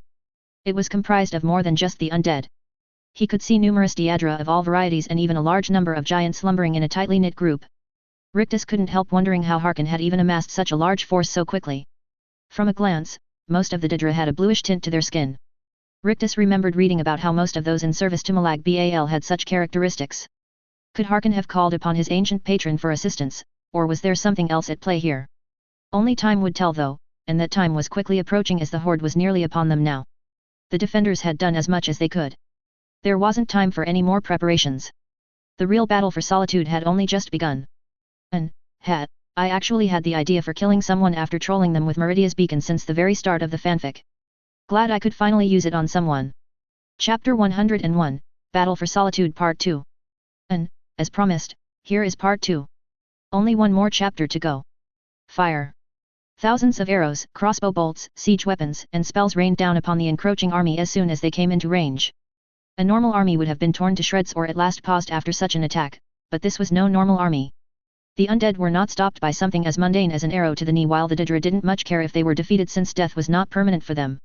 Since the undead were leading the charge, few of the projectiles outright killed anything. It wasn't long before the horde slammed into the walls as more and more attacks rained down upon them. Rictus started unleashing bolts of ice, fire, and lightning like a machine gun, with the occasional giant steel spike thrown in for good measure. These attacks were not his strongest, but he could keep up this pace of spell casting for days. He didn't pay much attention when part of his first volley was intercepted, but when it happened again, he noticed. A cadre of powerful spellcasters, both human and non-human, were hidden among the attackers as they worked on countering any spells from the defenders. Rictus felt a little flattered when he noticed over a dozen were completely focused just on his spells alone. Still, it was frustrating that so many of his attacks were being countered. Them focusing on his attacks at least meant they couldn't do anything about his allies' attacks. Since Rictus could be a little petty at time, he conjured forth Billy in his exploding flaming form. Then he layered some additional defenses upon his faithful familiar, like being hidden within a stone sphere. Launching the sphere right where a group of the defending mages were huddled, Rictus couldn't help smiling when they halted the sphere. With a little twist of his magic, Billy's enhanced form exploded inside the sphere. The mages were shredded like they were standing atop a grenade. Even more attacks were landing now that the attackers lacked some of their mages. Billy gave him a goaty smile after being resummoned and encased within another rock sphere. With his familiar's approval, Rictus began launching giant exploding boulders into the army while maintaining a steady stream of destructive spells. Morale was high as the defenders were basically attacking unimpeded and laying waste to countless enemies. The lack of enemy siege engines made many feel that this would be much easier than they had imagined. That was until a group of archers were taken out by a log thrown by a giant. Additional projectiles and magical spells were cast from the attacking Daedra when they finally entered into range, sending many defenders hiding behind the walls. It didn't take long for the defenders to notice a disturbing trend. Weak undead made up most of the front lines. These undead didn't even try to attack since that would be completely useless against a stalwart wall. What they could do though, was throw their bodies down on the ground before the wall. Ever so slowly, the bodies piled up. After a couple minutes, people started realizing the piles were getting taller and taller. Hundreds of undead had already been defeated, but each one of them added another piece into a macabre ramp leading straight up towards the wall. Plans were rapidly being made on how to remove the undead ramp when everyone heard a loud chorus of screeches. Eyes turned towards the mountain butting up against the city. As the screeches got louder, dread started welling up in many. Soon, the perpetrators revealed themselves.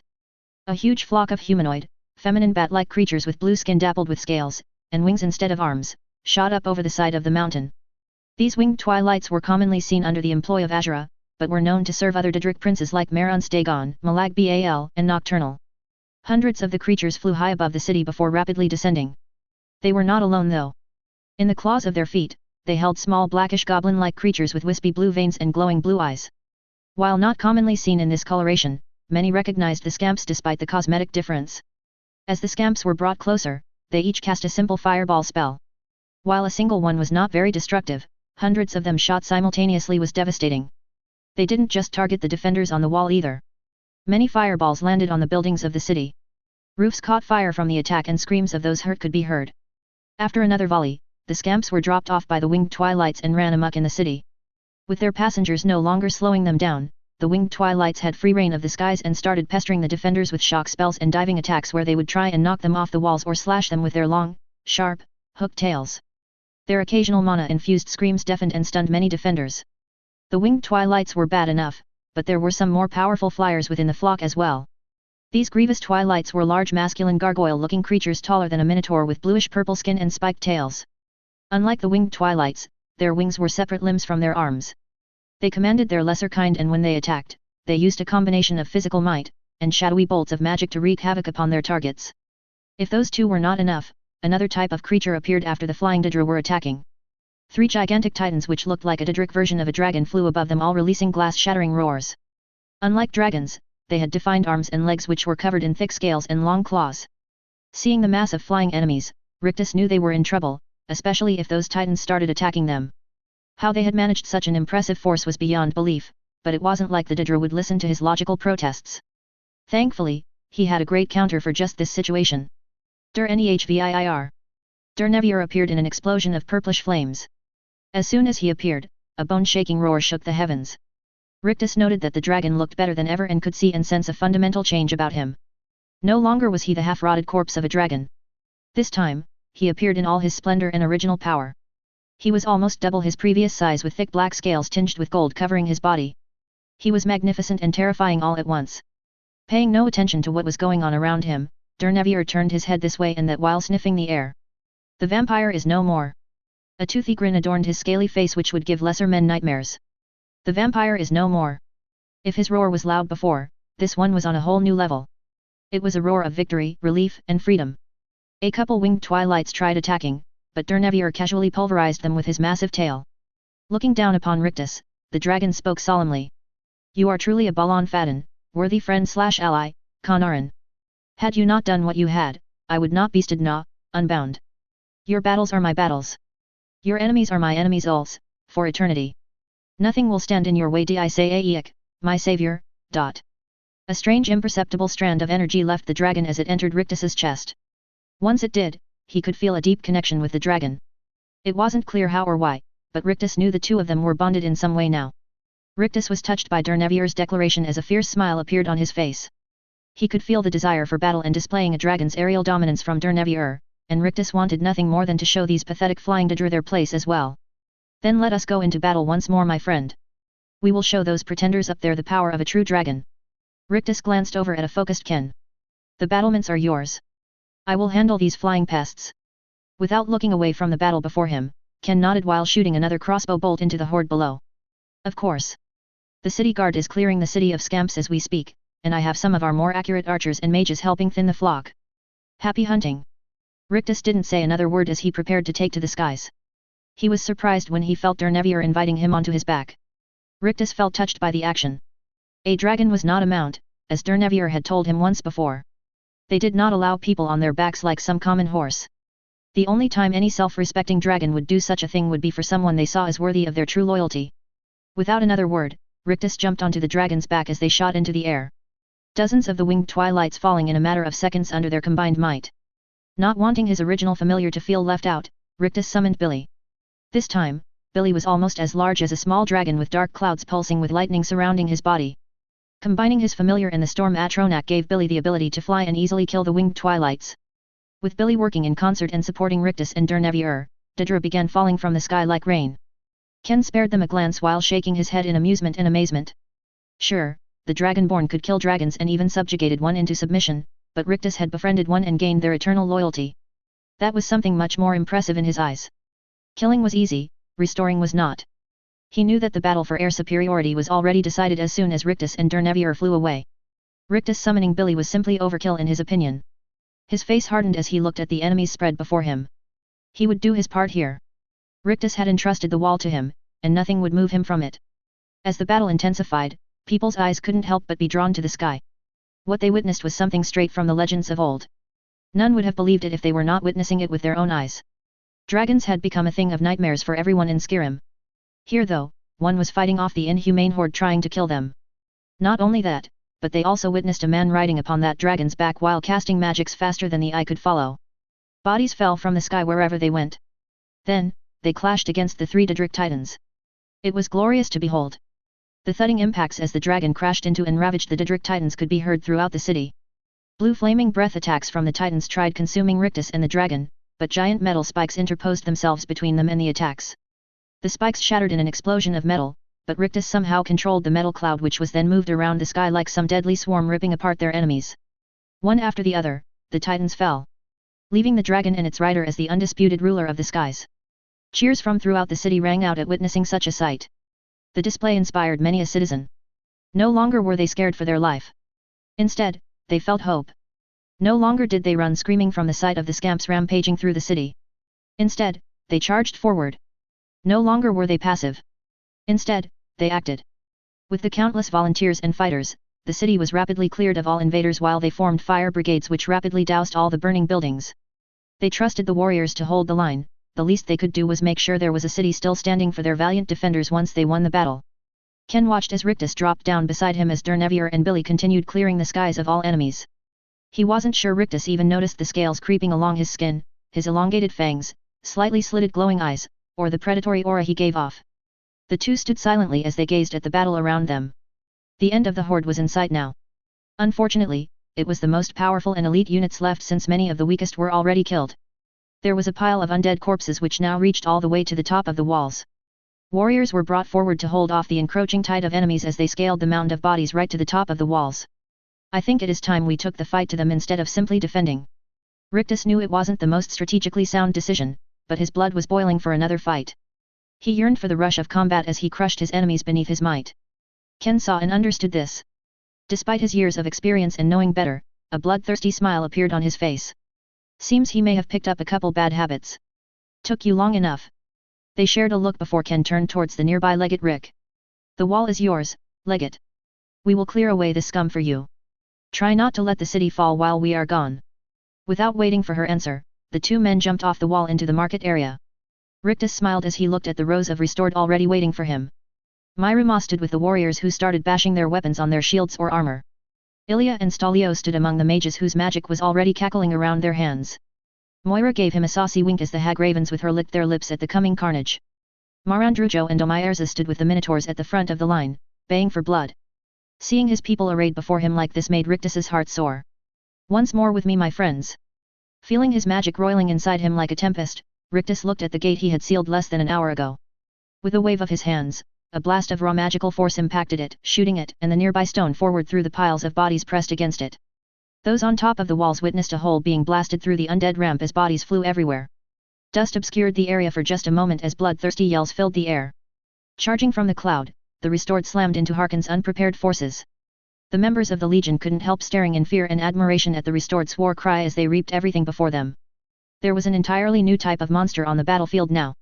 A bright red light shot up from Rictus's advancing forces that exploded in a shower of various colors. Stone fell away from the mountainside as gaping holes suddenly appeared. From those holes, spells rained down upon the unsuspecting horde of monsters. Morrigan stood proudly at the forefront as the mages of the College of Winterhold entered the battle. She wasn't alone though. Farelda stood with Koror and the warriors of Winterhold as they defended the mages from any approaching threats. A blinding white light shone from one of the larger openings as a figure wearing radiant crusader armor stepped through at the head of a group of Dawnguard and Vigilants of Stendar. Dante led his group of holy warriors down straight into the open flank as they banished their god-given enemies. Rysera and Dravinia Stoneweaver had been hard at work making sure this part of the plan went off flawlessly. Rysera had worked with Morrigan in setting up their own teleporter, which was something Morrigan had finally figured out herself. Dravinia had burrowed through the mountains so they could attack the flank of the distracted enemies. It had taken time, but it all paid off. Grabbing two large crocodile-like Daedra with his telekinesis and slashing open their throats with his dragon-esque talons, Rictus couldn't help laughing while reveling in the chaos and slaughter around him. He loved it when a plan came together. Chapter 102, The End. Okay everyone, this is it. The final chapter. If you are reading this, I appreciate you making it this far. Hopefully you enjoyed it at least a little, or that it sparked your own imagination like it did mine. Thank you for taking the time to read it. Enjoy. Battle raged as things became like a free-for-all as mortals faced monsters. Within this chaos pockets of calm opened where champions clashed, as if it was decreed by fate. Two groups exactly the same yet completely different found themselves face to face. Oh ho ho! You dare show your hideous face and feathers before me? I will show you the difference between us in power is even greater than the difference of our beauty, Esmeralda. Moira looked down haughtily at a group of hideous and deformed-looking hag ravens. Shut up you hussy! You will pay for what you did to my feathers. Esmeralda shot out a powerful fireball with her declaration. Moira held up a delicate hand as she yawned while dispelling the magic before her. Her darling had shown her all sorts of new and powerful magics. A cruel smile appeared on her face fantasizing about her expanded capabilities. It would be unforgivable if she didn't utilize them. She felt elated that a perfect test subject for testing her new limits had appeared before her. You and your pathetic coven must be shown the error of your ways. The two groups of hag ravens crashed in a brutal display of magic and cruelty as each tried asserting their dominance over the other. Moira licked her lips in anticipation of seeing her foes on their knees before her. It would not take long. While battles were raging, the ground shook as the group of giants charged straight towards the mages hiding in the mountain. They were led by a surprisingly beautiful giantess multiple heads taller than the others. She wore thick steel armor on her chest and legs while wielding a massive two-handed ebony warhammer almost as tall as her. Anything in her way, be it friend or foe, was pulverized and sent flying by her enormous strength. Their charge was interrupted by the foolishly brave souls of Winterhold led by Koror. The Jarl and his soldiers owed Rictus a life debt, and their honor would have them fulfill it. They knew allowing the giants to get near the mages would be disastrous. While the mages were great support and ranged fighters, most would panic in close-quarter combat, especially against something as formidable as giants. Stalling the giants' charge would give the mages some space to work their magic. Seeing the puny leader wielding a toothpick, the giantess charged right at him with her hammer back in preparation of crushing him. She knew warriors would falter at seeing their leader turned into paste by her hammer, like so many of her enemies had done before. When she was winding back for the killing blow, two giant-sized fireballs interrupted her and forced her to dodge away. Tracking them back to where they came from, she was stunned at what she saw. Farelda stood proudly as a destructive cloak composed of fire, ice, and lightning swirled around her. She was destruction incarnate as she stared down the monster. Seems she had picked up a couple new tricks from a friendly centurion. Her entrance was made all the more dramatic as her mount took a step forward. The armored humanoid was as tall as a giant. Black and gold trimmed ebony and dwarven armor plating covering every inch of it. There was no obvious helmet, and the main body portion was rounded like an egg. Huge metal arms nearly reached the ground from the massive, spiked pauldrons. Legs thicker than tree trunks supported the whole thing and left small craters in the ground from its insane weight. Purplish smoke rose from the joints and seams of the armored monstrosity, giving it an almost ethereal feeling. "Are you ready for this, Smith?" Cocooned inside his magnus opus and secret project, Smith nodded his head in determination, excited he could finally make a difference on the front lines instead of being left behind like always. Observing the dwarven centurions had given him the inspiration for finishing his mech, and combining the centurion dynamo cores with an Ethereum dynamo core had been the missing piece for his masterpiece to come to life. This was his time to show the world how powerful a Smith could be. "Let's do this!" As the giantess roared and charged at them, Smith and Ferelda shot forward in a creaking of gears and pumping of pistons. Rock shattering underneath them with every step. Like two runaway trains crashing, the two titans of strength collided with a resounding boom. Smith used his mech's giant fists to land powerful blows onto the giantess's body while tanking the hammer smashing into him. Ferelda slid onto the back of the mech and surrounded its firsts in powerful lightning, making each blow more powerful and debilitating. She attempted many different destruction spells, but the giantess dispelled or redirected them with a swing of her massive hammer. A thunderous blow from the hammer sent a burst of fire out in all directions, making Ferelda deduce it had some sort of absorption enchantment on it. She now focused on enhancing Smith's attacks while being a distraction. As the battle progressed, the giantess slowly started pushing them back as she took advantage of Smith's lack of technique and skill. Ferelda did all she could to slow down the onslaught, but could only do so much in the face of the magic-dispelling hammer. Large dents started appearing across Smith's armor as his left arm hung uselessly at his side. A particularly hard hit to the chest sent him stumbling backwards as Ferelda was sent flying off. The giantess stalked forward as she looked down at them both. "This was a good fight, but I proved mightier. I will carve your memories into my hammer alongside the mightiest I have bested. Take solace in knowing you weren't complete trash." Smith tried standing but couldn't get his mech to respond fast enough as the giantess raised her hammer above a disoriented Ferelda. Frustration and fear filled Smith as he watched the hammer begin to fall. With a burst of speed, the mech's remaining good arm shot off and hit the giant in the side, electing a grunt of pain as the giant turned her gaze upon him. Smiling down condescendingly at the now useless mech, the giantess turned back towards Ferelda. A scream of pain escaped the giant's mouth as a searing pain assaulted her Achilles tendon. She tried recovering, but her legs just didn't move right. Like a tree that's just been cut, the giantess crashed to the ground with her hammer falling from her grasp. Dazed, she wondered what had just happened. The shadow of a sword stood posed directly above her eye. She scoffed at its pathetic size and man wielding it. Before she could recover, she stared in shock as the two-handed sword was driven through her eye and into her skull without giving her time to say anything. Her last thoughts about how sometimes bigger was not better. Koror looked down upon the monster as he spat on her corpse. Idiots should have worn boots. With their leader dead, the other giants became disheartened and tried fleeing. None made it out alive since their retreating gave all the mages a clear line of attack for their most powerful spells. Dante POV. He finally understood. Everything he had been through till this point had prepared Dante for this battle. All the trials and troubles led to this moment. This was why he had been called to leave the sand dunes of his homeland and travel to the frozen tundra of Skyrim. Stendarr had known exactly what was in store when Dante met that dying man on the road to Skyrim who forever changed his life. Wading through the abominations around him while leading his brethren into battle, Dante had never felt more alive. The crusader armor he wore hummed with power as its enchantments displayed their full might against the creatures of the night. Every slash of his sword hewed enemies in half. Every spell banished those not of this plane. Every step brought him closer to his destiny. There was some great evil here that needed vanquishing, and Dante would be the one to do it. As if by divine intervention, Dante entered a small bubble of calm amongst the chaotic battle after leaving his brethren behind. Standing before him, was one of the most beautiful women he had ever seen. Flowing red hair and a voluptuous body that could sway the saintliest of men. She wore finely woven raiment of the highest quality. She was an absolute vision, and Dante couldn't wait to end her existence. Her beautiful face turning murderous as she glared at him. "I could feel you coming. A fool who thinks himself a hero. When you die, I will raise you and you can take your place by my side. You should feel honored. Not just anyone has the privilege to be raised as part of the inner council of the Eternal Wolf Queen." Hearing her title, Dante steeled himself as he knew the identity of his prey. Potma Septim, the Wolf Queen who almost brought the entire empire to its knees with her foul necromancy and pure evil. It was most likely her fault that so many of the cursed Daedra were here. Any hope of finding survivors or prisoners from this abominable army's path of destruction was completely gone since she was part of it.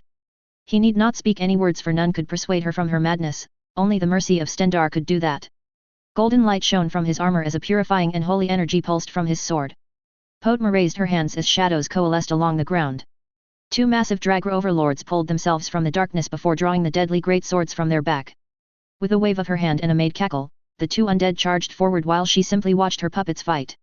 Dante did not falter or turn as he steadily advanced upon the abominations. A powerful slash was aimed right at his chest as another tried stabbing his leg. Sidestepping the jab, Dante parried the slash while twirling around the side of the Dragra. A ward sprang up in his offhand as it absorbed a powerful lightning bolt from Potma. Dante recognized the signs of an incoming shout as one of the overlords stood up straighter and squared its shoulders. Fuzz! Diving forward, Dante dodged underneath the shout while using his blade to slice through the Dragra's leg. While it was unbalanced, he brought his sword in a reverse swing, decapitating the undead. Another ward sprung up from his hand as two more powerful lightning bolts impacted it. Dispelling the ward, Dante pulled upon his magic and faith. Purifying magic started swirling around him in a defensive cloak as he cast Stendarr's aura. The nearby undead started burning from the purifying sun damage. Dashing forward, he broke through the guard of the overlord and stabbed his sword straight into its heart.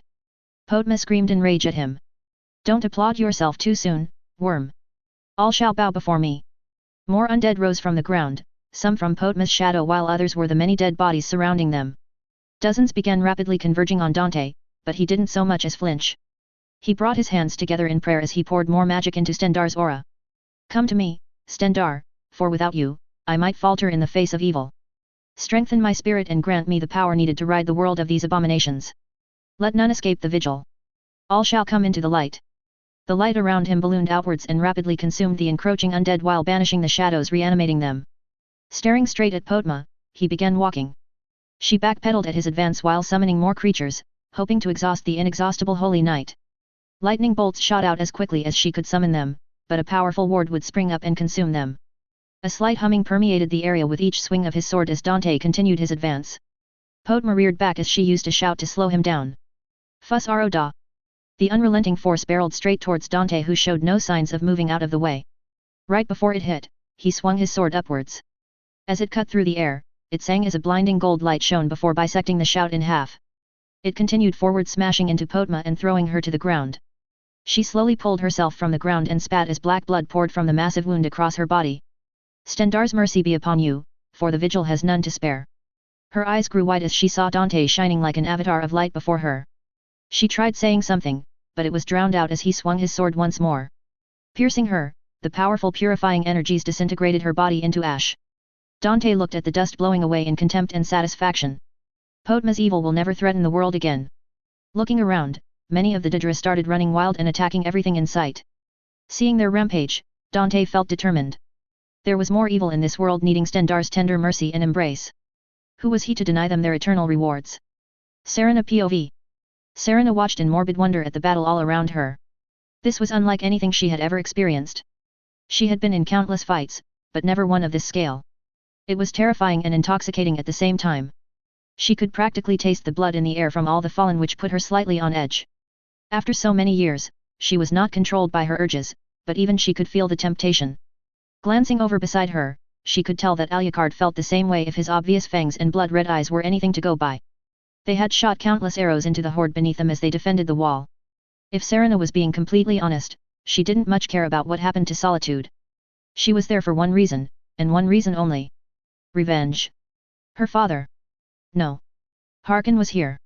This much she knew. She was waiting on this wall and shooting arrows, just waiting for him to reveal himself. When he did, she would strike. Looking over the absolute chaos below, Serena couldn't help smiling in disbelief. She had been as surprised as any when Rictus and his followers went charging straight into the other army. Who in their right mind would give up a strong defensive position so they could battle the monsters in close quarters? Obviously, the restored were just that type of crazy. When their other forces and allies revealed themselves hiding in the mountain, everyone on the walls were quite shocked. It had made the charge not seem nearly as suicidal. Watching Rictus wade through the army like a farmer through wheat had been truly inspiring. He was an unstoppable force of nature. Never before had she witnessed someone amputate limbs and then telekinetically shove them down the throat of 10 Dremora lords simultaneously while making undead disintegrate by simply grabbing their head. It was utter madness. The temptation of jumping down into the fray was almost overwhelming. Even a few of the legionnaires had gotten caught up in the bloodlust and left the wall for the battlefield despite Legate Rick forbidding it. She was just about to go down and join Rictus when Alucard drew her attention. Found him. All other thoughts left her as Serena's eyes followed Alucard's outstretched hand. Glowing red eyes stared directly at her from across the battlefield. Even from this far away, she could sense his arrogant smile. It wouldn't remain on his face for long, this much she swore. Take me there. Alucard nodded at her command while summoning his undead mount, Arvak. As soon as they were on, the undead horse jumped off the wall and bounded across the battlefield, straight towards Harkon. Alucard downed any enemy in their way with a single arrow as they weaved through the enemy forces. Both being vampires and riding an undead horse meant they faced minimal resistance from the attacking army. Not only that, the close-quarter fighting between the restored and Harkon's forces provided the perfect opportunity for them. Without Rictus and the restored pulling most foes towards them, Serena and Alucard would not have had an easy time moving across the battlefield. Serena sent Rictus a silent word of thanks for all his help, even for all the times it was unknowingly given. She considered waiting for his assistance once again, but seeing Harkon finally revealing himself made her think this was fate bringing them together one last time. She could wait no longer. Ah, Serena. You returned, and you brought Oriel's bow with you. How fortuitous. Come a little closer, my daughter, and we can finally fulfill the long-overdue prophecy. Serena seated at the condescending way he addressed her. Even after all this time, he still only saw her as an object and instrument for his plans. How's this for an answer? Her arrow pierced the skull of the vampire standing beside Harkon, instantly killing it with Oriel's bow's powers. Harkon glanced impassively at his dead follower. Inelegant, but I suppose it gets your point across. He spared Alucard a disgusted glance. I knew it was only a matter of time before your ambition outgrew your loyalty. Not unexpected though. Lesser vampires like you truly live up to the title of lesser. You would have been disposed of sooner or later though. After all this waiting, I prefer sooner to later. Anger burned within Serena as she was once again casually dismissed for her companion. Why did people act like she wasn't even here and start addressing someone else instead of her? It was infuriating. She was her own person, damn it. Another arrow was shot and killed another vampire, making the others finally show signs of discontent. Harkon just let out a sigh though. How childish. I blame your mother. No one appreciates all the hard work and planning I have done to get this far. You fools would rather resist the inevitable than see the truth before you. I cannot cure stupidity. Let us end this farce. Harkon briefly disappeared in a flurry of shadowy bats. Alucard's arrows shot out in a flurry as they quickly took out the other vampires. Gargoyles burst from the ground and rapidly closed in on Serena. She stood firmly, firing arrows into each one of them with Oriel's bow. Her aim was true as a gargoyle fell with each shot. More kept popping up from the ground as they threw themselves at Serena and Alucard. Serena rolled to the ground as she felt something behind her. Turning around, she fired an arrow. The arrow stuck into the surprised Harkon's arm before he pulled it out as his flesh rapidly healed itself. Taking the hint that this was a ranged battle, Harkon began casting lightning bolts from one hand while pulling the blood from all the surrounding corpses. Arrows flew towards him, but he maneuvered the rapidly growing blood sphere around in defense. Any time an arrow seemed like it would hit, Harkon would explode into a swarm of shadowy bats before reappearing and starting his attack all over again. Despite all their attacks, Harkon countered every one of them. It was almost like he was toying with them. His condescending smile only made that idea more likely. Serena started getting worried since she only had so many arrows. An inconspicuous arrow flew towards Harkon, who brought his blood shield to block it like all the others before it. As soon as this one made contact, it exploded. The sudden fiery explosion disoriented Harkon for a moment as the fire scorched his skin. Serena wasted no time in sending 2 arrows which pierced his stomach and leg.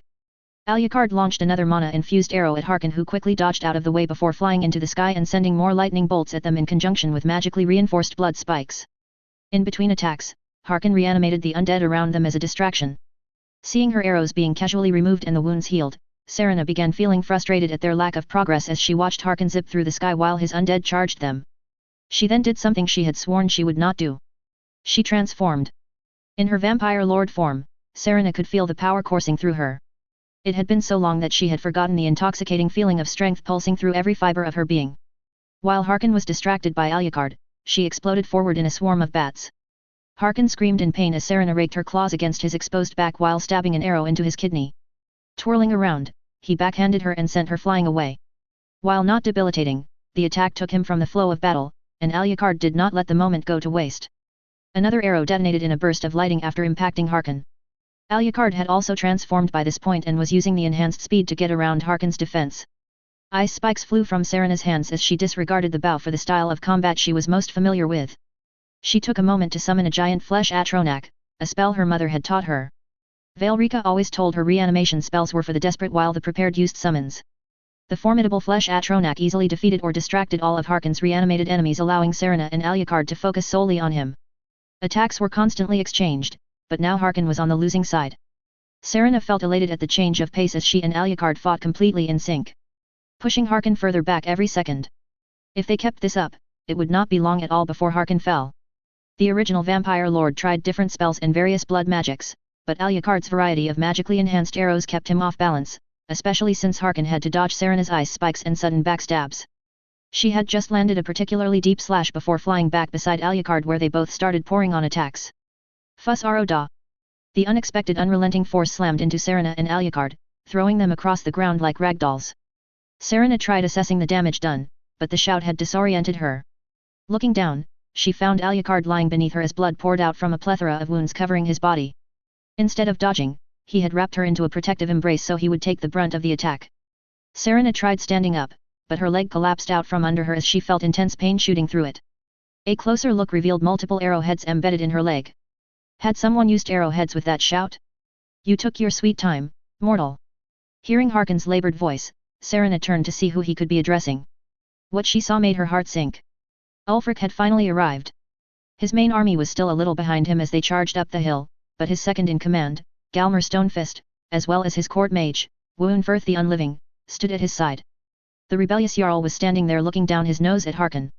Seems you cannot even defeat your own whelp. What a waste. At least you softened up the city's defenses for me, so you are not completely useless. Now we will sweep away you and your filth before liberating the city from the tyrants controlling it.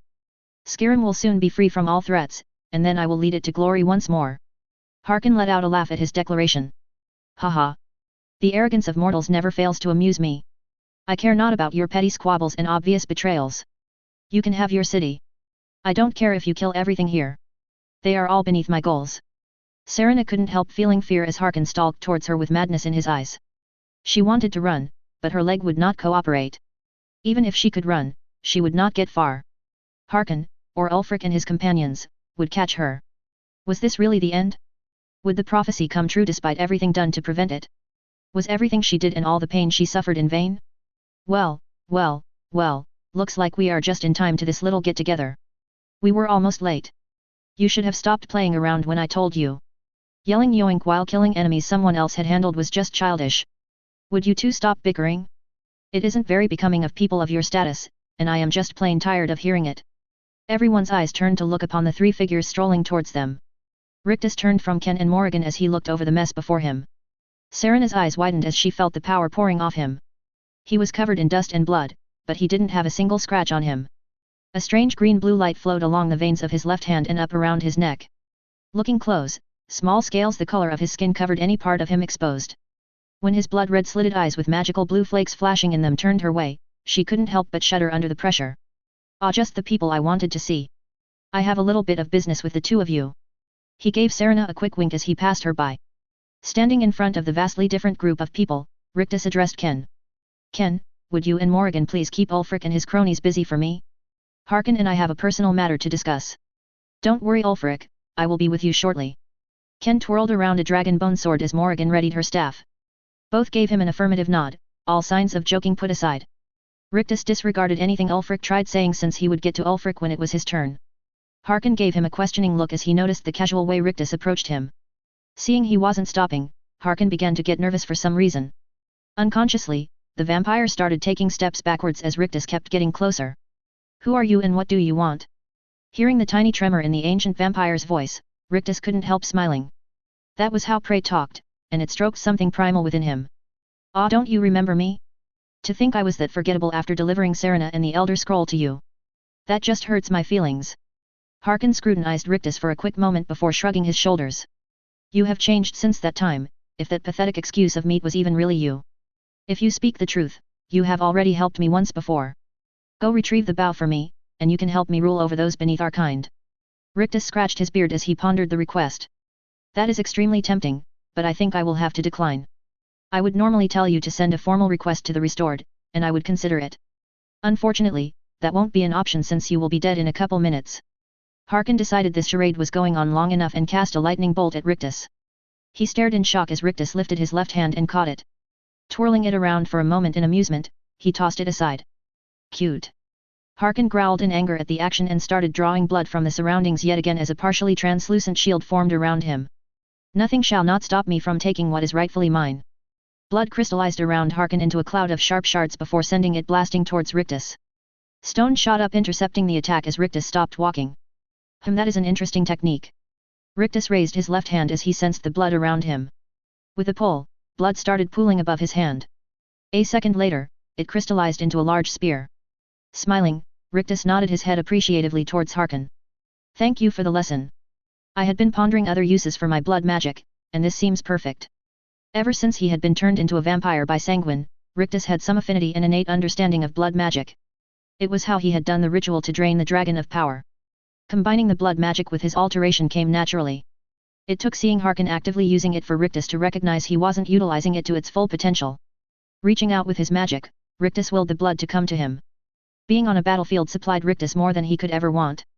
Harkon stared in wonder and surprise as he watched Rictus manipulate the blood. Harkon had countless years to perfect his control and skill, but here was someone whose potential put him to shame. A small river of blood swirled in the air around Rictus. With a thought, it shot out like a whip towards Harkon. Cracks rapidly appeared on Harkon's shield as the attacks relentlessly pounded it. The vampire tried distancing himself by flying away, but a giant stone wall shot up from the ground making him stop. Spikes appeared on the top of the wall and were transmuted into steel as they shot towards the flying Harkon. The attacks drove him back towards the ground as his blood shield was nearly destroyed. Tired of being on the defensive, Harkon siphoned power from the spilt blood around him. His muscles physically swelled from the borrowed power as his speed increased. Blazing red eyes turned towards Rictus as the vampire rapidly flew forward, dodging attacks the whole way. Noticing his opponent's slow reactions, Harkon prepared his claws to slash Rictus in half. Fast as a saber cat, Rictus tilted his body so that Harkon's outstretched claws just barely scarped along his body. His scaled and taloned arm shot forwards, slamming straight through Harkon's chest as the vampire's body folded around his arm. Bringing his other arm in an upward swing, Rictus removed Harkon's arms. The vampire lord looked in shock at the sudden turn of events. Rictus leaned in real close and whispered right into his ear. Rai Vazal. Harkon released a shriek of agony as a pain unlike any he had felt in millennium pierced his very being. Looking down, Harkon watched as Rictus withdrew a taloned hand covered in what looked like dragon scales from his chest. In the hole Rictus's hand left behind sat a small pitch-black gem covered in a sickly purplish flame. Harkon looked on in confused agony as the gem fused into his flesh and soul. I am all done here. Take your shot. Rictus took a step back from the mutilated vampire as a blinding light filled Harkon's vision. A blast of energy channeling the power of the sun itself consumed the vampire where he stood. Right before being completely consumed, Harkon swore he heard a whispered and sorrowful voice in his ear. Goodbye, father. Harkon's body disintegrated into dust, leaving only a single pulsing black gem behind. Taking the little thing in his hand, Rictus watched as it blinked out of existence. He then turned his sight to see a passed-out Serena cradling a glowing bow in her singed hands. Hopefully this would bring a modicum of closure to the conflicted woman. That was quite the show. The daughter killing the father was almost Shakespearean. Rictus was surprised at Ulfric's words. He had honestly expected the rebel to be bound and gagged by this point. Instead, Ulfric was casually standing there, like he was out for a walk in the park. Looking around revealed his companions were locked in combat with Ulfric's followers. Morrigan was fighting Woundfirth and a few other mages. It wasn't a traditional magic battle though. They were basically just all staring at each other really hard. Rictus concluded it was a battle of the minds which gave credit to their assumptions about Woundfirth being the skilled of illusion. Straight up magical power and force had always been his personal preference, so Rictus was glad Morrigan was handling that instead of him. Ken's battle was the complete opposite. 4 of Ken's heavily altered lieutenants had joined him and the 5 of them were basically holding off the entire Stormcloak vanguard. Just in the gloss Rictus gave them, he witnessed Ken cutting through 3 men as he spun in a deadly dance which made his sword sing. Your followers are quite impressive, but I don't think it will be enough. Rictus couldn't help chuckling at the man's incorrect assumption. Morrigan isn't technically my follower, but your insult was noted, and disregarded. Besides, it won't matter once I kill you. Ulfric couldn't help laughing at that. Haha. That is where you are mistaken. For one, I will not be the one dying today. Second, even if you strike me down, I will become more powerful than you ever imagined. With my unjust death, you would make me into a martyr that would unite all of Skyrim against you and the Empire. Even in death, my dream would become a reality. As he was speaking, Ulfric had gotten closer to Rictus until they were face to face. Without any warning, Ulfric brought his axe up in a blindingly fast strike which moved faster than Rictus could react. A look of triumph on the rebel Jarl's face as his axe buried itself deep into Rictus's chest. Are we done with this pathetic display? Rictus turned around and looked to the side. The axe sticking in his chest slowly fading from existence as it was absorbed into him. You know I can see you, right? This little illusion in front of me isn't fooling anyone. With a wave of his hand, Rictus dispelled the illusionary Ulfric who had stabbed him. Part of him wondered what kind of damage it would have caused had he truly believed it was the real Ulfric stabbing him. Thought and intent played a huge role in magic. From some of his research he found that particularly powerful illusionists could make someone truly believe they were attacked. So much so, the victim's own magic would conform to the illusionist's fake reality and kill them. Knowing what was and wasn't real, combined with a strong will were the key skills for defeating a master of illusion. The real Ulfric came out of his invisibility a dozen feet from Rictus. Then another real Ulfric revealed himself, followed by 10 more. Rictus had underestimated Ulfric's skill. He couldn't tell the difference between any of these copies. Maybe Ulfric was the actual skilled of illusion? It didn't really line up with what Rictus believed about skills, but there were some signs pointing that way. This may be a bit more challenging. Shadows started appearing around each of the Ulfrics as their axes were coated in the inky darkness. Shadow magic was quite rare, and Rictus was impressed to see it being used so casually. During the Third Era, it had been pretty popular in Skyrim, but it had been mostly abandoned and stomped out due to its power and corrupting nature. Shadow magic had the potential to be incredibly powerful, like rivaling the Elder Scrolls powerful. Thankfully, it didn't seem like his opponent had unlocked its true potential just yet or Rictus would be in trouble. You know, I have had a long and stressful day. Why powerful enemies have been popping up out of nowhere is beyond me. It's like when an author is trying to pull together a lot of cool ideas but was too lazy to actually flesh out the story. So, they just threw all the enemies at the hero at once. The Ulfrics paused for a moment as they nodded their heads. It is always disappointing when that happens. Rictus smiled ruefully at the agreement as the world grew quiet around them. I am glad you agree. How about we remove all this nonsense then and finish this the good old-fashioned way in honor of our past lives? Ulfric looked at him in surprise as Rictus threw his hands out in concentration. A strange force pulsed outward. As it passed, each illusionary clone disappeared. After going dozens of yards in every direction, the force suddenly stopped.